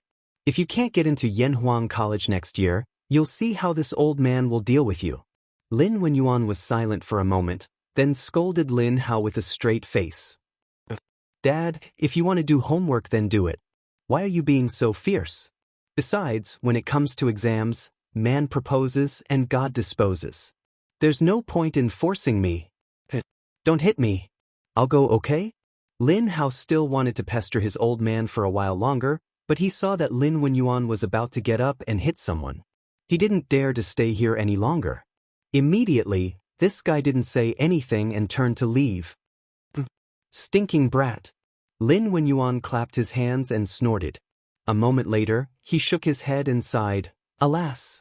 This old man also wants to donate more money. However, the current Lin family did not have that much money in their accounts. Only this kid is carefree and doesn't know the taste of worry. A large portion of the Lin family's wealth was now spent on the Yanhuang Chamber of Commerce's business. But up until now, Lin Wenyuan had only received 4 bicycles from the Chamber of Commerce, which only added up to a few hundred strings of coins. Compared to the money he had invested, the rate of return was too low. Therefore, most of the Lin family's wealth was tied up in the Chamber of Commerce. There was not much cash flowing in their accounts. Lin Wenyuan had really tried his best to raise 3,500 strings of coins this time. However, Lin Wenyuan was not worried about his family's business. He was waiting for the next cycle of bicycle production. When that time came, just by selling bicycles, he would be able to recoup his costs. "Master, why did you donate 10,000 strings of coins all of a sudden? Even if you're doing a good deed, you shouldn't do it so generously." In Chao Wendong's house, Chao Wendong's wife was complaining unhappily. "Madam, this old man has his own plans. You don't have to worry about this." Chao Wendong was unmoved and frowned. The woman wanted to say something but was interrupted by Chao Wendong. Madam, let me put it this way. This old man donated 10,000 strings of coins to do a good deed and also to test my luck. Test your luck? Madam, don't forget who the president of the Warm Tang Foundation is. That's the current empress.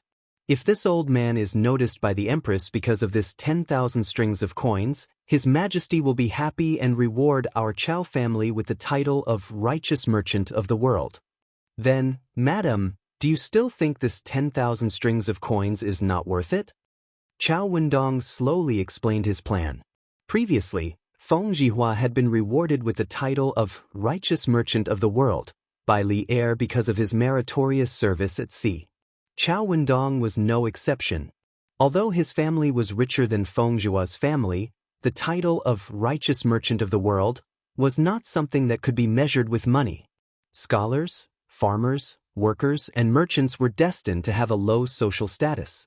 If they could get the official title of Righteous Merchant of the World, their status would be different. Madame Chao was also tempted, but she hesitated. But what if Her Majesty and His Majesty don't reward us? Chao Wendong said expressionlessly, then just treat it as a good deed. Also, with this 10,000 strings of coins, we can show our faces in the newspapers, right? When the news of the Chao family's benevolence spreads, it will be good for our family's business. He had a good plan. People like Chao Wendong were not purely doing charity. However, Li Zixuan had already expected this type of person, and he did not dislike it. So what? As long as someone is willing to fork out money, no matter what their goal is, the Warm Tang Foundation will receive the donation. With money, we can help even more poor people. Do the three of you think this is not a good idea? Li Zixuan arrived at Yanhuang College early in the morning. After reading today's Datang Daily, Ma Zhou, Yan Silu, and Li Gang came to Li Zixuan to ask about the details of the Warm Tang Foundation. During the conversation, Li Gang suddenly raised his concern about the motives of the rich people who donated money. Ma Zhou also agreed, but Li Zixuan did not mind it at all. But this way, those with impure intentions can use this opportunity to gain fame and fortune. Yamacho, you can't encourage this kind of evil trend. The upright Li Gang could not stand such hypocrisy. He frowned and objected. Li Zixuan smiled. Mr. Li, you're wrong. I don't agree. Back then, Zi Gong did a good deed and did not accept any reward, but he was beaten up by the saint. Zi Lu saved people and received a cow as a gift, but was praised by the saint. I think these two allusions should be appropriate to use here, right? The two allusions came from the Analects of Confucius. Zi Lu saved people from drowning and received the gratitude of the cow. Confucius said, the state of Lu will save people from trouble. Zi Gong redeemed people and did not accept the Jinyu mansion. Confucius said, the state of Lu will not redeem people. Zi Lu accepted and persuaded virtue. Zi Gong gave and stopped kindness. This was Li Zixuan's attitude towards charity. People who do good should be rewarded. This way, more and more people will join the ranks of doing good deeds. As for some rich people who put on a show by doing good deeds, Li Zixuan did not think it was a problem. As long as they paid the money, they could show off however they wanted to. Not only that, Li Zixuan would also provide a platform for those people to show off as much as they wanted, because this was the only way to receive a large amount of donations. Chapter 1049. Looks like I've been too stubborn. It's for the good of the poor. I have no objections. In Yanhuang College, Li Gang finally sighed and accepted this reality. Yan Silu stroked his beard and smiled. I told you, Wenji, you're too focused. Everyone in this world is for profit. If we don't give some benefits to those who do good, how can this kind act be sustained in the long run? Li Gang nodded in agreement. Ma Zhou sighed. Marquis foresight. I'm impressed. I can foresee that before long, the Warm Tang Foundation scale will grow bigger and bigger. When that time comes, millions of people will benefit from Marquis' decision. Li Zixuan smiled and said, the most important thing now is not to discuss the Warm Tang Foundation but to prepare for the Academy's final exams. I've already told the three of you that I want to bring forward the final exams. Have the questions been prepared? The reason why the final exams were brought forward was because the weather was getting colder and colder. The academy's teaching buildings were made of cement, so it was still quite cold in the winter. The other reason was that Li Zixuan wanted to let some of the students participate in the Warm Tang Foundation's Warm Tang operation. It was a kind of experience for the students. Yen Silu nodded and replied, "The questions for each subject are out, but the students haven't had time to revise yet. Yamacho, do you want to consider delaying the exams for a few days?" Actually, the academy's classes for this semester were basically over. The only problem was that the students had not started revising for some of the classes. Li Zixuan shook his head. "No need. It's to see how well the students understand the various subjects. It's better if they don't revise. It'll show their true level. Today is Tuesday. Inform the students that the final exams will begin the day after tomorrow." This, Yen Silu was a little confused. What kind of twisted logic is this? Li Gang smiled. Kongge, you don't have to worry about the students. If they don't want to revise, then so be it. Besides, what Yamacho said might not be completely wrong. Since Li Gang said so, Yen Silu had no choice but to agree. Li Zixuan said again, "Mr. Yen, give me the test papers for each subject later. I'll take them home tonight and look at them." "Yes, Yamacho." After Li Zixuan left, Li Gang and Yen Silu immediately called for a meeting of the subject leaders. They conveyed the news that Li Zixuan was going to hold the final exam in advance the day after tomorrow to the subject leaders of the various departments. Wang Ji, Mo Huai, Su Hongji, Xiaodian, and the others were not particularly surprised. This was because when Li Gang asked them to come up with the questions 2 days ago, they had already guessed this possibility. However, they did not expect it to come so soon. The meeting was very short. After Yen Silu conveyed Li Zixuan's message, he announced the end of the meeting. All that was left was for the leaders of the various departments to relay the news to their respective homeroom teachers.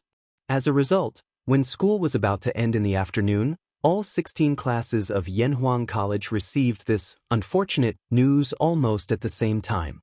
"What? The final exam is the day after tomorrow? Sir, we just finished all the courses last week." "That's right. We just finished studying last week. We didn't even have time to revise. How can we take the exam? F***CK. Isn't this a scam? Who came up with this rotten idea?" The students were all in an uproar. However, no one could change Li Zixuan's decision. After realizing that the exam would be held as scheduled the day after tomorrow, the students gradually quieted down. Silence meant acceptance of reality. Many students had already secretly planned to work overtime to revise for the next 2 days. Sure enough, when it was time for dinner today, the students ate exceptionally quickly. After dinner, most of them returned to the teaching building and took advantage of the fact that it was not yet dark to read for a while. When it was dark, they returned to the dormitory. Without washing their feet or faces, they took out their books and immersed themselves in reading. **CK. It must be Yamacho who set us up. Only Yamacho would be so evil." In the dormitory, Cheng Chumo muttered as he flipped through the classics textbook. "All right, Cho Nyo, it's useless to say more now. Why don't you read for a while before the lights go out?" Qin Huayu advised. Look. There are 5 courses in just 1 day. Even if I don't sleep, I won't be able to finish them. Sigh, I guess I'm done for this time. I just hope the final results don't come out before the new year. I still want to have a good new year. The far-sighted Cheng Chumo had already considered the problems after the exam. One could not help but admire his big heart. Qin Huayu shook his head and said, "Cho Nyo, it's not good for you to give up on yourself like this. It's not like you're the only one who didn't revise. All the students are in the same situation. If you can read more before the exam, you'll have a better chance. You should hurry up and study." To put it bluntly, he was saying, don't give up on treatment. You can still be saved. Cheng Chumo thought about it and felt that it made sense. He laughed and said, Huayu, what you said makes sense. All right, I'll study. I might not be the one who gets the last place. Qin Huayu was speechless. So this guy's pursuit was to be satisfied as long as he didn't get the last place? Sun Zifan and Li Tai, the two guys who usually like to insult others, did not mock Cheng Chumo tonight. That was because the two of them were fully focused on their revision. Similar scenes were happening in almost every dormitory. The dormitory, which was usually bustling with noise and excitement after school, was exceptionally quiet today. That was because the academy had a rule that when it was 9 o'clock, all the dormitory lights had to be turned off and the students had to go to bed. If anyone violated the rule, the consequences. Actually, many students had experienced the consequences of violating the rule. Those who had experienced the collective punishment of standing up that night would never forget it for the rest of their lives. Therefore, the students wished they could break the quarter hour into half to use. Who would have the time to gossip? As night fell, tens of thousands of lights lit up one after another. Because of the curfew in Chang, and there were only patrolling marquises and night watchmen on the streets. Peace Square was the most special square in Chang'an City. It was the only square that did not have a curfew. It was brightly lit every night. Meng Jiao wrote in, after passing the imperial examinations, "The past was filthy and unworthy of praise, but the present is debauched and unrestrained." Flushed with success, the horse gallops swiftly, seeing all the flowers of Chang and in a day. He wrote about how proud he was of becoming the son of heaven's disciple. Speaking of which, this old man was also a refined person. After becoming a grand scholar, the first thing he did was to ride a fast horse to admire the flowers. He didn't admire peonies, nor did he admire morning glories. Instead, he went to Peace Lane to look for beautiful girls in the brothel. Tonight at Peace Lane, there was no proud scholar like Meng Jiao, who had just passed the imperial examination.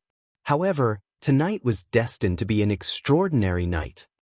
Chapter 1050. Mama Hua, when will Miss Yen come out today? Usually, Yen would have come out by now. What's wrong today? Is Miss Yen sick? Mama Hua, I know an old imperial physician with superb medical skills. If you need, 100 Flowers Tower was a 4-story wooden building. It was brightly lit and crowded. In the hall on the first floor, many unrestrained young masters were hugging girls in revealing clothes with one hand and roaming around with the other. It was an unbearable scene. However, there were also many men in the hall who did not care about those common women. Instead, they were asking the procuress for Fang Fian's whereabouts. Ladies and gentlemen, please wait for a moment. Miss Yen learned a new song today and is dressing up now. She'll be out soon. The brothel keeper of the 100 Flowers Tower laughed so hard that her body trembled. It was a pity that she was already over 40 years old. If she were 10 years younger, she might have also charmed all the lechers in the tower. A new song? Great.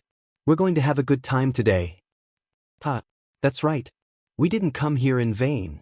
Being able to listen to Miss Yen sing a song is really worth coming to this world. Everyone was excited when they heard that Fang Fian had a new song. They must have heard Fang Fian singing before. The waiting time was unbearable. The young masters drank the fine wine, but they felt that the wine in their cups had lost its flavor. However, they did not like the ordinary women beside them, so they could only drink cup after cup of wine into their stomachs. Fortunately, Fang Fian did not make them wait for too long. After about 15 minutes, Fang Fian's graceful figure finally appeared behind the stage on the first floor. She was wearing a light pink dress with a pure white veil over it, which accentuated her graceful figure. Her long hair was casually draped over her back. There was no decoration on her head except for a light blue ribbon that gently tied a lock of hair. She wore a pearl necklace on her neck. The pearls shone slightly under the light in the hall, making her skin as white as snow. She looked like a fairy who had descended to the mortal world. Her hands were soft, her skin was creamy, her collar was smooth, her teeth were like a gourd, her eyebrows were like moths, her eyes were beautiful, her eyebrows were like emerald feathers, her teeth were like shells, and her waist was like a bundle of silk. The lower half of her beautiful eyes were covered by a white, silk-like veil, but it still couldn't hide her alluring face. Her gaze was pure like water, occasionally carrying a hint of melancholy, giving people a feeling that they could only look at but not touch. It was intoxicating, and it was beautiful to the extreme. Lady Yen, I love you. Lady Yen, I love you too. As soon as Fang Fian appeared, all the flowers in the hall paled in comparison. Compared to her, the other girls could only be considered as ordinary women. She was so pure and holy that people could only look at her from afar, not daring to take a step closer. The young masters in the hall immediately let out a burst of wailing and howling. Such a peerless beauty, it was rare for them to fight over her. Due to the veil, people could not see whether Fang Fian was happy or angry. People cheered and shouted, but she just stood on the stage quietly with her hands crossed under her abdomen, motionlessly looking at the crowd in front of her. After a long time, the cheers finally died down, and at this time, there were a few more tables on the stage. They were brought up by the servants in the brothel during the cheers just now. On the tables, there was a dark red, high-quality guqin made of paulownia wood and catalpa wood. Next to the guqin, there was also a green, hollowed-out glass cup.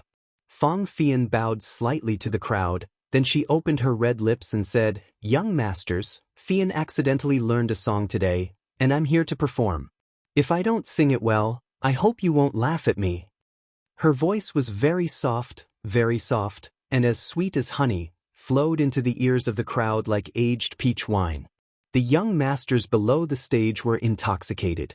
"Lady Yen, you're too modest. If you don't sing well, then no one in Chang can sing well. Lady Yen will love whatever you sing." "That's right.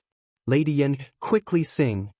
In Sima Xiangru's Ode to the Upper Forest, there was a saying, "Long eyebrows are continuous, a slight smile is disdainful, and the soul is captivated, and the heart is happy." This was the current state of this group of people. The person they liked was the best no matter what she did. So what if she didn't sing well? As long as she was beautiful, everything would be fine. Fang Fian nodded slightly, then slowly knelt in front of the tables. Her white, jade-like fingers first plucked the strings. After she felt that the sound was mellow, she took a deep breath and began to sing. A beautiful and mellow melody spread from the center of the stage. Suddenly, there was no other sound in the hall except for the sound of the guqin.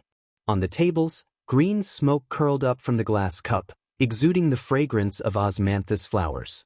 This fragrance and the elegant sound of the guqin drifted out of the window with the wind and flew into the clouds.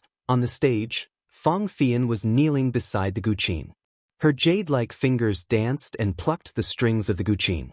Her jade-like slender hands danced rhythmically on the strings, making it seem as if a fairy was playing the guqin. After the beginning of the melody, she finally opened her mouth and sang, "This is the call of the heart, this is the dedication of love, this is the spring of the world, this is the source of life. As long as everyone gives a little bit of love, the world will become a beautiful world." Compared to the dedication of love sung by the modern Wei, Fang Fian's singing was more beautiful and lovely. This had nothing to do with her singing skills. The main thing was that Fang Fian's voice was mellow and pleasant to listen to, as clear as a silver bell. The original version's voice belonged to the lingering sound type. It was hard to say which was better, but Fang Fian's voice was more pure and lovely. In the modern world, she would definitely beat all the pure and innocent female celebrities. Since Fang Fian opened her mouth, the rich young men below the stage couldn't close their mouths. They didn't even realize that their saliva was flowing out. Firstly, it was because Fang Fian's voice was beautiful. Secondly, it was the first time they heard such a song that was different from the ancient songs. But they had to admit that it was really nice. Although the lyrics weren't very literary, the meaning in it was very thought-provoking. Everyone was intoxicated by the beautiful world described in Fang Fian's song. Even Fang Fian herself was intoxicated by it. As long as everyone gives a little bit of love, the world will become a beautiful world. What a beautiful hope. Unknowingly, the song soon came to an end. When the last note of the guqin sounded, the hall finally fell into complete silence. However, this was just the calm before the storm. Not long after, a wave of cheers erupted in Hundred Flowers Tower. Beautiful. It's so beautiful. This song is so beautiful. The song was just like the person. The song was beautiful and so was the person. Miss Yen, sing it again. Yes. Sing it again. Chapter 1051. In Hundred Flowers Tower, Fang Fian sang Devotion of Love 3 more times in response to the crowd's strong demand. During this time, the Hundred Flowers Tower was filled with thunderous cheers and excitement. Many people in Ping Kong Square heard the music and came to watch the fun. As a result, the number of customers in Ping Kong Square increased by several times today, making the other brothels in Ping Kong Square jealous. The name of this song is Dedication of Love. Only with love can you accept others. Only with love can you respect each other. If everyone has love, they can forgive and not blame others. Love is silently contributing, not caring about whether there is a return. Love is resolving disasters, not bearing grudges. Today, Chang and City's Warm Tang Foundation is officially established. Fian hopes that everyone can contribute their love. Just like the song says, as long as everyone contributes a little love, the world will become a beautiful world. Good people will be rewarded. In the hall of Hundred Flowers Tower, Fang Fian sang Dedication of Love 4 times in total. After the 4th time, she stood up and spoke slowly to the crowd. As she spoke, she could not help but feel a wave of sadness in her heart. If the Warm Tang Foundation was established 10 years earlier, her father would not have frozen to death in the winter of that year. She and her mother would not have been left to live alone in the world, and she would not have ended up in a brothel. If her father was still alive, no matter how poor her life was, she would still be the daughter of an innocent man. But now that things had come to this, the only thing she could do was to promote the Warm Tang Foundation so that more poor people would not end up in her current situation. When the torch was passed on, what others conveyed was the spirit, but what she conveyed was the love of the world. Good. Miss Yen is not only beautiful, but also kind. I have nothing to say. Tomorrow I will donate 10 strings of cash to the Warm Tang Foundation. I will donate 100 strings of cash tomorrow as well. I will donate 100 strings of cash as well. I will donate 1,000 strings of cash. Waves of cheers came from the crowd. However, the procuress of Hundred Flowers Tower was secretly stomping her feet. If these people donated money to charity, wouldn't the money spent on her tower correspondingly decrease? This kind of thing did not benefit Hundred Flowers Tower at all. Instead, it had hidden disadvantages. Fortunately, Fang Fian didn't say anything else. She just thanked him and left. After that, the stage was given to the other girls in the Hundred Flowers Tower. After all, Li Zixuan had given Mother Hua political task. The girls in the tower had to sing Devotion of Love 10 times a day. The next day, on the front page of Datong Daily, it was no surprise that the Nuan Tang Foundation's donation was published yesterday. The top 20 donors were directly highlighted and praised. The headline, no one knew if it was an accident or a coincidence, but it turned out to be, as long as everyone gives a little love, the world will become a beautiful world. Just these 20 donations added up to nearly 150,000 strings of cash. Of course, the Marquis of Yong's family donated more than 20,000 strings of cash. Ugh, so much money. According to the usual donation of 4 coal stoves and 200 honeycomb briquettes, how many coal stoves and honeycomb briquettes will the Marquis of Yong donate this time? There are at least several 100,000 of them. But for every 4 coal stoves donated, the Marquis of Yong will lose 200 copper coins. No matter how you look at it, the Marquis of Yong has paid a huge price. Sigh. Who said it wasn't? But the poor people of Chang and City are lucky this year. They definitely won't be cold anymore. Of course, this is all thanks to the Emperor and the Marquis of Yong. Hey! Speaking of which, did you buy the coal stoves and honeycomb briquettes at Chitsu Pavilion yesterday to test them? We tried them. It's so convenient to use them to boil water and cook. And a piece of coal can burn for a long time. From yesterday afternoon until now, the coal stoves at home have only burned 2 pieces of coal. Ah, that's right. I also want to say that the coal stoves are good. My second brother said that he's going to buy some coal stoves and honeycomb briquettes today. While the ordinary people were talking about the Nguyen Tang Foundation and the honeycomb briquettes, some elegant people were shocked when they saw the headline. What the F asterisk CK? Am I seeing things? Why is the headline the same as the lyrics of the new song that Miss Yener sang last night? Wow, it's true.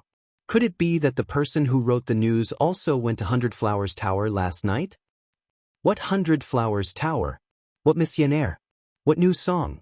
Brother Lu, Brother Chow, what are you talking about? Ah, Brother Yen, you didn't go to 100 Flowers Tower last night? I didn't go, something happened at home. Ah, I think your tigress didn't let you go, right? Bullsh asterisk T. I'm the head of the family, how can that woman control me? Don't talk nonsense, tell me what happened. Ah, keep bragging. But it's a big loss that you didn't go to 100 Flowers Tower last night. Because Miss Yener sang her new song last night, and it was really good. You don't know, but almost everyone in Peace Lane who was awake went to listen to it live. It was really a heavenly sound. What was it? Wasn't it just a song? Did it have to be so good? Besides, what does this song have to do with today's news? Hey, it has a lot to do with it. The title of this news is a line from yesterday's song. Don't you think it's a coincidence? That person picked up the newspaper, looked at the headline, and muttered, as long as everyone gives a little love, the world will become a beautiful place. Brother Chow, how did you sing that song? Can you sing it for me? The young master opposite him instantly became proud. Hee. You've asked the right person. I heard Miss Yener sing it 4 times last night, so I already knew how to sing it. Listen, cough cough. After that, he cleared his throat and started singing, this is the call of the heart, this is the dedication of love, this is the spring of the world, this is the source of life. As long as everyone gives a little love, the world will become a beautiful place. Ah. Stop. Stop F asterisk king ah, it's too bad. Shut up. No, I haven't finished singing. Stop singing. I'll go to 100 Flowers Tower personally tonight. Listening to Brother Chow's singing is really terrible. Damn, what do you mean? Which part of my singing is not good? Come on you. But to be honest, the tune of this song is quite special. I've never heard it before. And the lyrics are not bad. I'll go to the Nguyen Tang Foundation later to donate some money, just take it as a bit of my love. Yo, our great young master Yen still has such awareness? When did he become so kind? Damn you. I still have a conscience, unlike you, whose heart has already turned black. Damn, you're the one whose heart is black. I was already planning to donate money later. Chapter 1052. Husband, the total is out. Yesterday, our Nguyen Tang Foundation received a total of 250,000 strings of cash. The warehouse at the Chitsu Pavilion workshop is almost half full. In the morning after breakfast, Han Yushi held an account book and said happily to Li Zixuan. This could be considered her first career. She had always been walking on thin ice in her heart. In the end, after the first day, not only did she not make any mistakes, but she also gained a lot. This made her very happy. Li Zixuan pretended to sigh sadly. Sigh. 250,000 strings of cash. How many coal stoves and honeycomb briquettes do we have to give away for free? Han Yushi said angrily, Husband, aren't we doing a good deed? Besides, you were the one who suggested this idea before. But are you regretting it now? Li Zixuan laughed and said, I'm just teasing you. How can I go back on my word? Han Yushi rolled her eyes. She thought for a moment and said to Li Zixuan seriously, Husband, now that the donation has been paid, our workshop has to hurry up and prepare the coal stoves and honeycomb briquettes. Otherwise, people will say that we only accept money and don't do anything. Li Zixuan nodded slightly. He stood up and said with his hands behind his back, Don't worry, my wife. The workshop is already producing coal stoves and honeycomb briquettes. Moreover, Faubert is still recruiting workers these few days. The farmers near Chang and City who are free have basically all been recruited to help. There are also some refugees from other places who are also being recruited to the workshop. Although those people don't have much skill, they don't need skill to make honeycomb briquettes. They only need strength. Han Yushi smiled and said, yes. This way, not only can we speed up production, but we can also increase the income of the people. Husband, you are doing a good deed. Li Zishuan said half-jokingly, hee hee. Wife, don't you think your husband is comparable to the great philanthropist of 9 lives now? Even if I want to die, the king of hell would probably be too embarrassed to accept me, right? Ba. Why are you talking about death for no reason? Hubby, you promised this concubine that we would be together for the rest of our lives. Han Yushi panicked and hurriedly covered Li Zishuan's mouth as she said angrily. Li Zishuan removed his wife's hand and laughed. Ha! Fine. But is a lifetime not enough? That's 2 lifetimes. Cough. While the two of them were speaking shamelessly, a dry cough suddenly came from behind them. Li Zishuan turned his head and saw Yi Fashion standing behind with an awkward expression. Cousin, I have something to talk to you about. I wonder if it's convenient for you now. Only God knew how Yi Fashion, who had just finished his breakfast, was feeling at this moment. However, it was impossible to tell what the child was thinking just by looking at his face. It's convenient. Of course it was convenient. Monk, come and have a seat. Li Zishuan had high hopes for this little cousin of his. Some important people had already shown that they were different from others when they were young. Yi Fashion belonged to this group of people. Han Yushi was a little shy at first when she was caught speaking sweet nothings. However, when she saw that it was Yi Fashion, her expression quickly returned to normal. After Yi Fashion came in, Han Yushi turned around to pour a cup of hot water. She smiled and said, Monk, let's sit down and talk. Come, it's cold. Drink some hot water. Yi Fashion took the cup and was flattered. Thank you, cousin-in-law.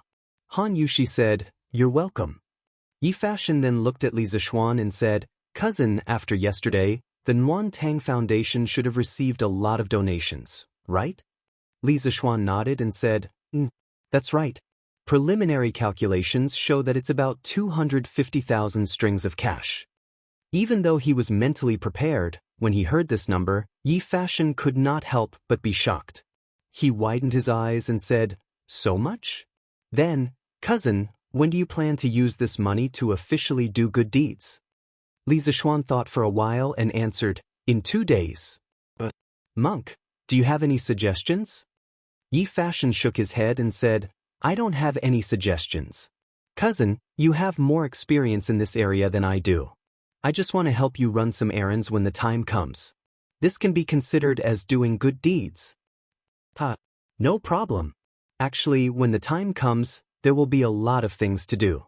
For example, investigating the poor farmers in the villages, delivering coal stoves and honeycomb briquettes to them, and recording the accounts. All these require manpower. Monk, if you're willing to come and help, that's the best. I'll do my best. In the morning, when the morning court was about to end, Li Zishuan took the carriage and went to the palace again. After the eunuch reported his arrival, Li Zishuan met Li Er in the Ganlu Hall. What's wrong? You've been running to the palace recently. In the past, when you saw me, you couldn't wait to take a detour. What's wrong with you now? Have you changed? Li Er raised his head and joked with him. Li Zishuan's face was instantly filled with black lines. He said gloomily, Your Majesty, you've misunderstood me. You have a lot of things to do every day. You're responsible for the entire Tang Empire. If I were to disturb you for no reason, wouldn't I become a sinner of the Tang Empire? Li Er laughed and said, You're such a smooth talker. All right, let's cut the small talk and get down to business. Li Zishuan then said seriously, Your Majesty, the Warm Tang Foundation received a total of 249,816 strings of coins yesterday. I plan to distribute coal stoves and honeycomb briquettes to the poor in 2 days' time. Li Er was stunned and said in surprise, Almost 250,000 strings of coins? That much? Li Zishuan smiled and said, This is only yesterday's amount. I think there will be more in the future. Li Er came back to his senses and said, Do you have enough manpower? Do you need me to send some people over to help you?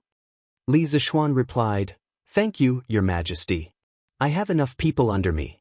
However, when the time comes to distribute coal stoves and honeycomb briquettes, I will need the help of the county magistrates." Although Xiao Yu was in charge of the Ministry of Civil Affairs and managed the household registration of the entire Tang Empire's people, it was more convenient to find the local county magistrate. After all, a county magistrate was better than a county magistrate. There were more than 20 counties under Chang and city. In terms of rank and merit, Li Zixuan was indeed higher than those county magistrates. However, everything had to be done properly. Without Li Zixuan's special permission, those county magistrates had no obligation to cooperate with Li Zixuan. That was because they did not have a direct, subordinate relationship with Li Zixuan. Li Er nodded and said, "I'll give you an imperial edict. You can take this imperial edict and get all the county magistrates near Chang and city to cooperate with you." Li Zixuan cupped his hands and said, "Thank you, Your Majesty." Is there anything else?" Seeing that Li Zixuan had no intention of leaving, Li Er took the initiative to ask. Chapter 1053. Inside the Hall of Nectar. Li Zixuan said again, "Your Majesty, I have an idea, but I don't know if I should say it." Li Er said unhappily, "If you have something to say, just say it. Since when did you know how to do this?" Li Zixuan smiled and said, "Your Majesty, I think that if we want the people to do good for a long time and let the Warm Tang Foundation continue to operate, we have to give out some rewards to encourage the people and rich merchants to donate money." Back then, Zi Lu was praised by Confucius for saving people from drowning, and Zi Gong was criticized by Confucius for not receiving gold for saving people. It's not completely unreasonable. Li Er couldn't help but say, "Didn't you give the people who donated a certificate of honor? Isn't that a benefit?" Li Zixuan shook his head and said, "Your Majesty, this is just a small benefit. If we want the rich people to donate money willingly, we have to give them some sincere and tangible benefits. For example, some special treatment, bastard. Are you asking me to become Lu Hong and sell my official position?" Li Er suddenly guessed something and immediately slammed the table and stood up in anger. The Lu Hong he was talking about was Emperor Ling Han, a fatuous emperor who pushed selling officials to the extreme. Some emperors before Lu Hong had also sold officials, but most of them only did it occasionally, and the money they received was usually for the urgent needs of the country. Only this comrade Lu Hong was able to push this shady business of selling official positions to the extreme. The most ridiculous thing was that this comrade had actually opened an official exchange in the West Garden. He had clearly marked the price and openly sold officials. Regardless of talent, character, integrity, as long as one had money, they could buy officials. And the money from selling officials would all go into Emperor Ling Han's own pocket. This guy even unified the market price of officials and personally set the rules for selling officials. He set the price of an official's position to be 10,000 times the official's annual income. For example, an official's position with an annual salary of 2,000 sure was priced at 20 million.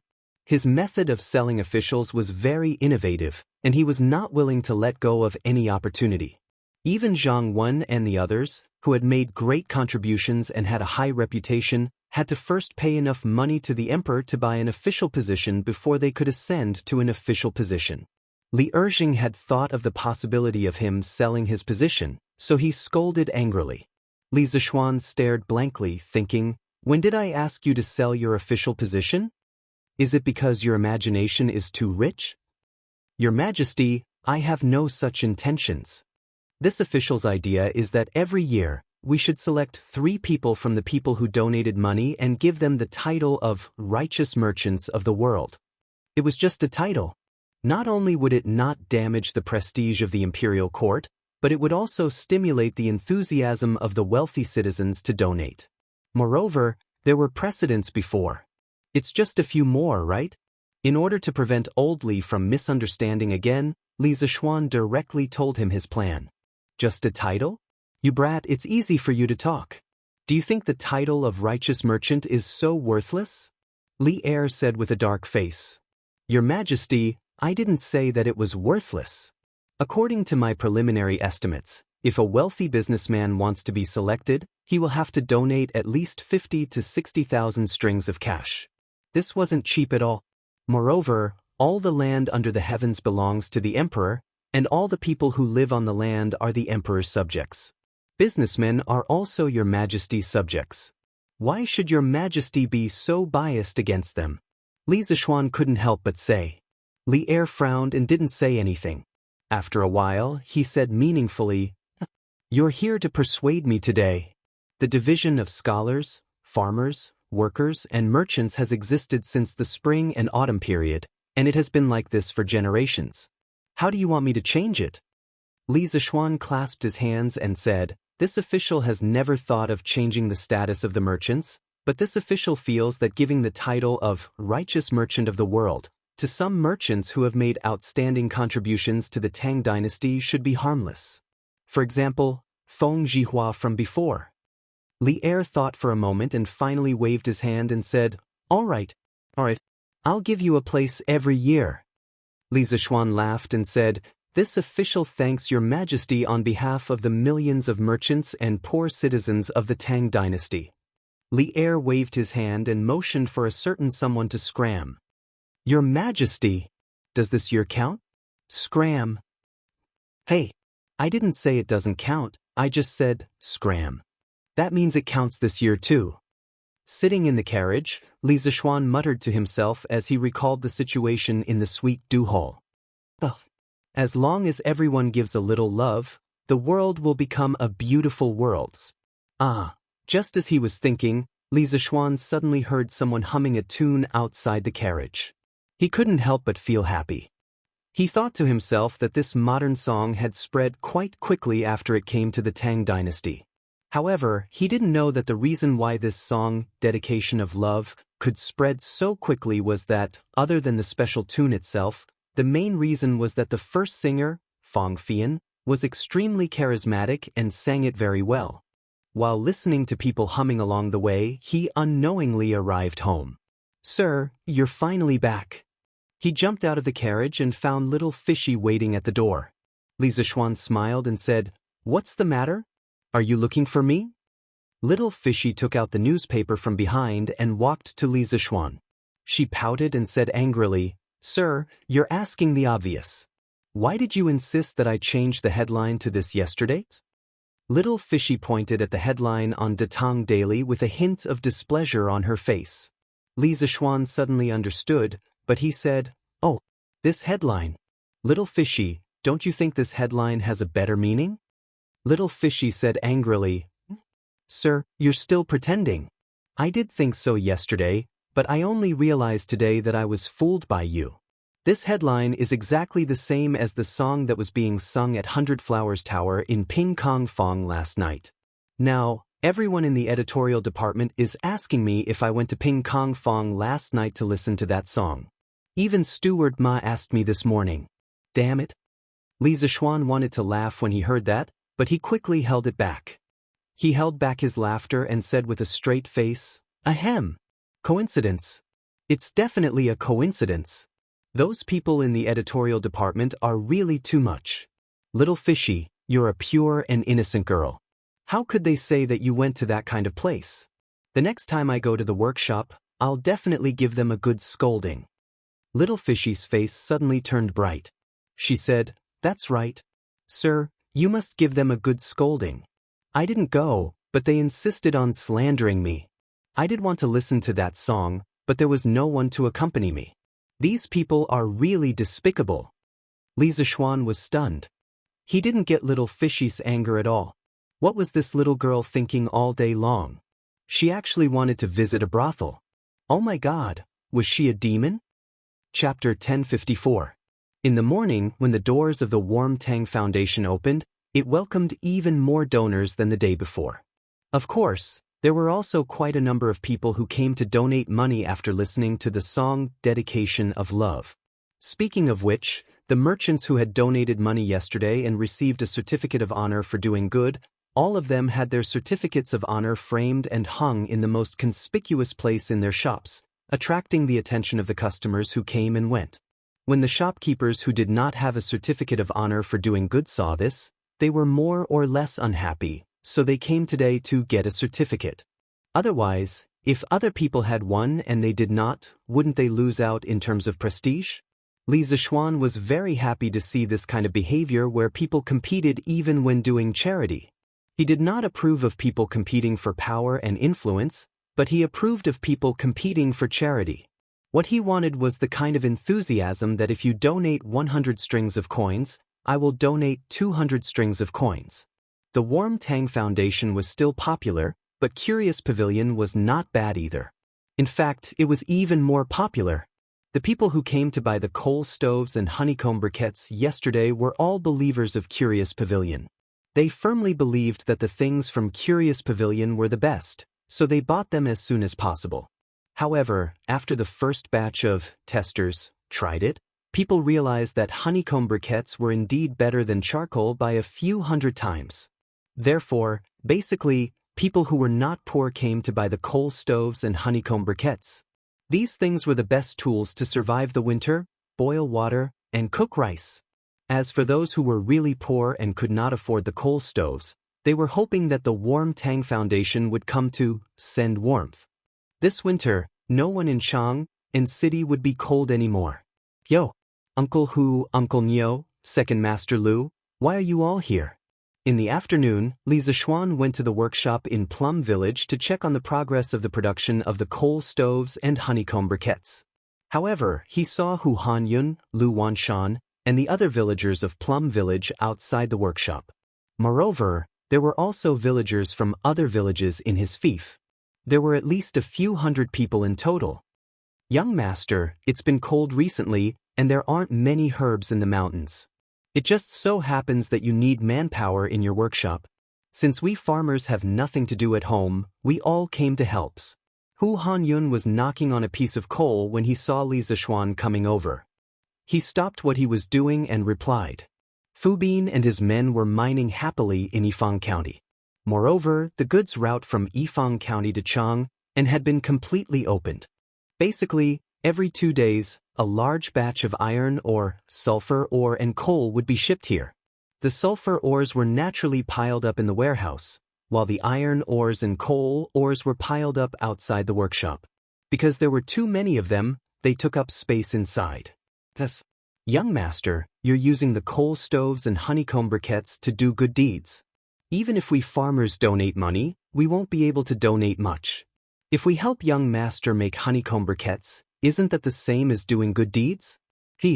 Just nice, I can do some work in the winter to warm up my body. Second Master Lu was old, but his body wasn't old at all. He always looked hale and hearty, and it felt like some young men in their 20s or 30s weren't as strong as him. Li Zixuan listened and nodded. That's fine too. One more person means one more share of strength.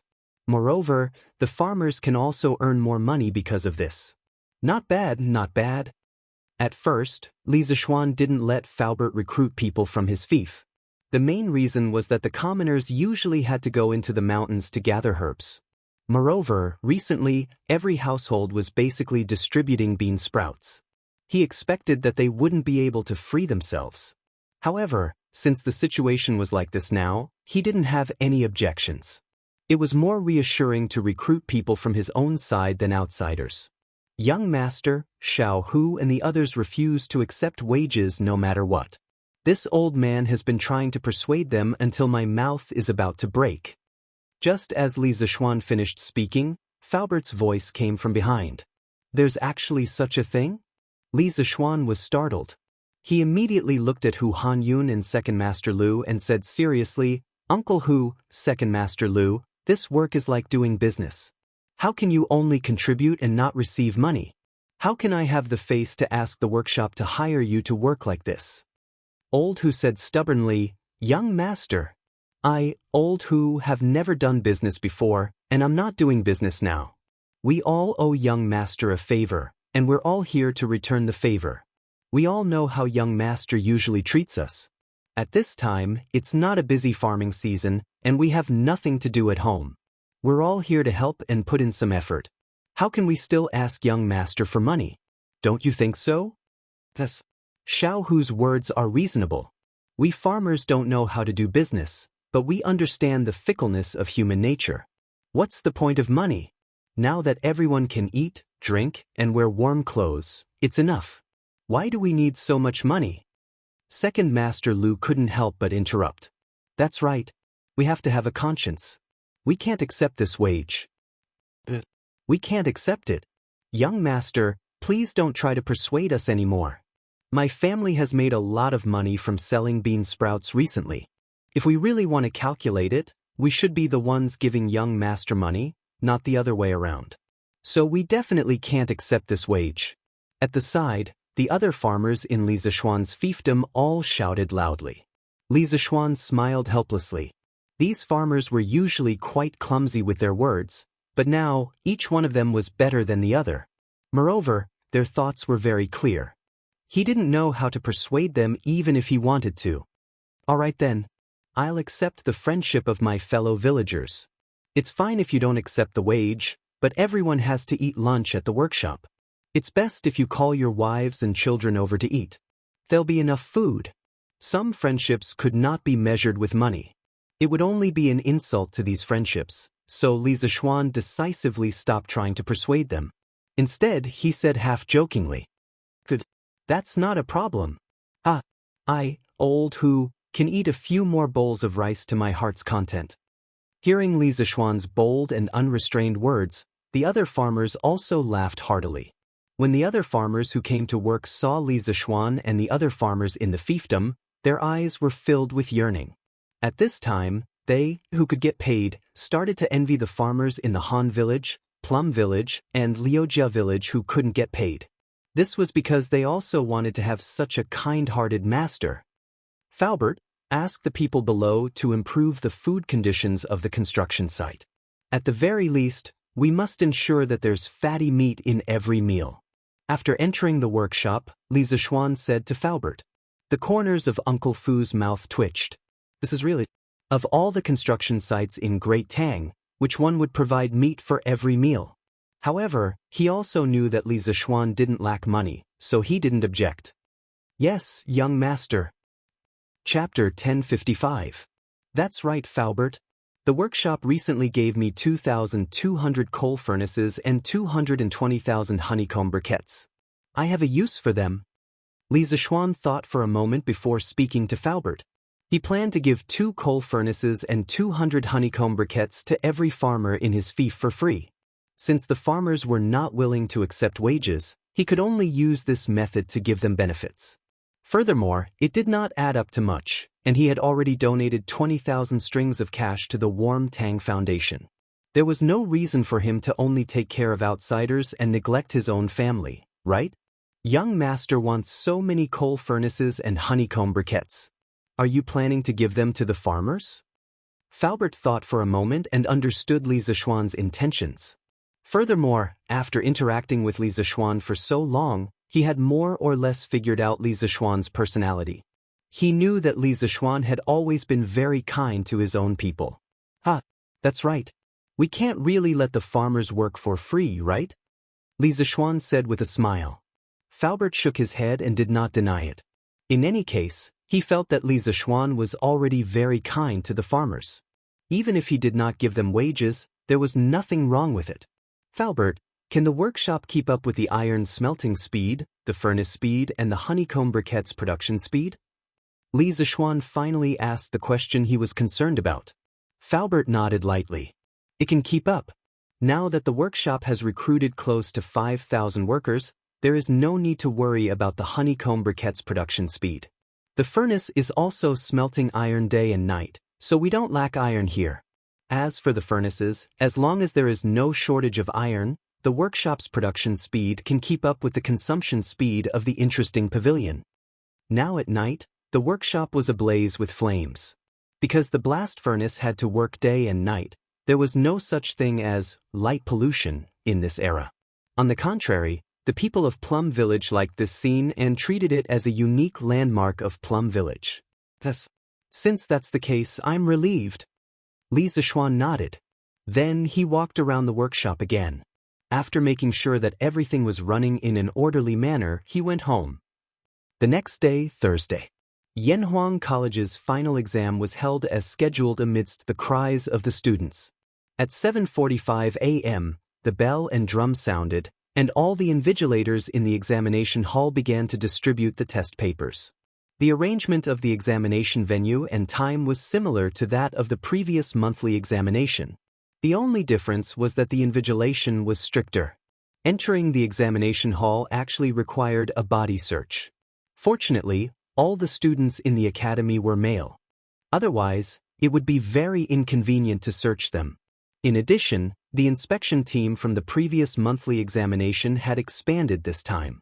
Mo Zhong, Mo Yun, and the other guards of the academy had also joined in. If you asked these guards to teach, they definitely wouldn't be able to do it. But if you asked them to inspect the exam, they wouldn't have any problem with it. Moreover, with their eyesight, they would be even better than the teachers of the academy if they were to invigilate the exam. With more people, it was natural that they would go to each examination hall more frequently. Basically, every half an hour, there would be an inspection team in front of each examination hall. As a result, no student would dare to cheat in such a strict environment. Li Zishuan didn't stay in the academy all the time this time. He came to the academy in the morning to take a look and then went back.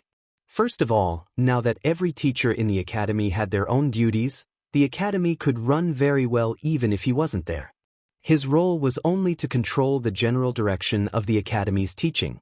Moreover, he had something to do at home these 2 days, so he had to go back. This morning, Faubert sent someone to deliver the heating pipes and radiators that Li Zishuan had ordered previously. As for the heating boiler, it could be used after a slight modification of the one at home. Although Li Zishuan was eager to experience heating, he still went to the academy to inspect it. After that, he came back with a group of guards and servants to start installing heating in the house. The main hall in the front yard, all the bedrooms in the house, including the maids' and servants' bedrooms, and the 2 study rooms, all needed to be installed with radiators. Under Li Zishuan's command, Pang Feiji, San Bao, and the others started the large-scale renovation of the heating system in the residence. Feiji, take 5 people and carry these 8 radiators to the west courtyard. As for the pipes outside, you guys install them according to the method you used in the front yard, understand? Understood. Xiongde, Xiong'er. You 2 brothers, get 2 more people to carry this boiler to the east courtyard. While you're at it, help me install the pipes on the boiler. Remember, the valve on the boiler must be opened. I'll go check later. If it's not done properly, run 10 kilometers. Take a dozen men with you and move the remaining pipes and radiators to Yunshan Villa. I'll be there in a moment. Yes, young master. Since Li Zishuan had explained the installation method of the heater to everyone in advance and explained the relevant terms to them, Pang Feiji and the others could still understand the modern terms that Li Zishuan mentioned, such as heater, heater pipe, valve, and other modern terms. Under his command, when it was close to noon, a total of more than 40 rooms in the Li residence that needed heating had all been installed with radiators. The heating pipes had also been preliminarily installed, and all that was left was to test run. Old Man Li, Madam Li. There were also the 3 members of the Yi family. They stood at the side, stunned. They couldn't even get a word in because they had never seen such a thing before. They could only watch from the side as Li Zishuan ordered the people to get busy. Little Xian, with just this, you can make the house as warm as spring? Seeing that Li Zishuan was almost done with his work, Li Jingmo walked over and finally asked the question that had been in his heart for the entire morning. The rest of the family also looked over. Obviously, they didn't believe that Li Zishuan had made the radiators sound so magical. Hey, father! If this thing is really heated, not only will it be as warm as spring, it won't even be a problem to make the house as hot as summer. Li Zishuan chuckled. Many things that were impossible in the eyes of the ancients were so natural in the eyes of a modern person like him. Go away. You're bragging again. If it doesn't work, I'll see where you're going to put your face. Li Jingmo heard that his son was getting more and more ridiculous. He couldn't help but feel annoyed. There's no point in saying more. Father, you better watch carefully later. See if your son is bragging. Chapter 1056. Start burning. After personally inspecting all the heating pipes, Li Zishuan ordered. The servants in the house quickly placed the honeycomb briquettes that had been burned in advance into the stove. In order to maintain enough steam, the capacity of the stove was 10 times larger than that of ordinary honeycomb briquettes. Therefore, the amount of coal consumed every day was not to be underestimated. After a while, the sound of boiling hot water could be heard from the pot. Li Zishuan quickly ordered, Feiji, quickly bring some people to check all the heating pipes in the house. See if there are any leaks. If there are, report to me immediately. Pang Feiji bowed and cupped his fists. Yes, Marquis. After that, Brother Chicken immediately brought a group of guards and split up to check the heating pipes that had just been installed. Old Man Li, who was watching from the side, felt a little unbearable. He went back to the main hall in the front yard and squatted in front of the radiator. He wanted to feel if there was any temperature. Drip! He didn't feel any temperature, but he heard the faint sound of water dripping from the heating pipes. After a while, it became the sound of flowing water. It was the sound of flowing water. However, the radiator was still cold. Just as Old Man Li was suspecting that his son's heating was useless, a trace of warmth suddenly came from the cold radiator. At first, he thought it was an illusion, but as time passed, that trace of warmth became more and more clear. In the end, it was even faintly hot. How is it, Father? You should believe me now, right? At this time, Li Zishuan came in with his family from outside. Seeing his father's face full of surprise, he smiled and asked. Previously, Pang Feiji had brought people to check the heating pipes. After confirming that there were no leaks, Li Zishuan was completely relieved. This was because, generally speaking, as long as the pipes didn't leak steam, they could form a closed loop. There wouldn't be a problem with heating. This thing can actually transfer heat. It's just that our main hall is so big, you only put two radiators. If it's far away, can you feel the warmth? At this time, Li Jingma already believed that radiators could indeed conduct heat, but he did not believe that 2 radiators could warm a room. Li Zishuan did not say anything, but Yi Guozhong spoke up. He had just come over to touch the radiators and heard him say, "Don't worry. Jingma, you really won't turn back until you hit a wall. Just based on how hot this thing is, as long as we close the doors and windows and let it continue to emit heat, the hall will definitely become warm. It's just a matter of time." Old Man Yi had been a Taoist all his life. Although he didn't know the law of conservation of energy, he understood the general meaning behind it. Sure enough, an hour later, when lunch was served, Li Jingma couldn't help but wipe the sweat off his forehead and take off his thick fox fur coat because he actually felt hot. Mother, Lung is hot too. Lung ran to Madame Li and said crisply. Madame Li had no choice but to help the little girl take off her fox fur coat. The little girl's voice was filled with excitement. This is great. Now I don't have to sleep under a thick blanket at night. Brother, this radiator you made is really amazing. Everyone laughed. To the little girl, the radiator's only advantage was that she didn't have to sleep under a thick blanket at night. Good. This way, as long as we stay in the house during winter, we definitely won't catch a cold. And this radiator is much more comfortable than a fire. Old Madame Yi said with a smile.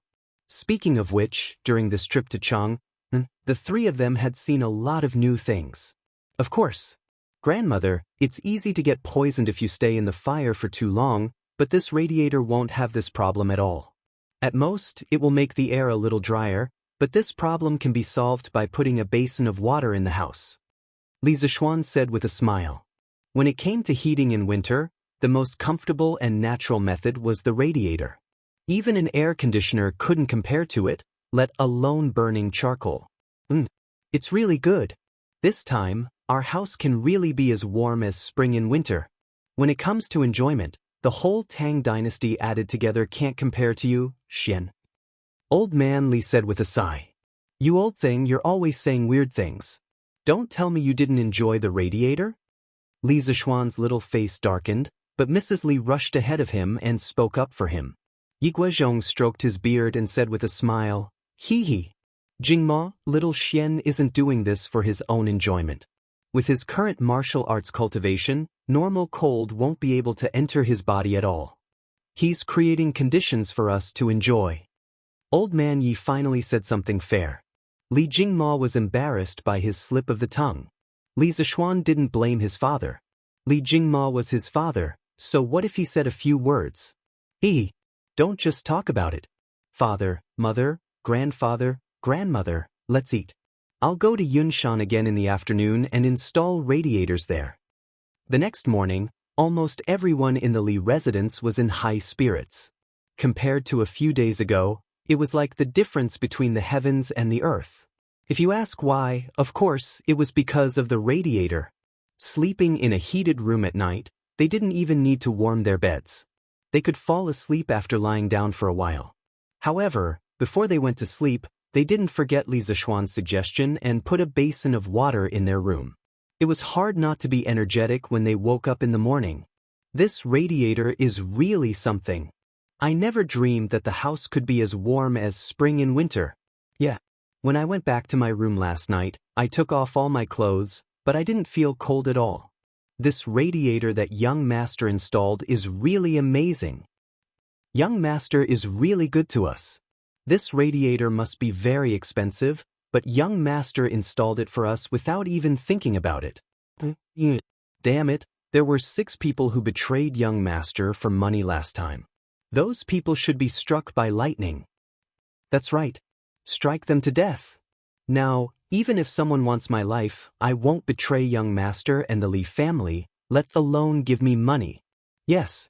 Even if we die in the future, we won't betray young master. The servants got up early to boil water, cook, and clean the courtyard. The most discussed topic was the radiator that they experienced last night. When they talked about this, the servants were all grateful to Li Zishuan. If the same thing happened in other people's homes, the master would definitely not let the servants enjoy such a good thing like radiators. At this moment, Lian was glad that she didn't betray Li Zishuan, but she also felt a little guilty that she almost betrayed Li Zishuan. She had mixed feelings. Now, all she could do was serve the master with all her heart, repay his kindness, and atone for her sins. Chapter 1057.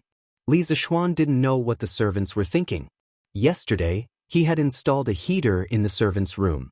It was just a humanitarian gesture. Although he had transmigrated to the Tang dynasty, Li Zishuan still had some modern thinking in his bones. He respected every life form around him. In his dictionary, there was no distinction between upper class and lower class. After getting up and having breakfast, Li Zishuan went to the academy, while Han Yushi went to the Warm Tang Foundation. Both of them had their own careers now, and they were both in the rising stage of their careers. They could not stay at home every day and leave the academy or the foundation alone. Sitting in the carriage, Li Zishuan couldn't help but shake his head. His and his wife's current situation was very similar to most couples in the modern world. After breakfast, they had to go to work. The only difference was that they were like bosses. Sometimes, they didn't have to go to work. They had a lot of freedom. When they arrived at the academy, Li Zishuan was in Yen Silu's office, chatting with Yen Silu and Li Gang. These 2 days, the students of the academy have been working harder than usual. I was in the cafeteria just now, and I met a student who was eating and reading at the same time. It's really not easy. Yen Silu sighed with a smile. Li Gang shook his head. That's nothing. Last night, this old man had a sudden impulse and went to the student dormitory to check on the dormitory. I found that it was already 9:45 p.m., but some dormitories were still lit up. This old man went in to take a look and saw 6 people neatly lying under the lights, reading books. This old man originally wanted to punish them according to the rules of the academy, but when I thought of how hard they had worked, I directly let them turn off the lights and go to sleep. Sigh. In the end, it's Yamacho's fault for bringing the exam forward so suddenly. The old man didn't blame Li Zishuan. He mainly cared about his students. At his age, fame and fortune were no longer important to him. The only thing he cared about was passing down his legacy. Yanhuang College was the place where knowledge was passed down. He had long regarded this place as his home and the students of the college as his own children. Sirs, in fact, people are forced to do so. The students are working so hard mainly because they feel a sense of urgency. They are still young, and a little pressure can only be good for them. There is no harm, Li Zixuan explained. To Li Zixuan, who had experienced the college entrance examination in his previous life, this was not a big deal. Besides, the earlier the exam, the earlier they could enjoy it. Now that the weather was so cold, wouldn't it be great if a portion of the students could have a holiday after the exam? As for why it's only a part and not all, oh right. Mr. Yen. After the exam this afternoon, tell the students not to leave in a hurry. I have something to announce. Li Zixuan suddenly added. Yen Silu nodded and couldn't help but ask, is Yamacho going to announce the duration of the holiday? Starting from the time of Emperor Wu of Han, there were officially established schools. This was the Imperial College recorded in the history books. The students who studied there were called Imperial College students. At that time, the students had already established a holiday system. The main ones were the farm leave and the holiday. It was a bit like the modern winter and summer vacations. The duration of the holiday was usually 1 to 2 months. Of course, for students who traveled long distances, the time spent traveling to and from school was not included. Yanhuang College's winter vacation was considered late. The Imperial College had already started their holiday half a month ago. More or less. In the future, our college will call this holiday winter vacation, and the farm leave in the summer will be called summer vacation. In a while, I will make some arrangements for the students. The college had a lot of new concepts and terms, so it didn't matter if there was an extra winter and summer vacation.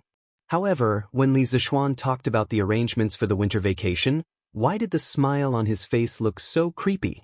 After staying at the college for a while, Li Zixuan returned to the courtyard to rest.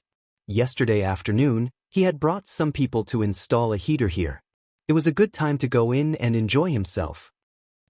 I have to find some time to install a heater in Li Gang's house too. The old man is so old, how can he stand the cold?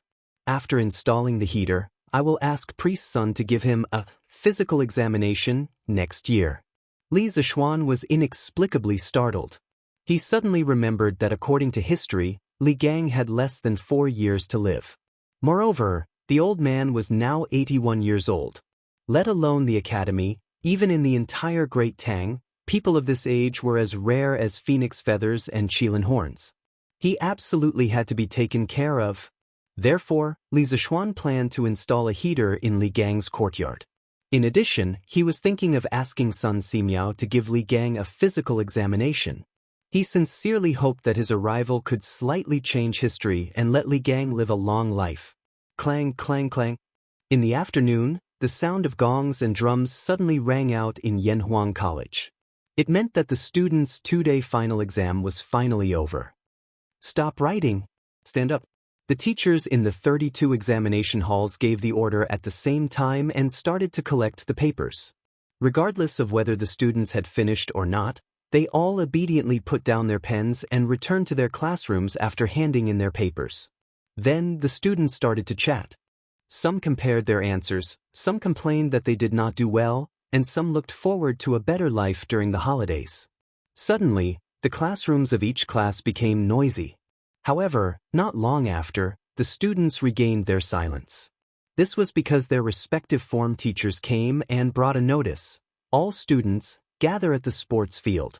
The students did not find anything unusual.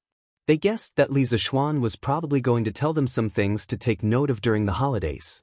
However, Li Zixuan's first sentence almost made the students kneel down. Students, although the final exam to test your results for this semester is over, your semester is not over yet. You have more important tasks to do next. Buzz, buzz. Without any pleasantries, Li Zixuan immediately laid out his plan. The students were still fantasizing that they could finally finish their exams and go home to relax during the holidays. They didn't expect that their dreams would be mercilessly shattered by Li Zixuan in one fell swoop. The students found it hard to accept and could not help but whisper to each other below the stage. Damn, does Yamacho mean that they are not going to give us a holiday? No, it's going to be the Chinese New Year in about 20 days. What does Yamacho mean? Please don't give us a holiday. My house is far away. We have to leave early to go home. Otherwise, we won't be able to make it in time for the Chinese New Year. Isn't this too much? Chapter 1058. That's enough. Quiet down. The students whispered among themselves for a while before Li Zishuan used his penetrating voice to stop them. The rowdy crowd instantly quieted down. Li Zishuan continued, I'm not saying that you're not allowed to have a holiday, but there are more important things that you need to do. I'm also not saying that you're not allowed to go home for the New Year. Those who live more than 200 miles away from Chang and can pack up and go home tomorrow. School will officially start on the 25th of the first lunar month next year. As soon as he said that, many of the students' faces lit up. Li Zishuan paused, then continued, As for those who live closer to Chang, and from tomorrow onwards, you will report to the Warm Tang Foundation. When school started, I told you that Yanhuang College does not nurture useless students who only know how to study. You must apply what you've learned to benefit the country and its people.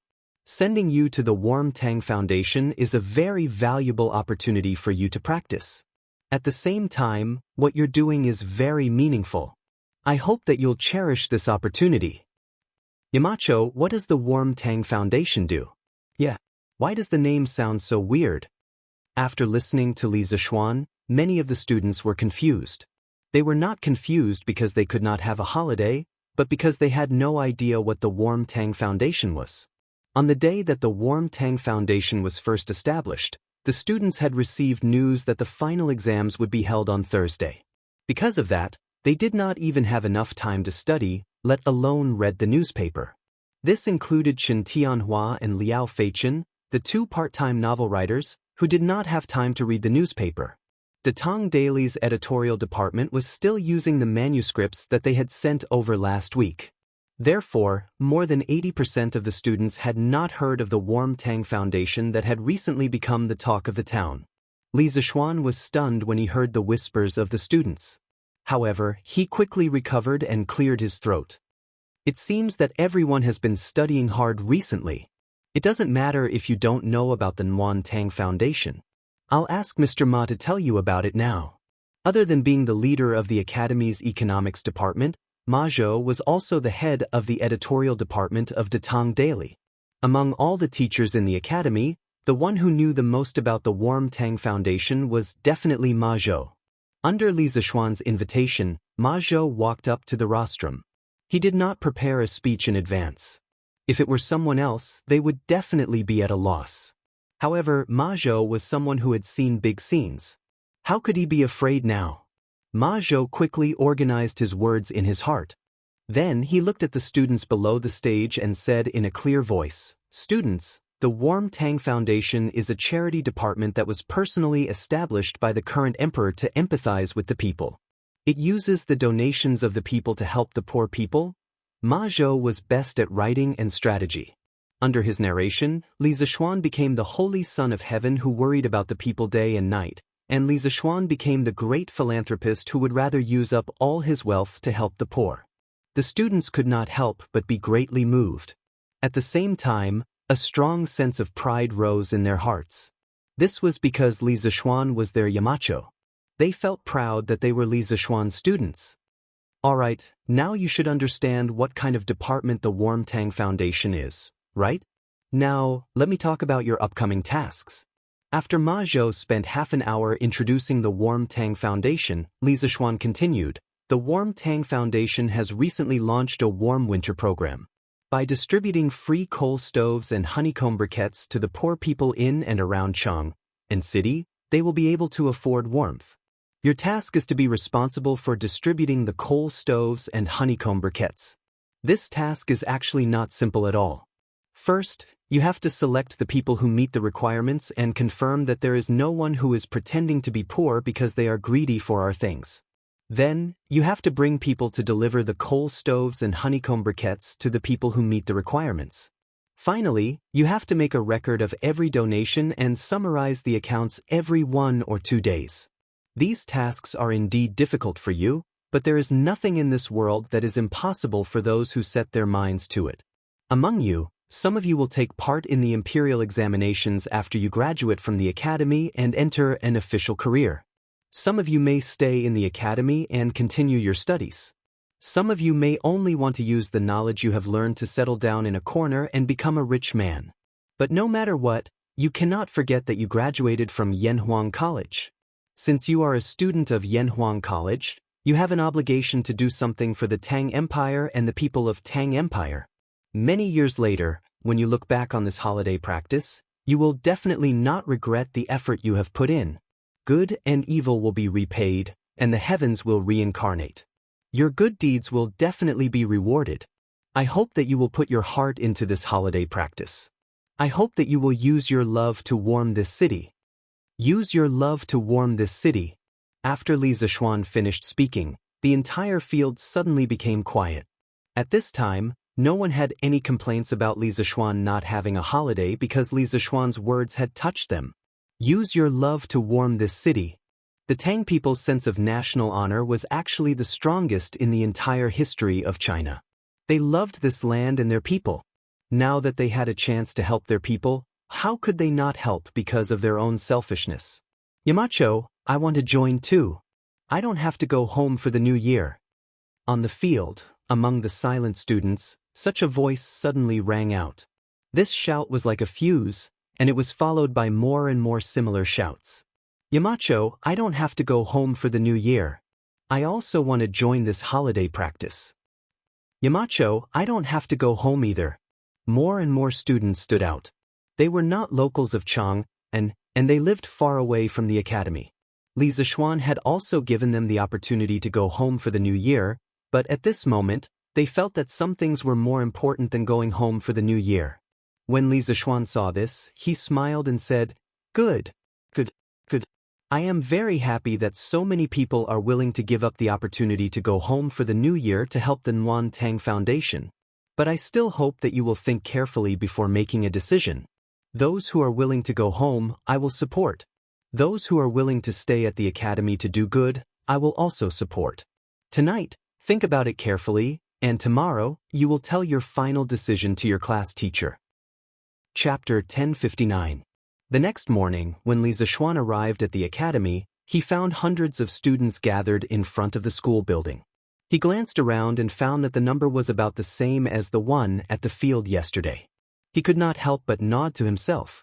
In fact, he placed great importance on the first batch of students from Yanhuang College. This was because the temperament and style of the first batch of students would determine the future of the academy. If they went astray, then the next batch of students would most likely go astray as well. At that time, it would be impossible to correct them even if he wanted to. Fortunately, the first batch of students from Yanhuang College went astray. Yamacho is here. Quick, stand still. Some students noticed Li Zishuan walking toward them. The noisy crowd immediately quieted down.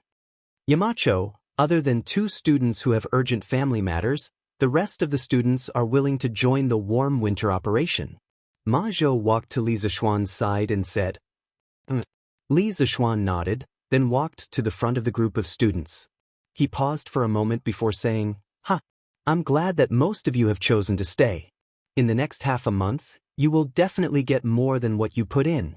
All right, I've said everything that needs to be said yesterday. Let's go now. To the Warm Tang Foundation. The students answered loudly.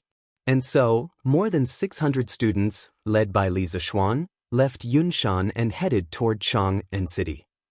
At the headquarters of the Warm Tang Foundation, there were already people lining up at the entrance to donate money. Compared to the first and second day of donations, the amount of donations received every day had gradually decreased. This was something that couldn't be helped. When something new first appeared, there would be a period of popularity. After that, people would gradually return to their rationality. In fact, the current situation was enough for Han Yushi and the others to be busy. Collecting donations every day was easy. However, when it came to closing the accounts every night, it was not easy at all. This was because there were many people helping out, but few people knew how to calculate accounts. Most of the time, Han Yushi was the one who personally went into battle. Uncle Wang, arrange for someone to go to the workshop and get some more certificates of honor. I heard from Sanbao that we are running out of certificates of honor here.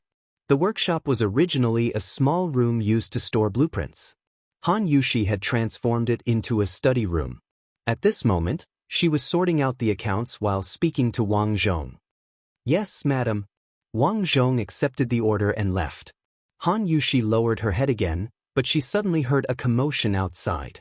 She thought for a moment and recalled what Li Zishuan had told her last night, so she quickly got up and walked out of the door. Sure enough, there were already hundreds of students in the front yard of the workshop. They were all dressed in scholarly robes. When they stood together, they looked really imposing. Those who were about to donate money couldn't help but whisper when they saw this scene. "Wow, where did these half-grown children come from? Are you here to help?" They seem to be students from Yanhuang College. What? A student of Yanhuang College? Did Marquis bring these students to help? Ignoring these people's whispers, Li Zishuan was about to lead these students to the backyard when Han Yushi happened to come out. "Greetings, madam." Before Li Zishuan could say anything, the group of students behind him shouted loudly. It was the first time most of them had seen Han Yushi. Sure enough, seeing was better than hearing about her. The students couldn't help but sigh in their hearts that Yamacho and Madame Yamacho were really a match made in heaven. Han Yushi smiled slightly and said, "No need to be so polite. I'll have to trouble you for the next few days." "It's no trouble at all." The students immediately responded when they heard this. Their voices were so loud that it was as if they had been injected with chicken blood. The corner of Li Zishuan's mouth twitched. He thought angrily in his heart, "A bunch of little brats. Why didn't I see you so energetic when I asked you earlier?" "But this is not the place to talk. Let's go to the Drunken Wind Pavilion behind." Li Zishuan waved his hand and led everyone to the Drunken Wind Pavilion behind the workshop. It was his original office courtyard and also the place where he had invented the wireless telegraph. He planned to divide the work and make some strategic arrangements for the students there. "Qingke, now the county magistrates of the 22 counties under Chang, and will cooperate with our work. From today onwards, you will be the first team leader of Operation Warm Winter. You will be responsible for bringing people to contact the county magistrates. You have to quickly draw up a list of the poor in each county. Tell them not to over-report or under-report. Otherwise, if I find out, I will definitely settle the score with them." More than 600 teachers and students were gathered in the Drunken Wind Pavilion. Of course, the house couldn't hold so many people. Li Zishuan simply held an impromptu meeting under a pavilion in the courtyard. Li Tai was the most suitable person to be in charge of contacting the local magistrates. With this little fatty around, how would the county magistrates dare to be sloppy? If you asked them to go east, they wouldn't dare to go west. Li Tai didn't expect good things to come so quickly. He couldn't help but feel energized. He quickly nodded and said, "Yes. Yamacho, I guarantee that we will complete the task. But how many people are there in the first team?" Li Zishuan thought for a moment and said, "I will allow you to have 100 people. You can choose your own people. Of course, the other students can also recommend themselves. But in the end, both sides have to agree." "Okay. Qingke understands." Li Tai nodded and replied. Li Zishuan continued, "Li Ku, I appoint you as the second team leader of Operation Warm Tang. Cheng Chumo will be the vice leader. Your second team's main task is to follow the list provided by Qingke and deliver the coal and honeycomb coal produced by the workshop to the poor people. You can arrange the transportation yourself or ask the students of the academy for help. But you must control the cost. The total operating cost of your second team must not exceed 500 strings of coins. I will allow you to have 400 people in your team. As for which students to choose, you can discuss it later." Li Zishuan felt that it was necessary to let Li Ku control the cost. Otherwise, this child could directly spend money to hire thousands of people to help deliver the goods. Then the rest of the students would be useless. This was not the way to do charity. "Yamacho." Li Ku frowned, but he still replied in the end. "Okay, Yamacho." Cheng Chumo was also a little excited. He secretly thought that Li Zishuan didn't cheat him this time. Li Zishuan then said, "Bruiser, I appoint you as the leader of the third team for Operation Warm Winter. Meng Wenhao and Li Yan will each be the vice leaders. I'll allow your team to have 138 members. You'll be responsible for keeping track of the accounts. First, you'll need to check the accounts of the Warm Tang Foundation every day. Second, you'll need to record every expenditure of the workshop. All the accounts must be done clearly. Do you understand? Yes, Master. Yes, Yamacho. The three of them replied in unison. After everything was done, Li Zishuan stood up and said, "Well then, Operation Warm Winter will officially start from now on. Now you will all be in your teams. Everyone must choose a team. After you are in your teams, follow my instructions and start working." Chapter 1060. Inside the Drunken Wind Pavilion. The students were quickly divided into teams according to the size of their respective teams. The team leaders of each team were all well-known students in the academy. This way, at least they would not be in a situation where they did not know who was better. After the students had chosen their teams, the three teams immediately began to move. Li Tai divided his first team into 22 teams.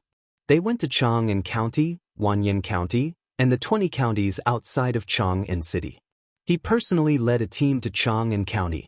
Bruiser, on the other hand, led his 3rd Brigade to settle the accounts with the Warm Tang Foundation. Li Ku and Cheng Chumo led the 2nd team out of the workshop to prepare the carriages. Because Li Zishuan had limited their activity funds, Li Ku and Cheng Chumo, who had been pampered since they were young, had no choice but to save money and bargain with others. "What? You charge 20 copper coins a day to rent a horse here? Why don't you go rob a bank? Do you think I won't sue you for running a scam?" This was Cheng Chumo's voice. The shopkeeper's face stiffened. He said in a muffled voice, "Little brother, the entire Shi city is like this. If you don't believe me, you can ask other places. Don't try to blackmail me." Cheng Chumo's mouth was smiling, but in his heart, he was cursing.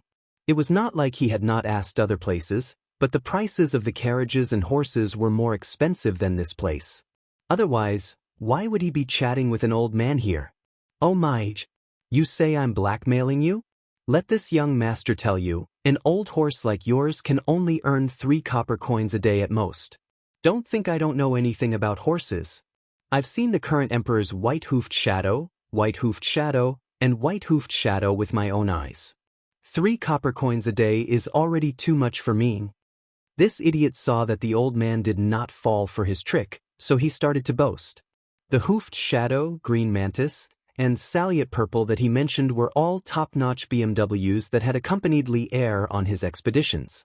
Other than these 3, there were also Jianmao Gu, Gua, Shifachi, and Telugu, all of which were Li Er's mounts. In the middle of the Zhenguan period, in order to commemorate these 6 warhorses, Li Er ordered Yen Lide and Yen Liben to depict the 6 warhorses in relief, which were placed in the Zhao Mausoleum, and were known as the 6 horses of the Zhao Mausoleum in history.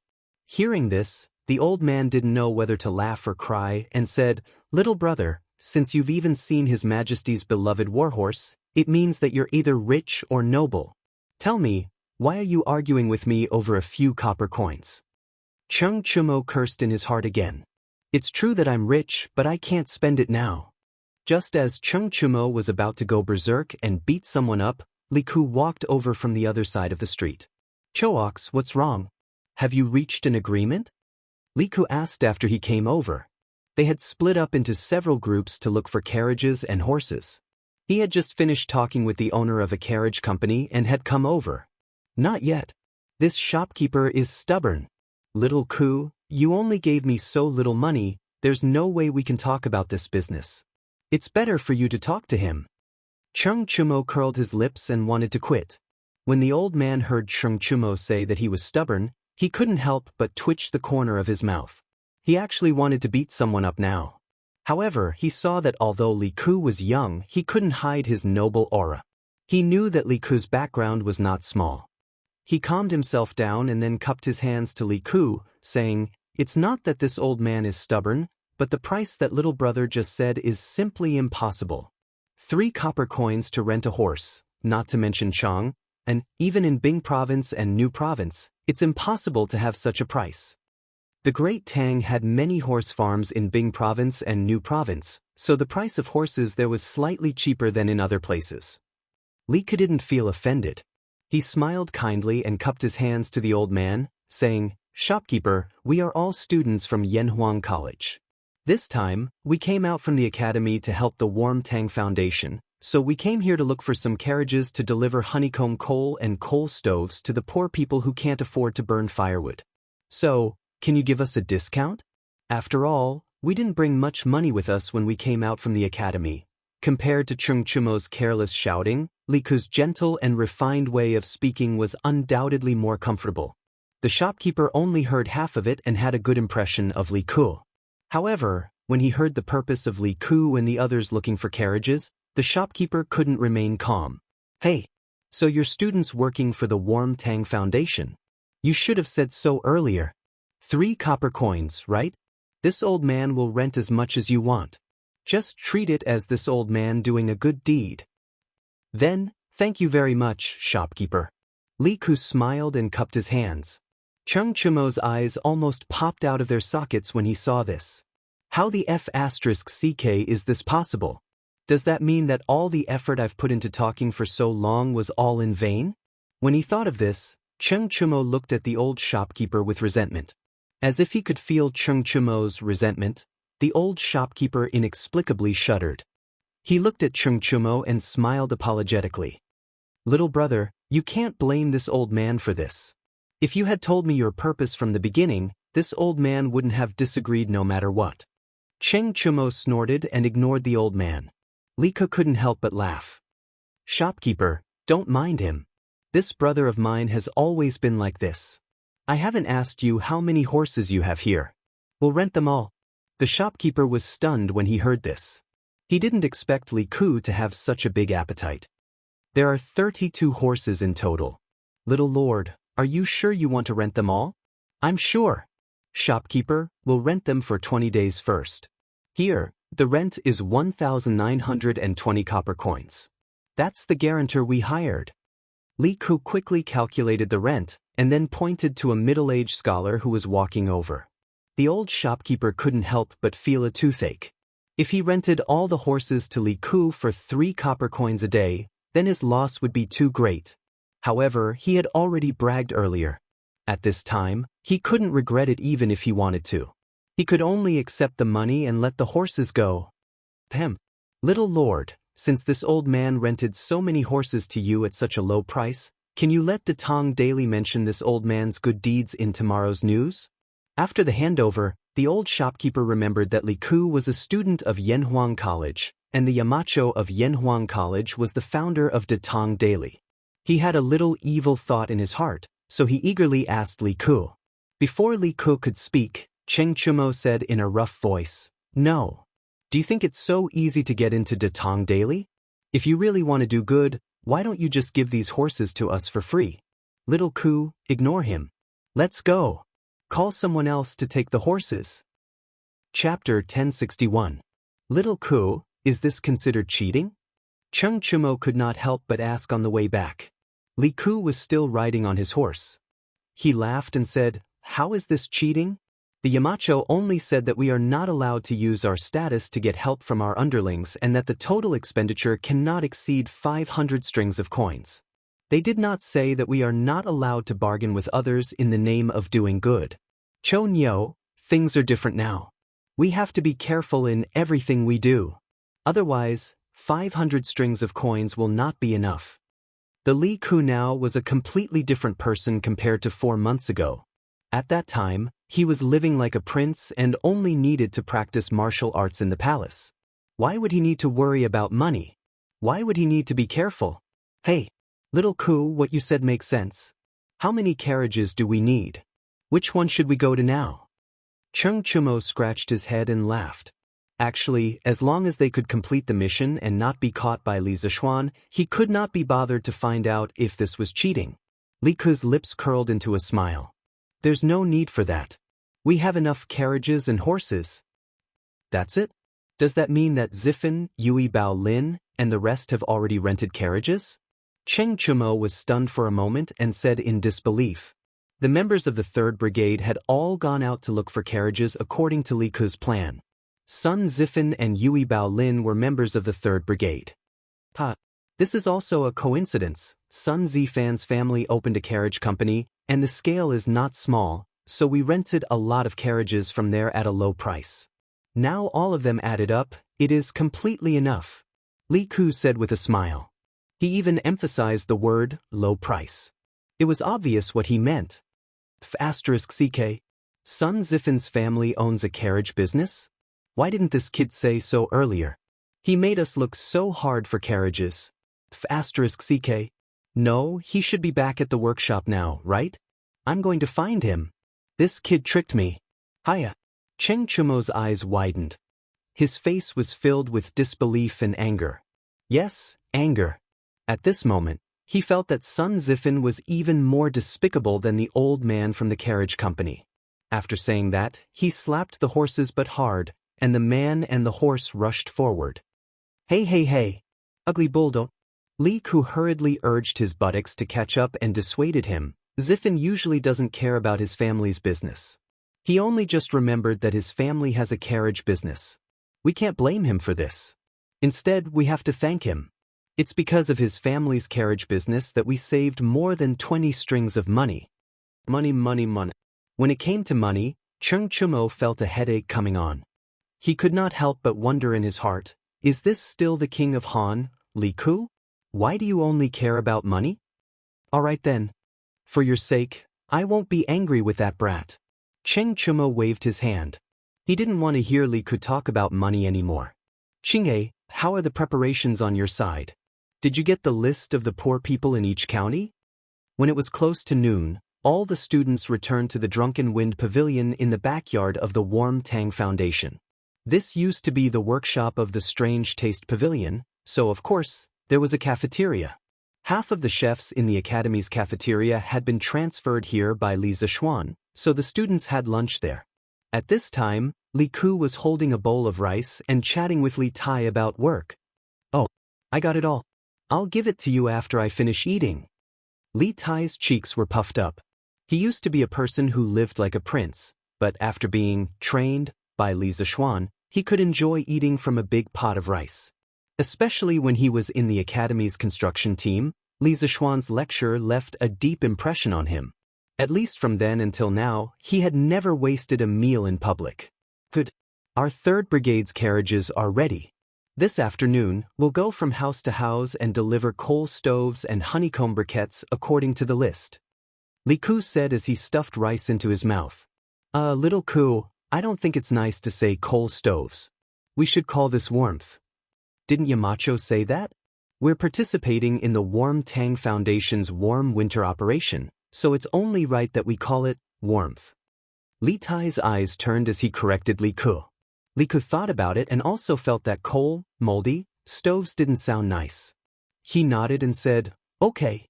Then we'll go and deliver warmth to the poor people in the afternoon. Li Tai smiled and said, yes, that's right. But did you hire a coachman? Why would we hire a coachman? A coachman's salary is dozens of copper coins a day. Where would our 3rd Brigade get that much money? Li Ku said subconsciously.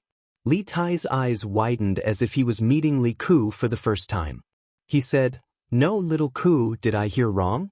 You're stingy with a few copper coins? Are you the little Ku I know? Li Ku said matter-of-factly, what do you mean by stingy? There's no need to waste money. By the way, Qingke, do you have people who lend money to earn interest? Li Tai was puzzled. Yes, I do. But why are you asking about this, little Ku? In ancient times, the rich and powerful all did this kind of business where they lent money to the poor and earned interest. One of the 4 princes of the Warring States period, Meng Changjun, used this business to raise 3,000 mercenaries.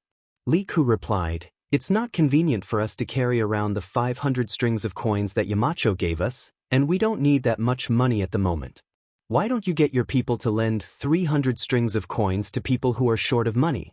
It doesn't matter if the interest is low, as long as it's safe. Li Tai was completely speechless when he heard this.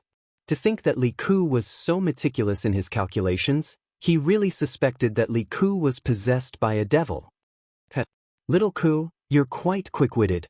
Using money to earn money, not bad, not bads.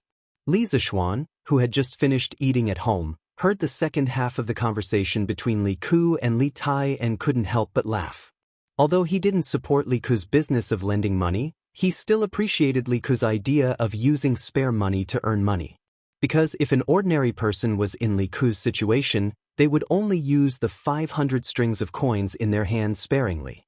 Very few people would be like Li Ku, not only saving money, but also earning money. Yamacho.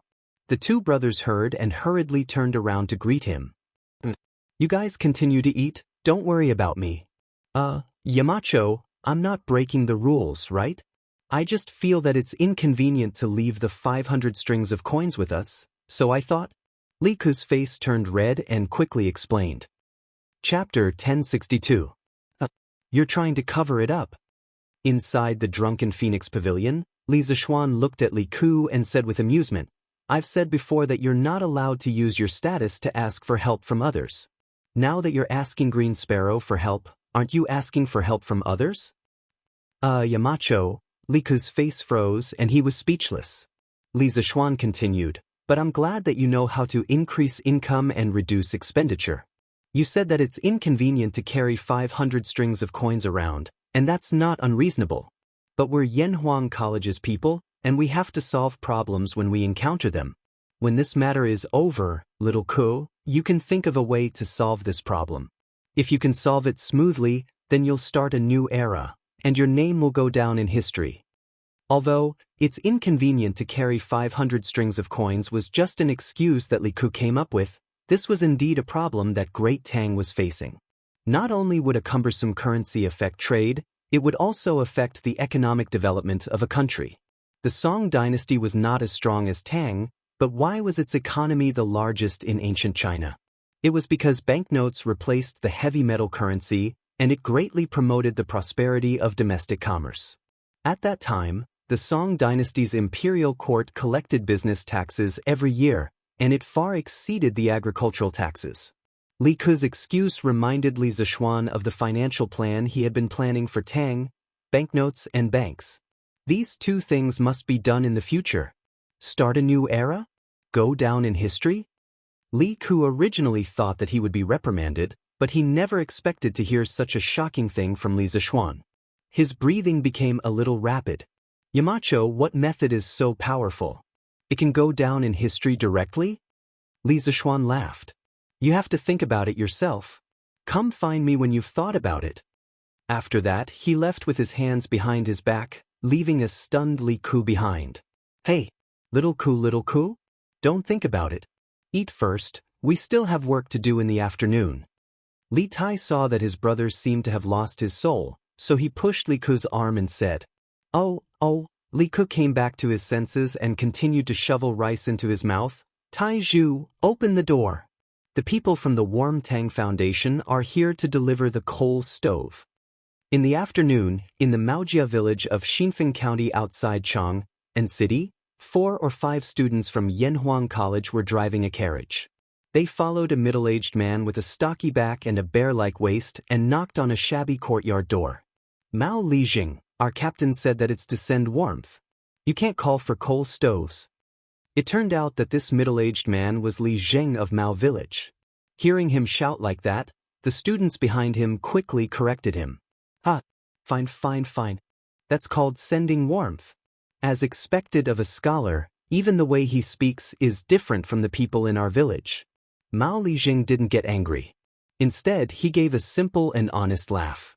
Then he shouted towards the dilapidated courtyard, Hey! Tai Zhu, open the door. Someone is here to bring you warmth. Only then did a skinny little girl come out of the courtyard. It was winter, but she was only wearing a few pieces of unlined clothing. Moreover, they were all tattered. If one looked closely, one could see that her 2 legs were trembling. Li Zheng, you're here. The little girl opened the courtyard door and greeted Mao Lijing. Then she timidly began to look at the students behind Mao Lijing. Dia, where's your father and mother? Mao Lijing walked in with the students of the academy. He looked around and then asked. Li Zheng, my mother went to the mountains to collect firewood. My father's legs acted up again 2 days ago. He's still in bed now. The little girl replied. What? Tai Zhu's legs aren't listening to him again? Sighed. It's not good to have an attack in the winter. Mao Lizheng was stunned. He sighed in surprise and then said to the students behind him, "Hey, you guys don't know. Tai Zhu accidentally broke his leg when he was hunting in the mountains. Every time it's cold, he can't get out of bed. Therefore, in autumn and winter, it's usually Dia's mother who is busy with the work inside and outside the house." Sighed. Let's not talk about this first. Come in. Dia, go and boil some hot water. Today, we're all literary stars. We're here to bring coal to your family, to bring warmth. After that, Mao Lizheng led the group of Yanhuang College students inside. Mao Lizheng, you go in first. We'll go and take down the coal stove and honeycomb briquettes from the car. A student said. Only then did Mao Lizheng realize that there was a car full of warmth behind him. He patted his head and said, "Hey, look at my memory. I almost forgot about this. You guys are all literary stars. How can you do this kind of rough work? You guys go in and rest. I'll do it. I guarantee it won't be wrong." Although Yanhuang College was in Longtime County, it was very famous. Not to mention Xinfeng County, even hundreds of miles away from Longtime County, there was no one who didn't know about it. Yanhuang College's tall and magnificent building had become the immortal palace in the human world through word of mouth. Students who could get into Yanhuang College were naturally literary stars. Moreover, Li Zishuan, the Yamacho of Yanhuang College, was full of righteousness. He had always taken care of the people in his fief. Everyone knew about his benevolence. Therefore, the people were very respectful to Li Zishuan and Li Zishuan's students. Mao Lizheng. Before we went down the mountain, the Yamacho told us that we have to do it ourselves. We can't let others do it. Thank you for your kindness. The students of the college quickly stopped him. Since that's the case, I won't break the rules of your college. But you guys are so soft and tender. Oh no, I mean you guys who study all year round. How can you move this? Mao Lizheng, don't worry. We moved this up ourselves. Of course, we can move it down. Half an hour later, the students moved a coal stove and 50 honeycomb briquettes into the dilapidated house. After patiently teaching the little girl how to use the coal stove and repeatedly reminding her to pay attention to the ventilation when burning the briquettes for warmth, the students left under the little girl's sparkling eyes and the man named Tieju's endless gratitude. They still had to hurry to the next house. Big brother, wait a minute.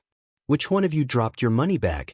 But who knew that the group of students hadn't gone far when the little girl chased after them again? She was holding an exquisite black purse in her hand. The whistling north wind messed up her hair and blew her little face red, but it still didn't stop her footsteps. Huff, big brother, look, which one of you dropped your money bag in the house? Chapter 1063. Zhishuan, what kind of memory do you have? How could you forget the money pouch? Luckily, the girl from the farmer's family was honest. Otherwise, where would you find it later? On the way, the group of Yanhuang College students joked with each other. It turned out that it was Di Zhishuan who dropped the money pouch just now. Chu Suiliang's son, Chu Yanfu, was also among them. Di Zhishuan just shook his head and smiled when others made fun of him. Zhishuan, you deliberately left the money pouch in their house, didn't you? Those who could get into Yanhuang College were not fools. One of the students couldn't help but ask. As soon as the words came out, everyone was stunned. Several pairs of eyes looked at Di Zhishuan. Di Zhishuan smiled helplessly and said, I also saw that family's life was really difficult. But if I gave them money openly, they definitely wouldn't accept it. So I thought of this idea. I didn't expect that girl to be so honest. Alas. In fact, it's only a few hundred coins. Even if it's lost, it won't hurt at all for you and me. But for that family, it's a life-saving money. We've sent coal furnaces to almost 5 families today. To be honest, I admire Yamacho's wise decision. If we didn't go down the mountain this time, many of us might not know how difficult it is for the common people to live. Alas. As soon as he said this, the group of people who were laughing and joking just now suddenly fell silent. Among them, Di Zhishuan and Chu Yanfu were from the families of officials, while the other 3 students were from the families of merchants. They really didn't know what was called suffering in the world since they were young. Mao Tieju's poor family just now also touched them a lot. There were still common people who lived such a poor life. There were still such poor people in the world. Zhishuan, you were right. If I had known, I would have secretly hidden some money in their house just now. The student who laughed at Zhishuan's carelessness just now said in a low mood. Ha, Chini, it's useless. Even if they can't find the money you hid now, once they find it later, they'll come back to return it to you no matter where you go. Zhishuan shook his head. The student named Chini was puzzled and asked, Zhishuan, why are you so sure? Zhishuan didn't explain, but Chu Yanfu laughed and said, enough. Ji-sun is able to see things clearly and see into people's hearts. In this aspect, you shouldn't doubt him. Ha, let's go. It's almost time for the next one. Zhishuan's team was not the only one who encountered such poor people. In the evening, all the students returned to Yanhuang College. Compared to the students of the other 2 brigades, the students of the 2nd Brigade, who were responsible for delivering coal stoves and honeycomb briquettes to the poor, were obviously in low spirits. Even Cheng Chumo and Yuchi Baolin, who were careless, were quiet when they were eating in the canteen at night. Clearly, what they had seen and heard this afternoon had greatly affected these students. Yamacho, the students don't seem to be in a good mood. Coming out of the canteen, Yen Silu said to Li Zishuan.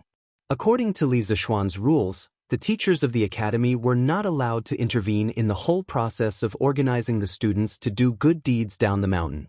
They were only responsible for the logistics at most. Therefore, Yen Silu did not know much about the students' experience this afternoon. However, the old teacher had experienced the vicissitudes of life. How could he not see that the students were in low spirits? Li Zishuan stopped in his tracks, nodded and replied, They must have seen too much suffering in the world today. This was also good. There were some things that could only be learned after experiencing it. Only then would one know how to cherish what they had now. And as students of Yanhuang College, it's not good if they only know how to read and ignore the outside world. Yanhuang College exists for only one purpose, and that is to benefit the people of Tang. Yen Silu stroked his beard and sighed. Yamacho is right. These children can't always stay in the academy and study. It's good to let them see the suffering of the people. On the first day, the students of Yanhuang College visited more than 800 poor families and gave away more than 800 coal stoves and 40,000 honeycomb briquettes. Early in the morning of the second day, the students woke up at 5 in the morning, washed up, and ate. At 7:15 in the morning, the students gathered in front of the teaching building and went down the mountain to deliver the warmth. At this time, there was a thin layer of frost on the withered leaves by the roadside.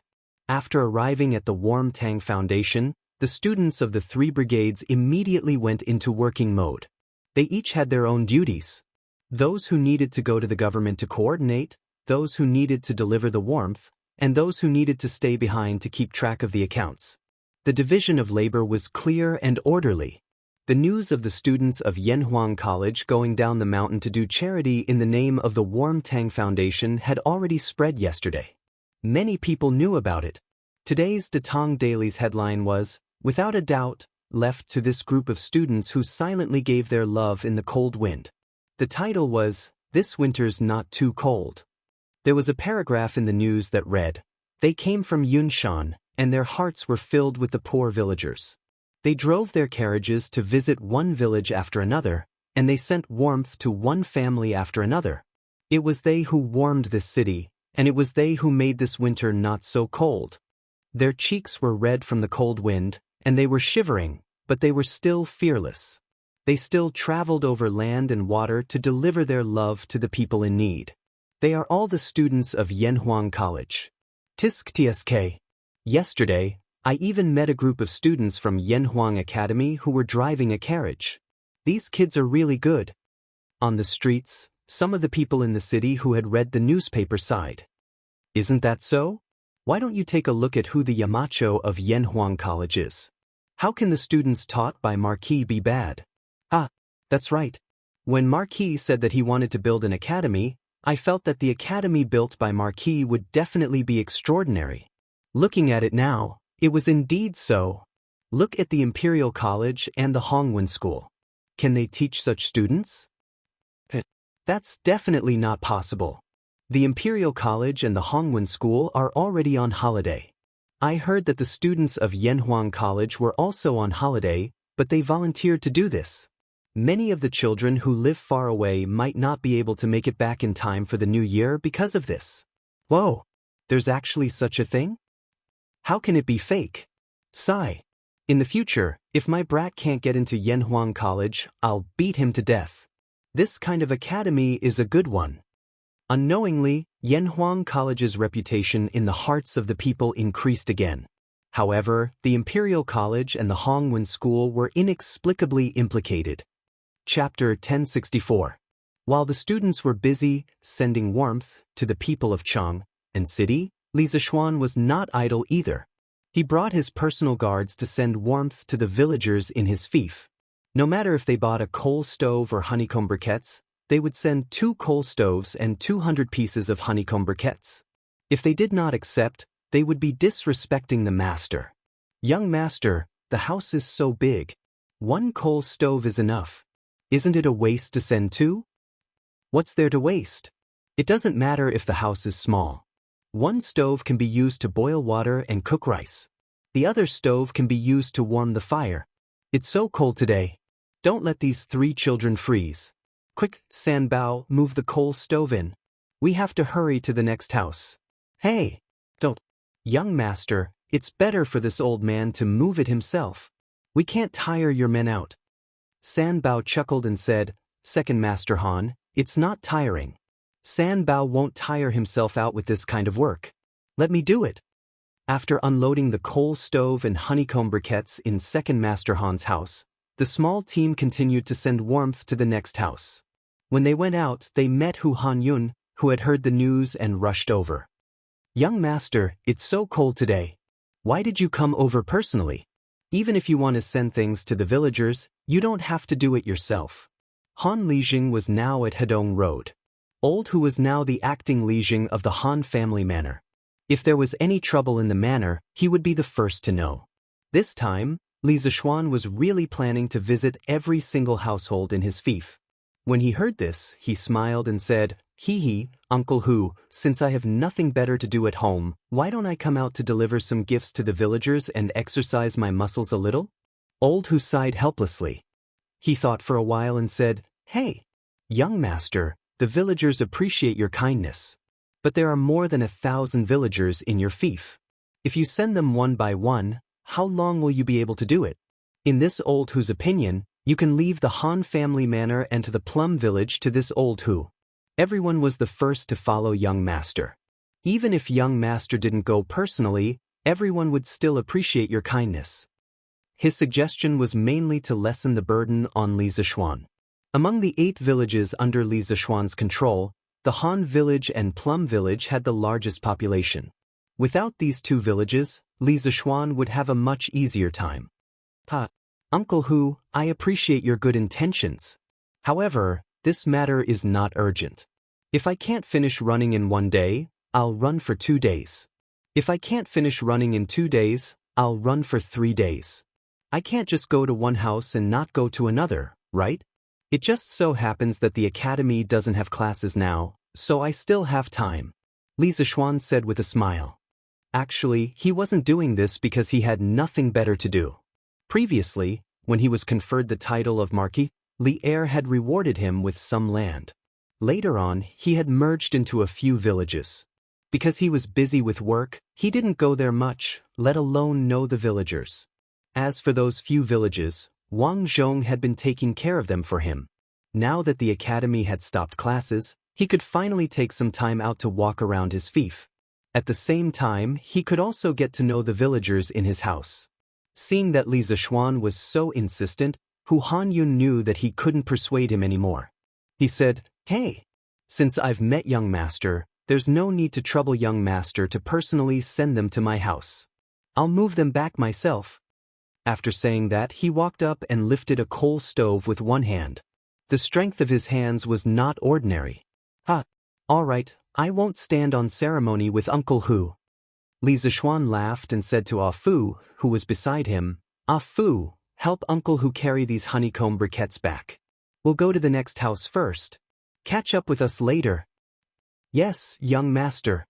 Ah Fu carried a bag of coal and left. Li Zixuan said to Pang Feiji, let's go. Next house. Although there were many villagers in the Han family village, they lived in close quarters. Therefore, Li Zixuan ran from house to house and was done by noon.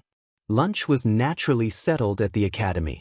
The academy had indeed transferred half of the chefs away, but the other half were still cooking for the teachers who stayed in school. After resting at the academy for a while, Li Zixuan ordered Pang Feiji to bring some people to the workshop to get some things. Then, they went to the 9th house in Yunshan, Li Gang's house. Li Gang was one of the earliest professors in Yanhuang College. Of course, he had the right to live in this house. When Li Zixuan separated the houses, he gave the 9th house to Li Gang.